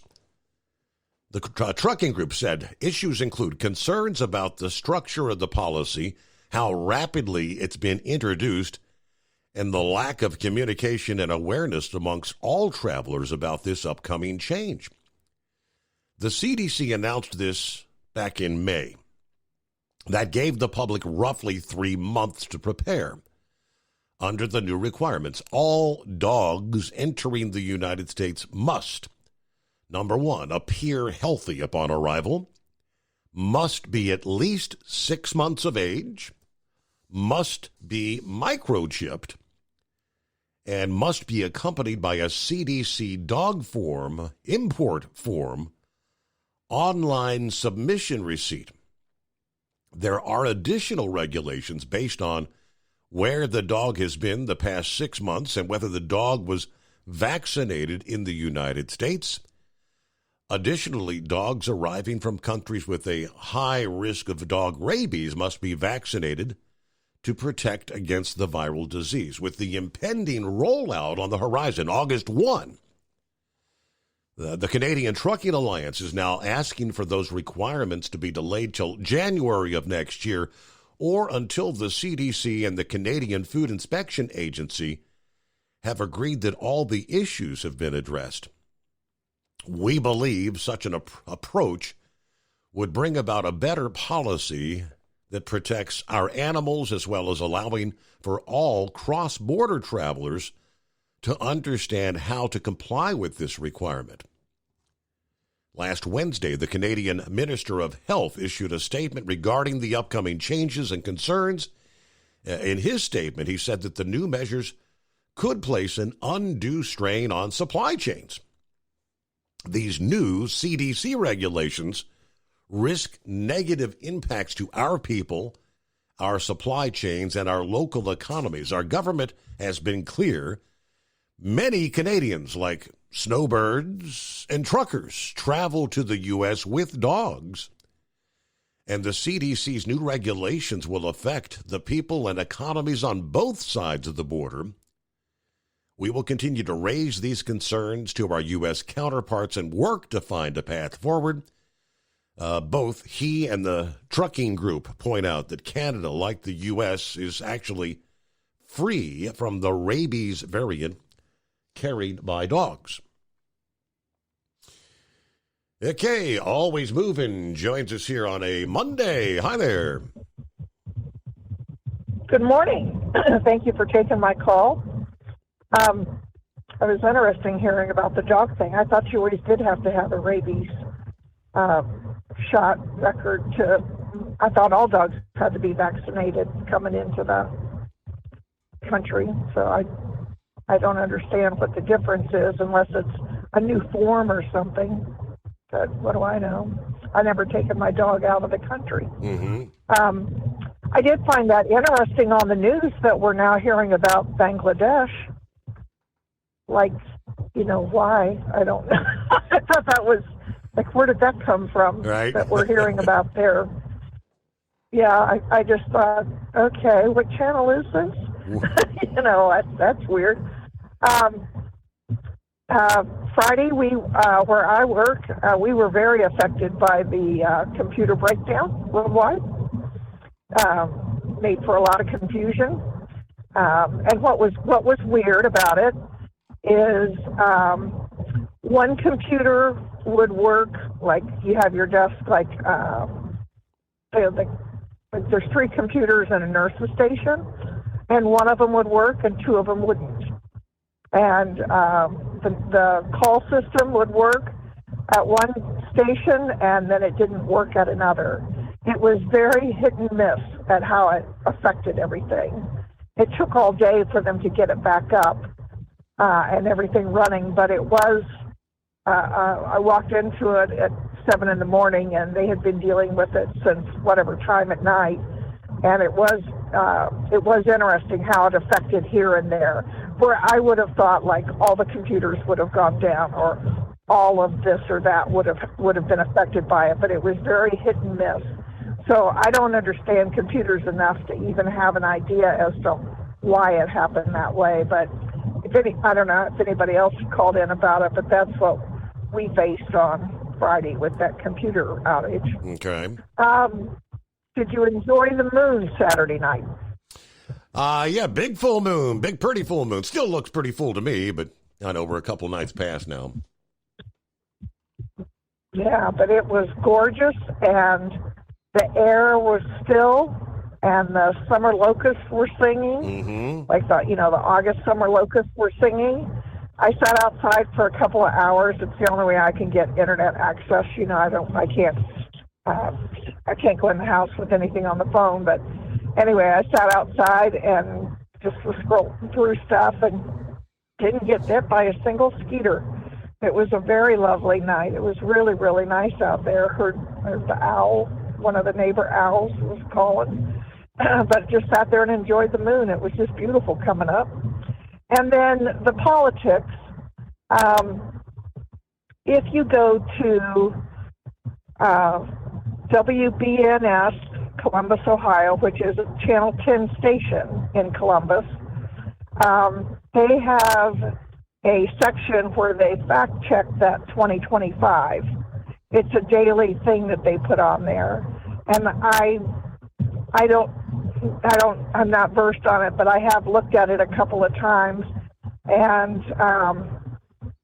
but they put in like fact check about this or that or whatever, but for different things, policies and administration wise and stuff. But they have had consistently for a few weeks now that 2025, is it true in the 2025, that they are wanting to abolish. I think it said that it was true that like 2025 was wanting to defund any government funding for public radio, PBR. And they said that was one of the true things about it. And I don't even know, I never dug into it enough to understand what the 2025 is. Your previous caller was talking about that, but that would be one place if anybody's interested in looking at it. I have no idea if what WBNS is reporting is true or not, but they do keep that on a daily basis up there. You can look up that on their main website. And as far as the whole political scale and Biden dropping out, I don't want Kamala Harris or Kamala, whatever her name is, to be the 47th president, which would happen if Biden, walks away from office. At this point, she becomes 47, and I definitely don't want her to be president in any way, shape, or form. I have watched a lot of the political analysts talking about, and I've watched, I guess you would call it, pro-Democrat things and pro-Republican things and independent people. I've been all over the spectrum watching and looking at it for many, many hours, and I just don't find anything redeeming about her at all. And so I don't want her to be in there. I did watch a lot of I watched a particular thing about J.D. Vance, a lot of his speeches that he has given lately, and like when he first became a senator and stuff. He's very, very interesting to listen to. He was cool. I listened to Robert F. Kennedy Jr.'s take on Biden withdrawing. He gave a 20-minute speech in front of his house to people today, to reporters today, and answered some questions. And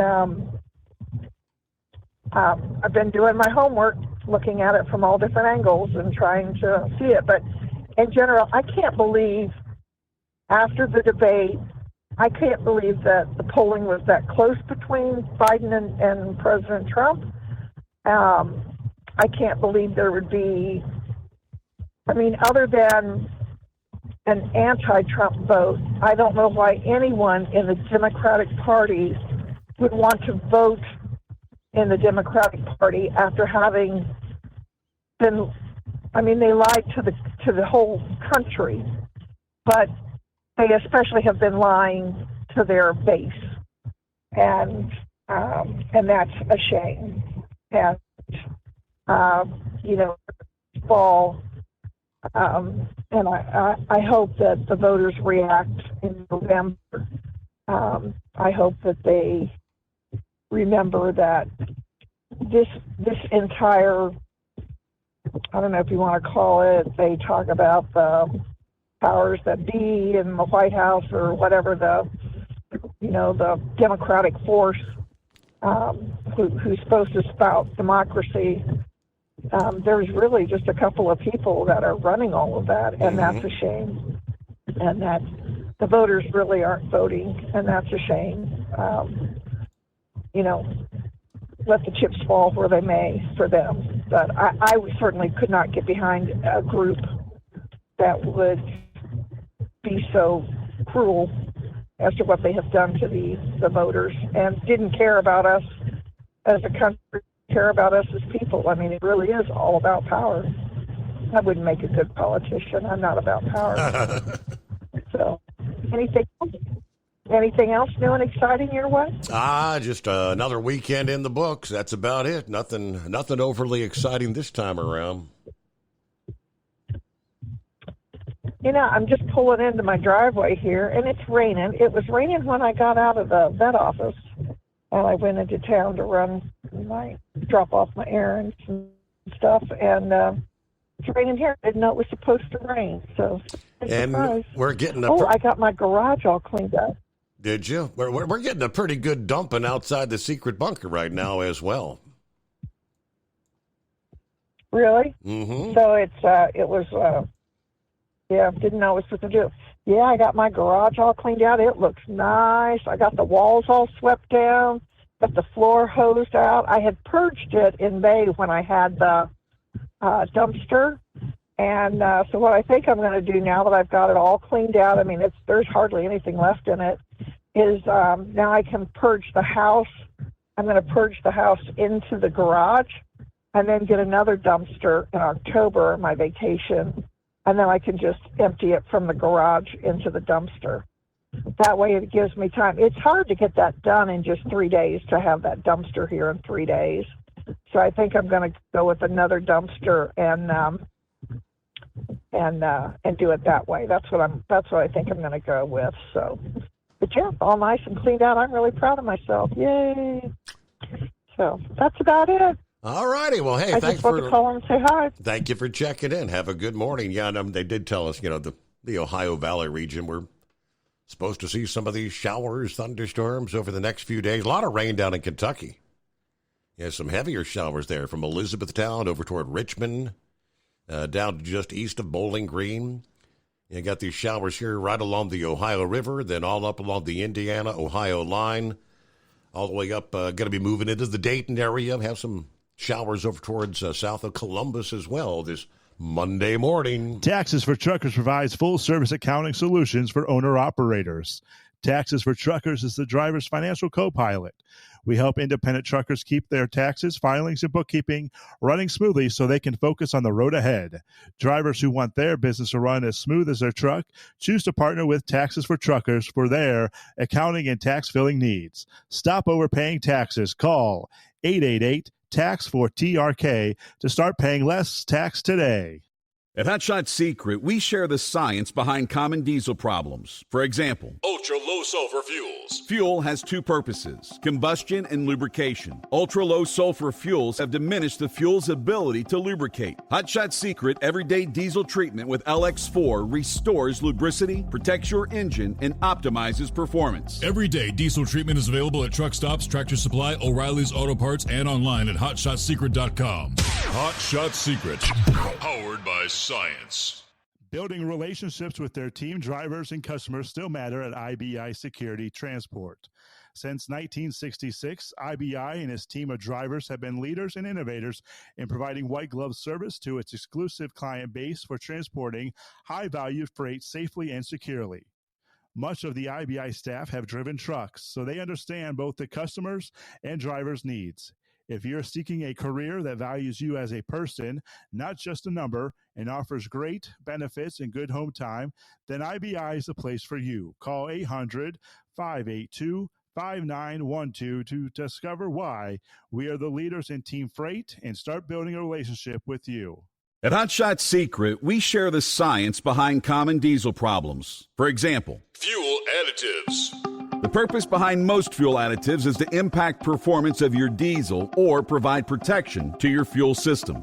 Hot Shot Secret Everyday Diesel Treatment provides both performance enhancement and protection with 6 key components. This fully formulated premium fuel treatment includes the performance-enhancing cetane boost, injector cleaner, and LX4 lubrication, as well as protection against water with a demulsifier and rust inhibitor, plus a stabilizer that minimizes fuel filter clogs. Everyday Diesel Treatment delivers a 6-in-1 premium fuel treatment for every fill-up, every time. Everyday Diesel Treatment is available at truck stops, Tractor Supply, O'Reilly's Auto Parts, and online at HotShotSecret.com. Hot Shot Secret, powered by science. Fuel filtration is a big deal. Poorly filtered diesel fuel can damage injector systems, reduce efficiency, and rob horsepower, among other things. By removing the water, air, and debris from fuel, Fast Fuel Systems can triple the life of your injector systems while restoring power, optimizing fuel economy, and more. Not sure what your truck needs? Give us a call at 636-433-5410 or learn more at fastride.com.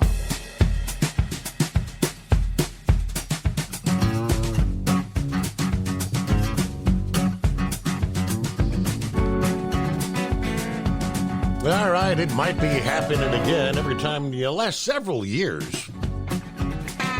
We've had reports of a comet that may brighten to be visible even to the naked eye, that ultimately fizzled out before ever becoming visible.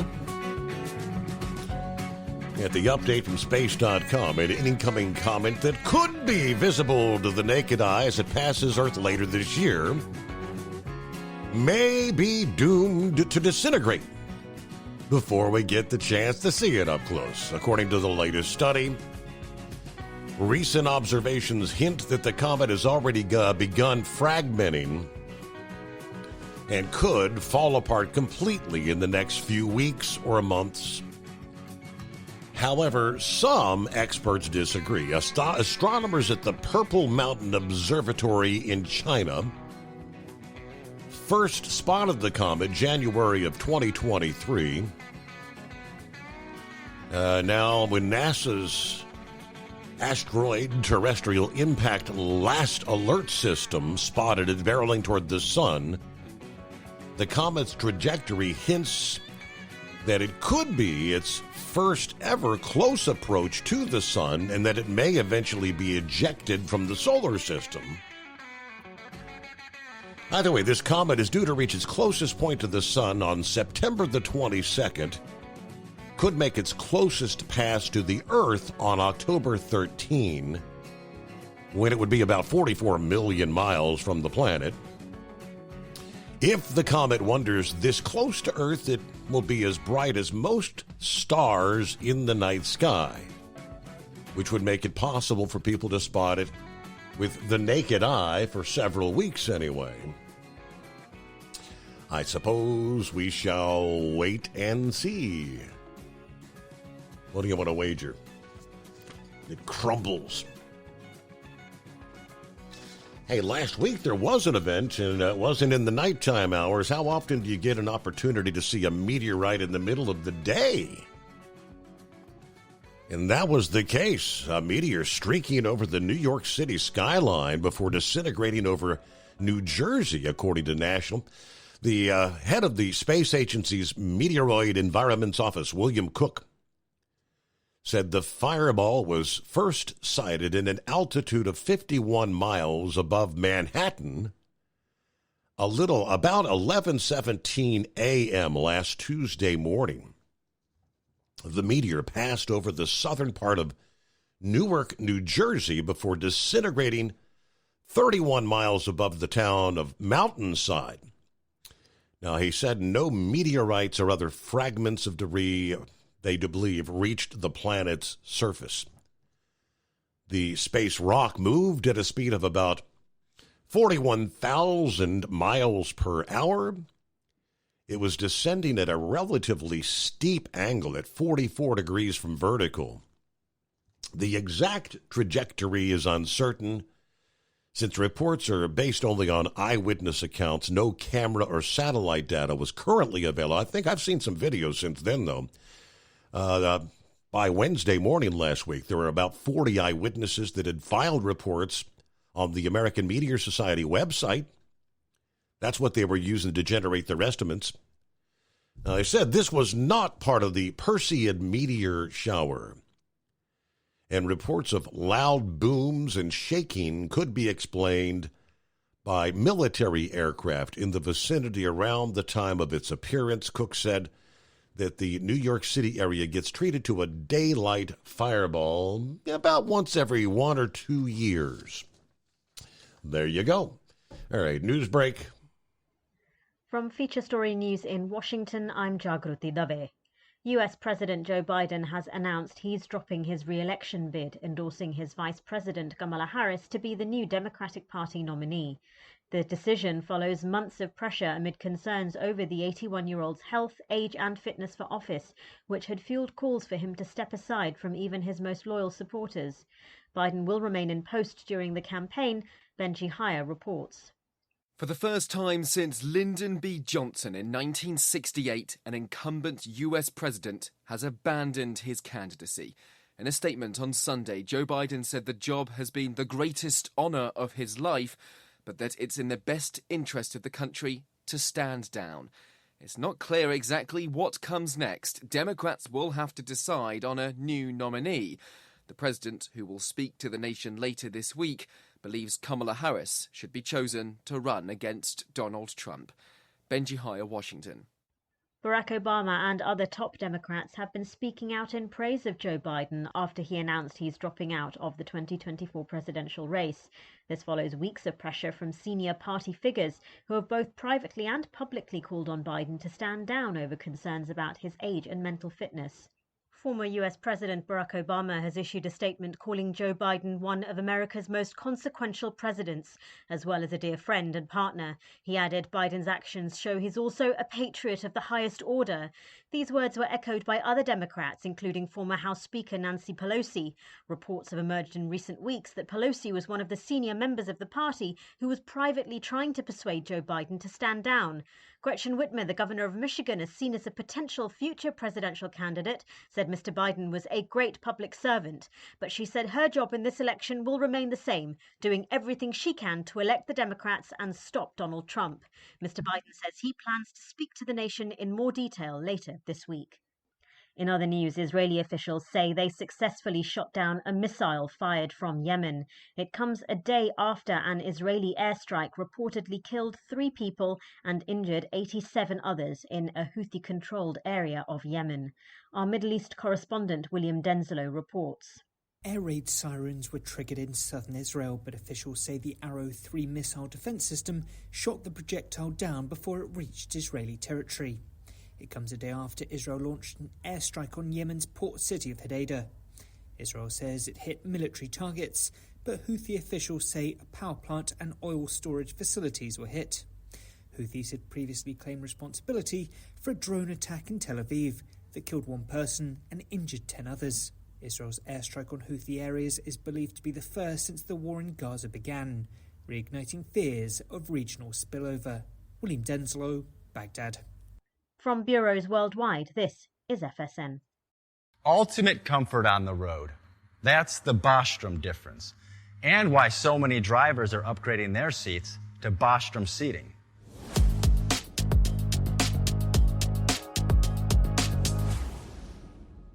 With roots dating back to 1935, we know seating. We've developed a full line of high-quality products with the right seat for your application, all made right here in the USA. From our top-of-the-line Wide Ride Plus Certa for the long-haul driver to our entry-level Baja series for the vocational driver, we provide you with the comfort you deserve at the price point you're looking for. We know you're busy. You don't have time to search every distributor and dealership for the right seat, only to find the one you want won't fit in your truck. That's why we created BostromSeating.com. It's a complete seating solution. You can build the perfect seat with the features and options you desire, and we'll help you be certain it'll fit in your cab. Once you've built the perfect seat and have the part number in hand, you can shop pricing and availability. Our Where to Buy feature allows you to pick up a seat right where you are or anywhere along the road you'll be traveling. When you install a Bostrom seat, you become part of the Bostrom family. A family that includes other drivers who recognize this is more than work. It's a ride, one that requires the next level comfort and support only Bostrom can provide. Go to BostromSeating.com to design your ride with ultimate comfort for the open road. Hands on the wheel, hands off invoicing. At Transcap, we're built for high speed and service, just like you. Our fast freight factoring helps you make more money, not chase it down, because we handle all the invoicing BS and back office work. Apply for fast funding at transcap.com/getcash. It takes just 60 seconds. Or call 888-250-TCAP. That's 888-250-TCAP. And mention Steve Summers Overnight Drive.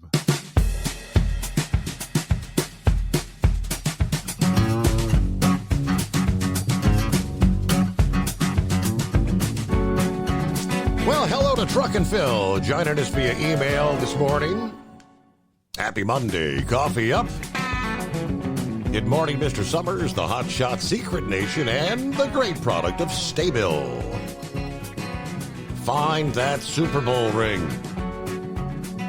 High of 82 in Fort Wayne, 79 for Sterling Heights today. Let's get it started. Fort Wayne to Sterling Heights and back again. Have a great week. Semper Fi from Truck and Phil.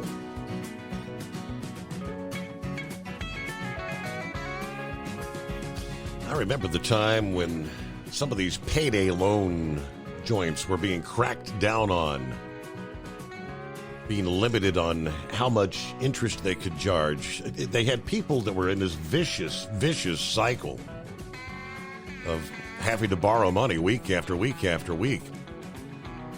I guess there's when they started cracking down on the payday loans, I guess they said, okay, we got to find a way to build a better mousetrap. The Consumer Financial Protection Bureau announcing late last week that apps, like smartphone apps that allow workers to access their paychecks in advance, obviously often for a fee, are providing loans, and they are therefore subject to the Truth in Lending Act. I guess at this point they haven't been. If enacted, the proposed rule would provide clarity to a fast-growing industry known as earned wage access, which has been compared to payday lending. The agency wants borrowers to be able to easily compare products and prevent a race-to-the-bottom business practice. Earned wage access apps, I've never heard of them. They've been around for about 10 years, but they have really gained popularity in the years just before the pandemic and since. The apps apparently extend small, short-term loans to workers in between paychecks so you can pay your bills and meet your everyday needs. Now, on payday, the user repays the money out of their wages along with any fees.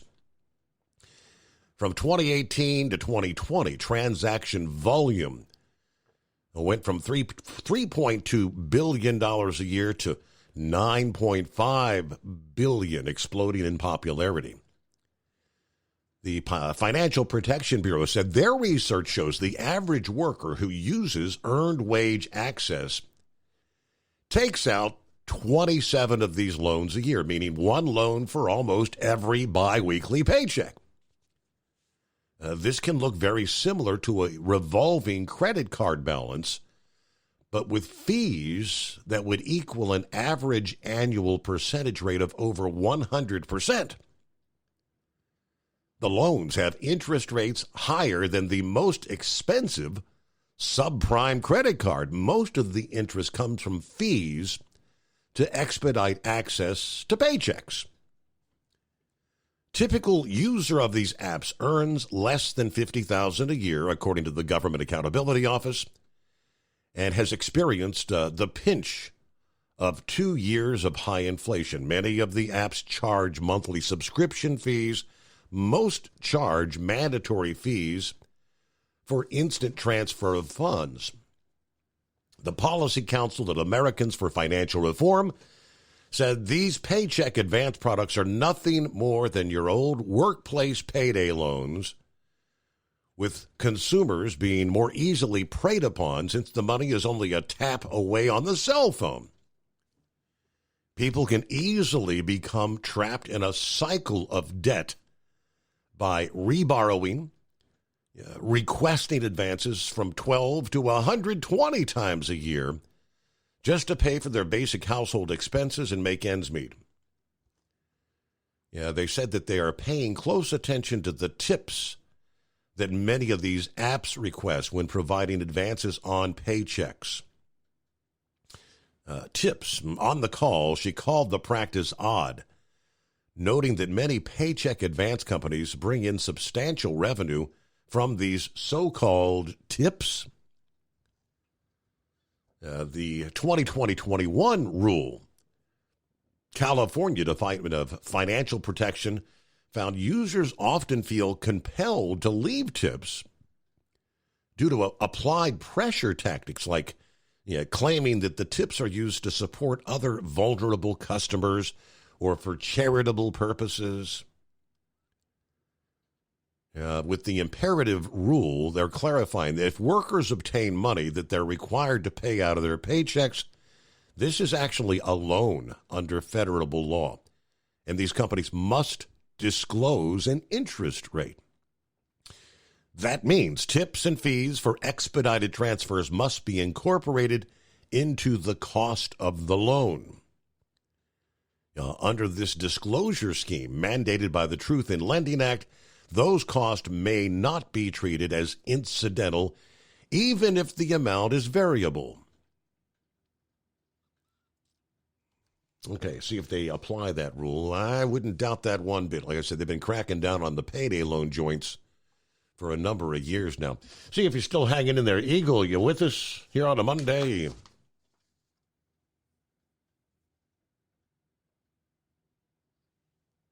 Hello, Eagle. I'm assuming that means no.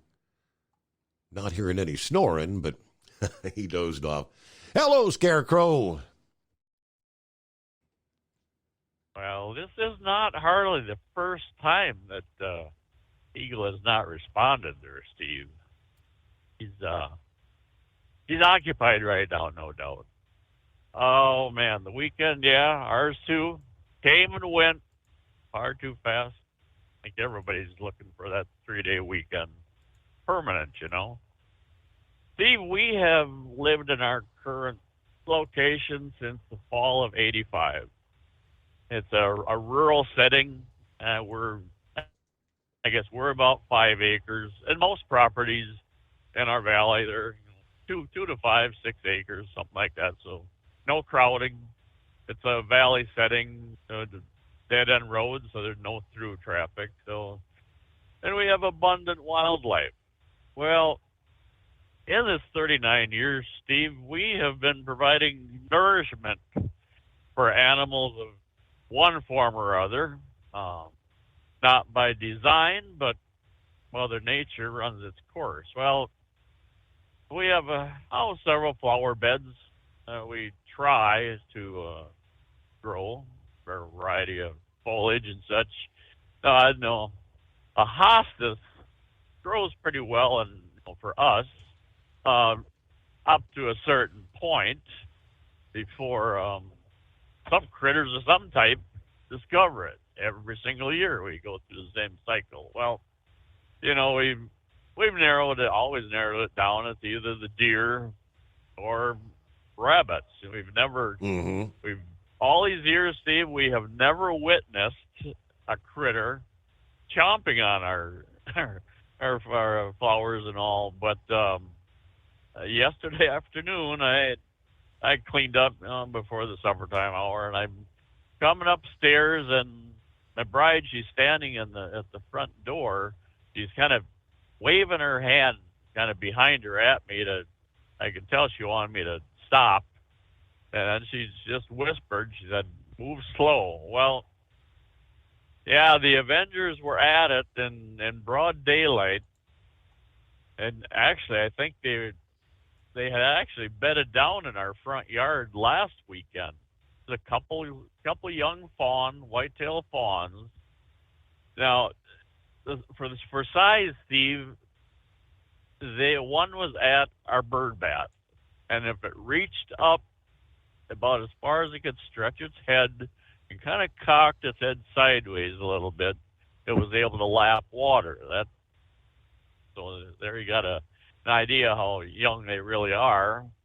Well, while that one was washing down whatever had been chomping on, a brother or sister was over at bride has a big black cauldron with various plants in it, and there's one, I think, what'd she call it, a pumpkin, some kind of pumpkin vine or sweet potato vine, that's what it's called. Well, they have a fondness for those, let me tell you. And so, as I say, brother and sister was finishing up on what was left of that particular plant. And, you know, Steve, as much as it ticks you off, it kind of puts a smile on your face because they are kind of cute doing it, you know. But so either way, yeah, that's the price you pay for living amongst Mother Nature's finest, you know. There you go. Yeah. Steve, you know, this has happened in the past when there's been a major news item, a story will run, and we'll hear a particular part of that report one time, and it kind of like disappears. We never hear it again. Now, last Saturday, a week ago Saturday, you know, after the Trump assassination attempt, one of the reports, and I heard the guy, the recording, the fellow was telling his wife, "That's a rifle barrel. That's a rifle barrel." And I've never heard it again. I've never heard anything that came of that. Now, I just kind of almost took it to be that it was maybe sticking out of a backpack or such. But there again, no, I haven't heard any more about that. And, you know, there was we've seen a number of recordings from that individuals have made with their cell phones and such. So there's just facts and details that kind of disappear, you know. Mm-hmm. That or they've been found to be insignificant. And one of the very first reports that I saw, it was an individual, a young gal. She was maybe 25 or so, 27. And that, I was really put out about that. Steve, she was more excited about the fact of having been present and bore witness to what took place than she was actually concerned about, you know, the health and welfare of, you know, President Trump. She was short of actually being giddy about, you know, the excitement of all of it. And I thought, wow, you are a youngster, aren't you?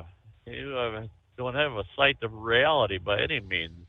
But anyway, you know, I've always, you know, moving on to Kamala here now. The report. Now I don't know if this was just speculation on Bongino's part or if there was fact, but it sounded like she had spent bulk of late yesterday, calling various congressmen and senators and, you know, governors and drumming support with the threat of playing the race card, you know, if she doesn't get the report, or the support.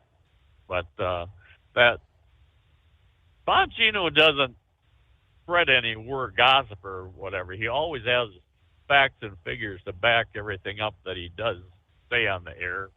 But so no, I can't imagine this taking off for her. But I've been wondering why they call her, where the cackles came from. I guess I've never heard her really doing a speech. Oh, wow. No, Steve, I've been hearing this cackles thing for a while. I knew I was missing something, but I think it was Megyn Kelly yesterday, or actually last night on the way down. It was yesterday's after the Biden news. She was running some of Cackle's comments and statements and speeches and such, and there it was. She was talking about electric school buses or such, and here was this cackling laugh of hers. Like it was very well pronounced. And okay, now I know. Now I know where the cackles end comes from. It how she found everything so humorous, but what she was saying is beyond me. But so yeah, I guess she comes by the cackles. Honestly, the year has tripped by, Steve. I do recall exactly a year ago I was chatting about the world's busiest airport this particular week, that being up at EAA AirVenture up at Oshkosh, Wisconsin, and anybody at all interested in anything aviation, that is the place to be. We had I think it's at least the third year in a row now, and I don't remember the model of the plane, but they kind of group and organize at La Crosse as their final destination before heading to Oshkosh. And my brother had said they had 125 available slots, and as a Friday afternoon they'd had 5 cancellations, so there was room for 5 more. They had 120 registered to take off Saturday morning, and I've never went down to actually watch them launch. They take off in waves of 3 at a time. They're spaced maybe 15, 20 seconds apart. Well, from the crow's nest, they're coming towards us. You can't see them, you can hear them, but then when they bank eastbound, then we can get a pretty good shot of them and such. But so yeah, there's the whole plan is for that whole group to arrive at Oshkosh, at the same time for a mass arrival and all. And then I received a video yesterday, and from last year, from the 2023 show, and I shared it with you, and we talked about this a year ago too. Now there was a U2 came out from Beale and did a couple of simulated touch and goes, and then it left again. Well, for added realism, they mimicked, the chase car as would actually be used for recovering a plane. They had a white chase car at Oshkosh. Well, that became a debacle, and I never knew exactly how it had played out.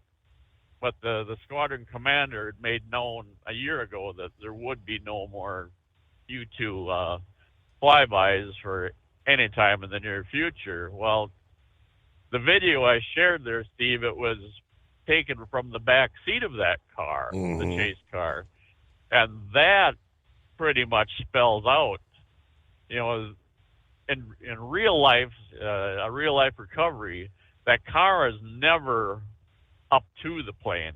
The plane approaches, and at a particular point, the car knows when to take off, and then it does a pretty significant left-hand G turn onto the runway and kind of falls in behind the plane, and then talks the pilot in. Well, that car last year at Oshkosh took off way too soon, so the plane actually came in behind the car. And yeah, that broke all protocol. So yeah, and the biggest disappointment, Steve, is the YouTube program is to end, next year. So from a personal perspective, we'll probably never get to, see Stewie actually, at the controls of a plane. And our hopes had been that he'd be able to secure one from Beale when they get back from South Korea and at least make an appearance at one of the air shows in the Midwest here. But I guess that is reality and all. So, but either way, that was our weekend. I'm sure we'll have a whole lot more Biden news come tonight's program. We'll leave it at that. Call it a day. See what we can learn from our Secret Service director here on a Monday, as she will be on the stand, grilled, obviously. And I wonder if, will the Democrats, they go back and forth on these committees. And in a case like this, she'll be grilled by Republicans, and then the Democrats will try to be helping her, offering her up, assisting softballs and trying to explain things away that it wasn't her fault. All right, quickly, let me see. Vic wanted to jump back in, I believe, in regards to the dog imports. Yes, sir. Yeah. Go ahead.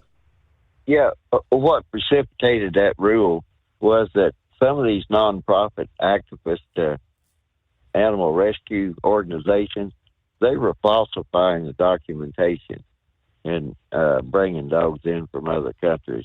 That was what prompted that, and then they came out with pretty much the broad rule, and the American Kennel Club, they got upset because, of course, all of their members, they protect their dogs and the purebred breeders and the dog shows and everything else. But there were a lot of dogs being brought in that were not properly vetted, I guess, for lack of a better term. And the other thing I was going to mention real quick, when I was talking about that Project 2025, they have their own website. I forget what it is, but they'll give it to you. But what I was mentioning was with Trump, Trump doesn't need to let the Democrats cause a split between him and support people. And one of the things that we know is going to be a big issue is abortion. And the Heritage Foundation, they had, contacts with other organizations, and they showed a fetus as it developed in the womb, and it was responding to outside stimuli. And even if the people were arguing, the mother was upset, and it looked like it was even trying to talk and everything. It's quite the video, and that's what I was talking about, that the access that the Heritage Foundation has. And I was thinking that someone retired from Congress or something to become the head of that, but I've forgotten about that. I haven't listened to Mark Levin in a long time, but he was an associate or pretty much a confidant of Mark Levin and stuff. And the other thing too is that whenever I was mentioning about the other divorce, I keep wanting to say divorce or split or anything between the Republicans. You remember Mark Levin come up with the term crony capitalism? Well, a lot of those crony capitalists, they kind of support some of the Democrat ideas, really, because they're making money from it.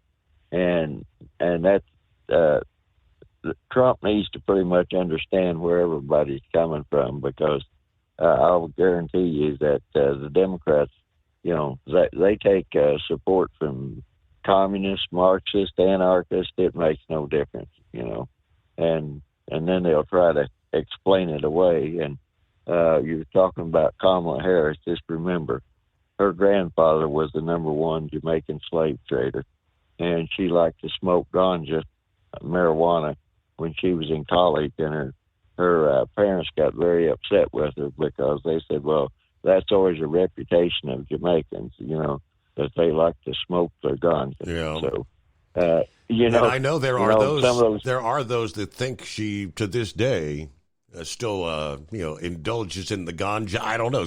Who was it that brought that up? On the Friday morning, I think it was. Hey, we out of time on a Monday. Have a great day. Be safe, and we'll see you back at the midnight hour.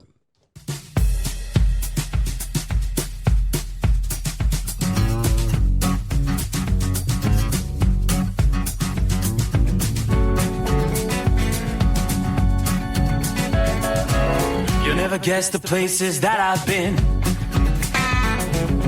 You never guess the places that I've been.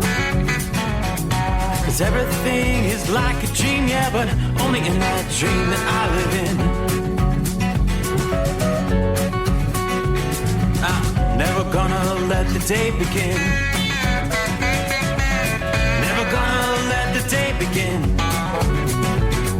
'Cause everything is like a dream, yeah, but only in that dream that I live in. Oh, don't wake me up before you go. And I'll just make this bed my home. Oh, darling, please just let me sleep. Give me my dreams.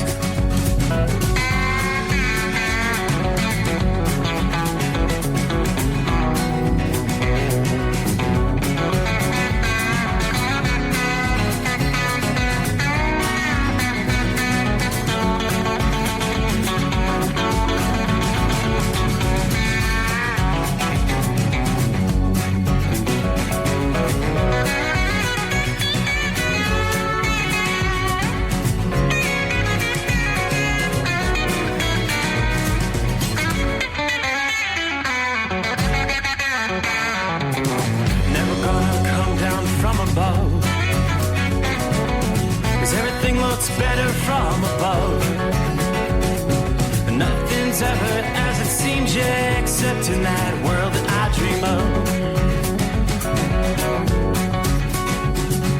Never gonna lose the ones I love.